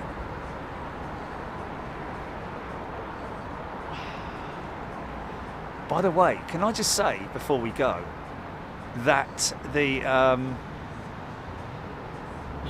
hangar, the BA hangar over there that we've looked at, that the doors have been closed, and it's from the 1970s, believe it or not. But the hangar over the other side of the airfield there, the BA maintenance hangar, the door, as you can see, is leaning in. You see it's leaning in. And that is because the wind caught it apparently and took it off its rails. It's a bit like when you have those doors indoors, you know, the sliding doors, and the rail comes off the bottom, and the doors literally pivoting on the hangers at the top. That's kind of what's happening there. So I think that's quite a big job to repair that. They are still using that hangar, but from the other side. But it was the wind that blew it. It was the wind. Yes, of course it is. Of course it is. Right. Well, there's no one out here, folks. I'll just do a quick. Thanks, everybody. It's been great once again. Thank you for your company. Hey, nice full. I've got a nice full cup of coffee here. Nice hot cup of coffee. Isn't it lovely?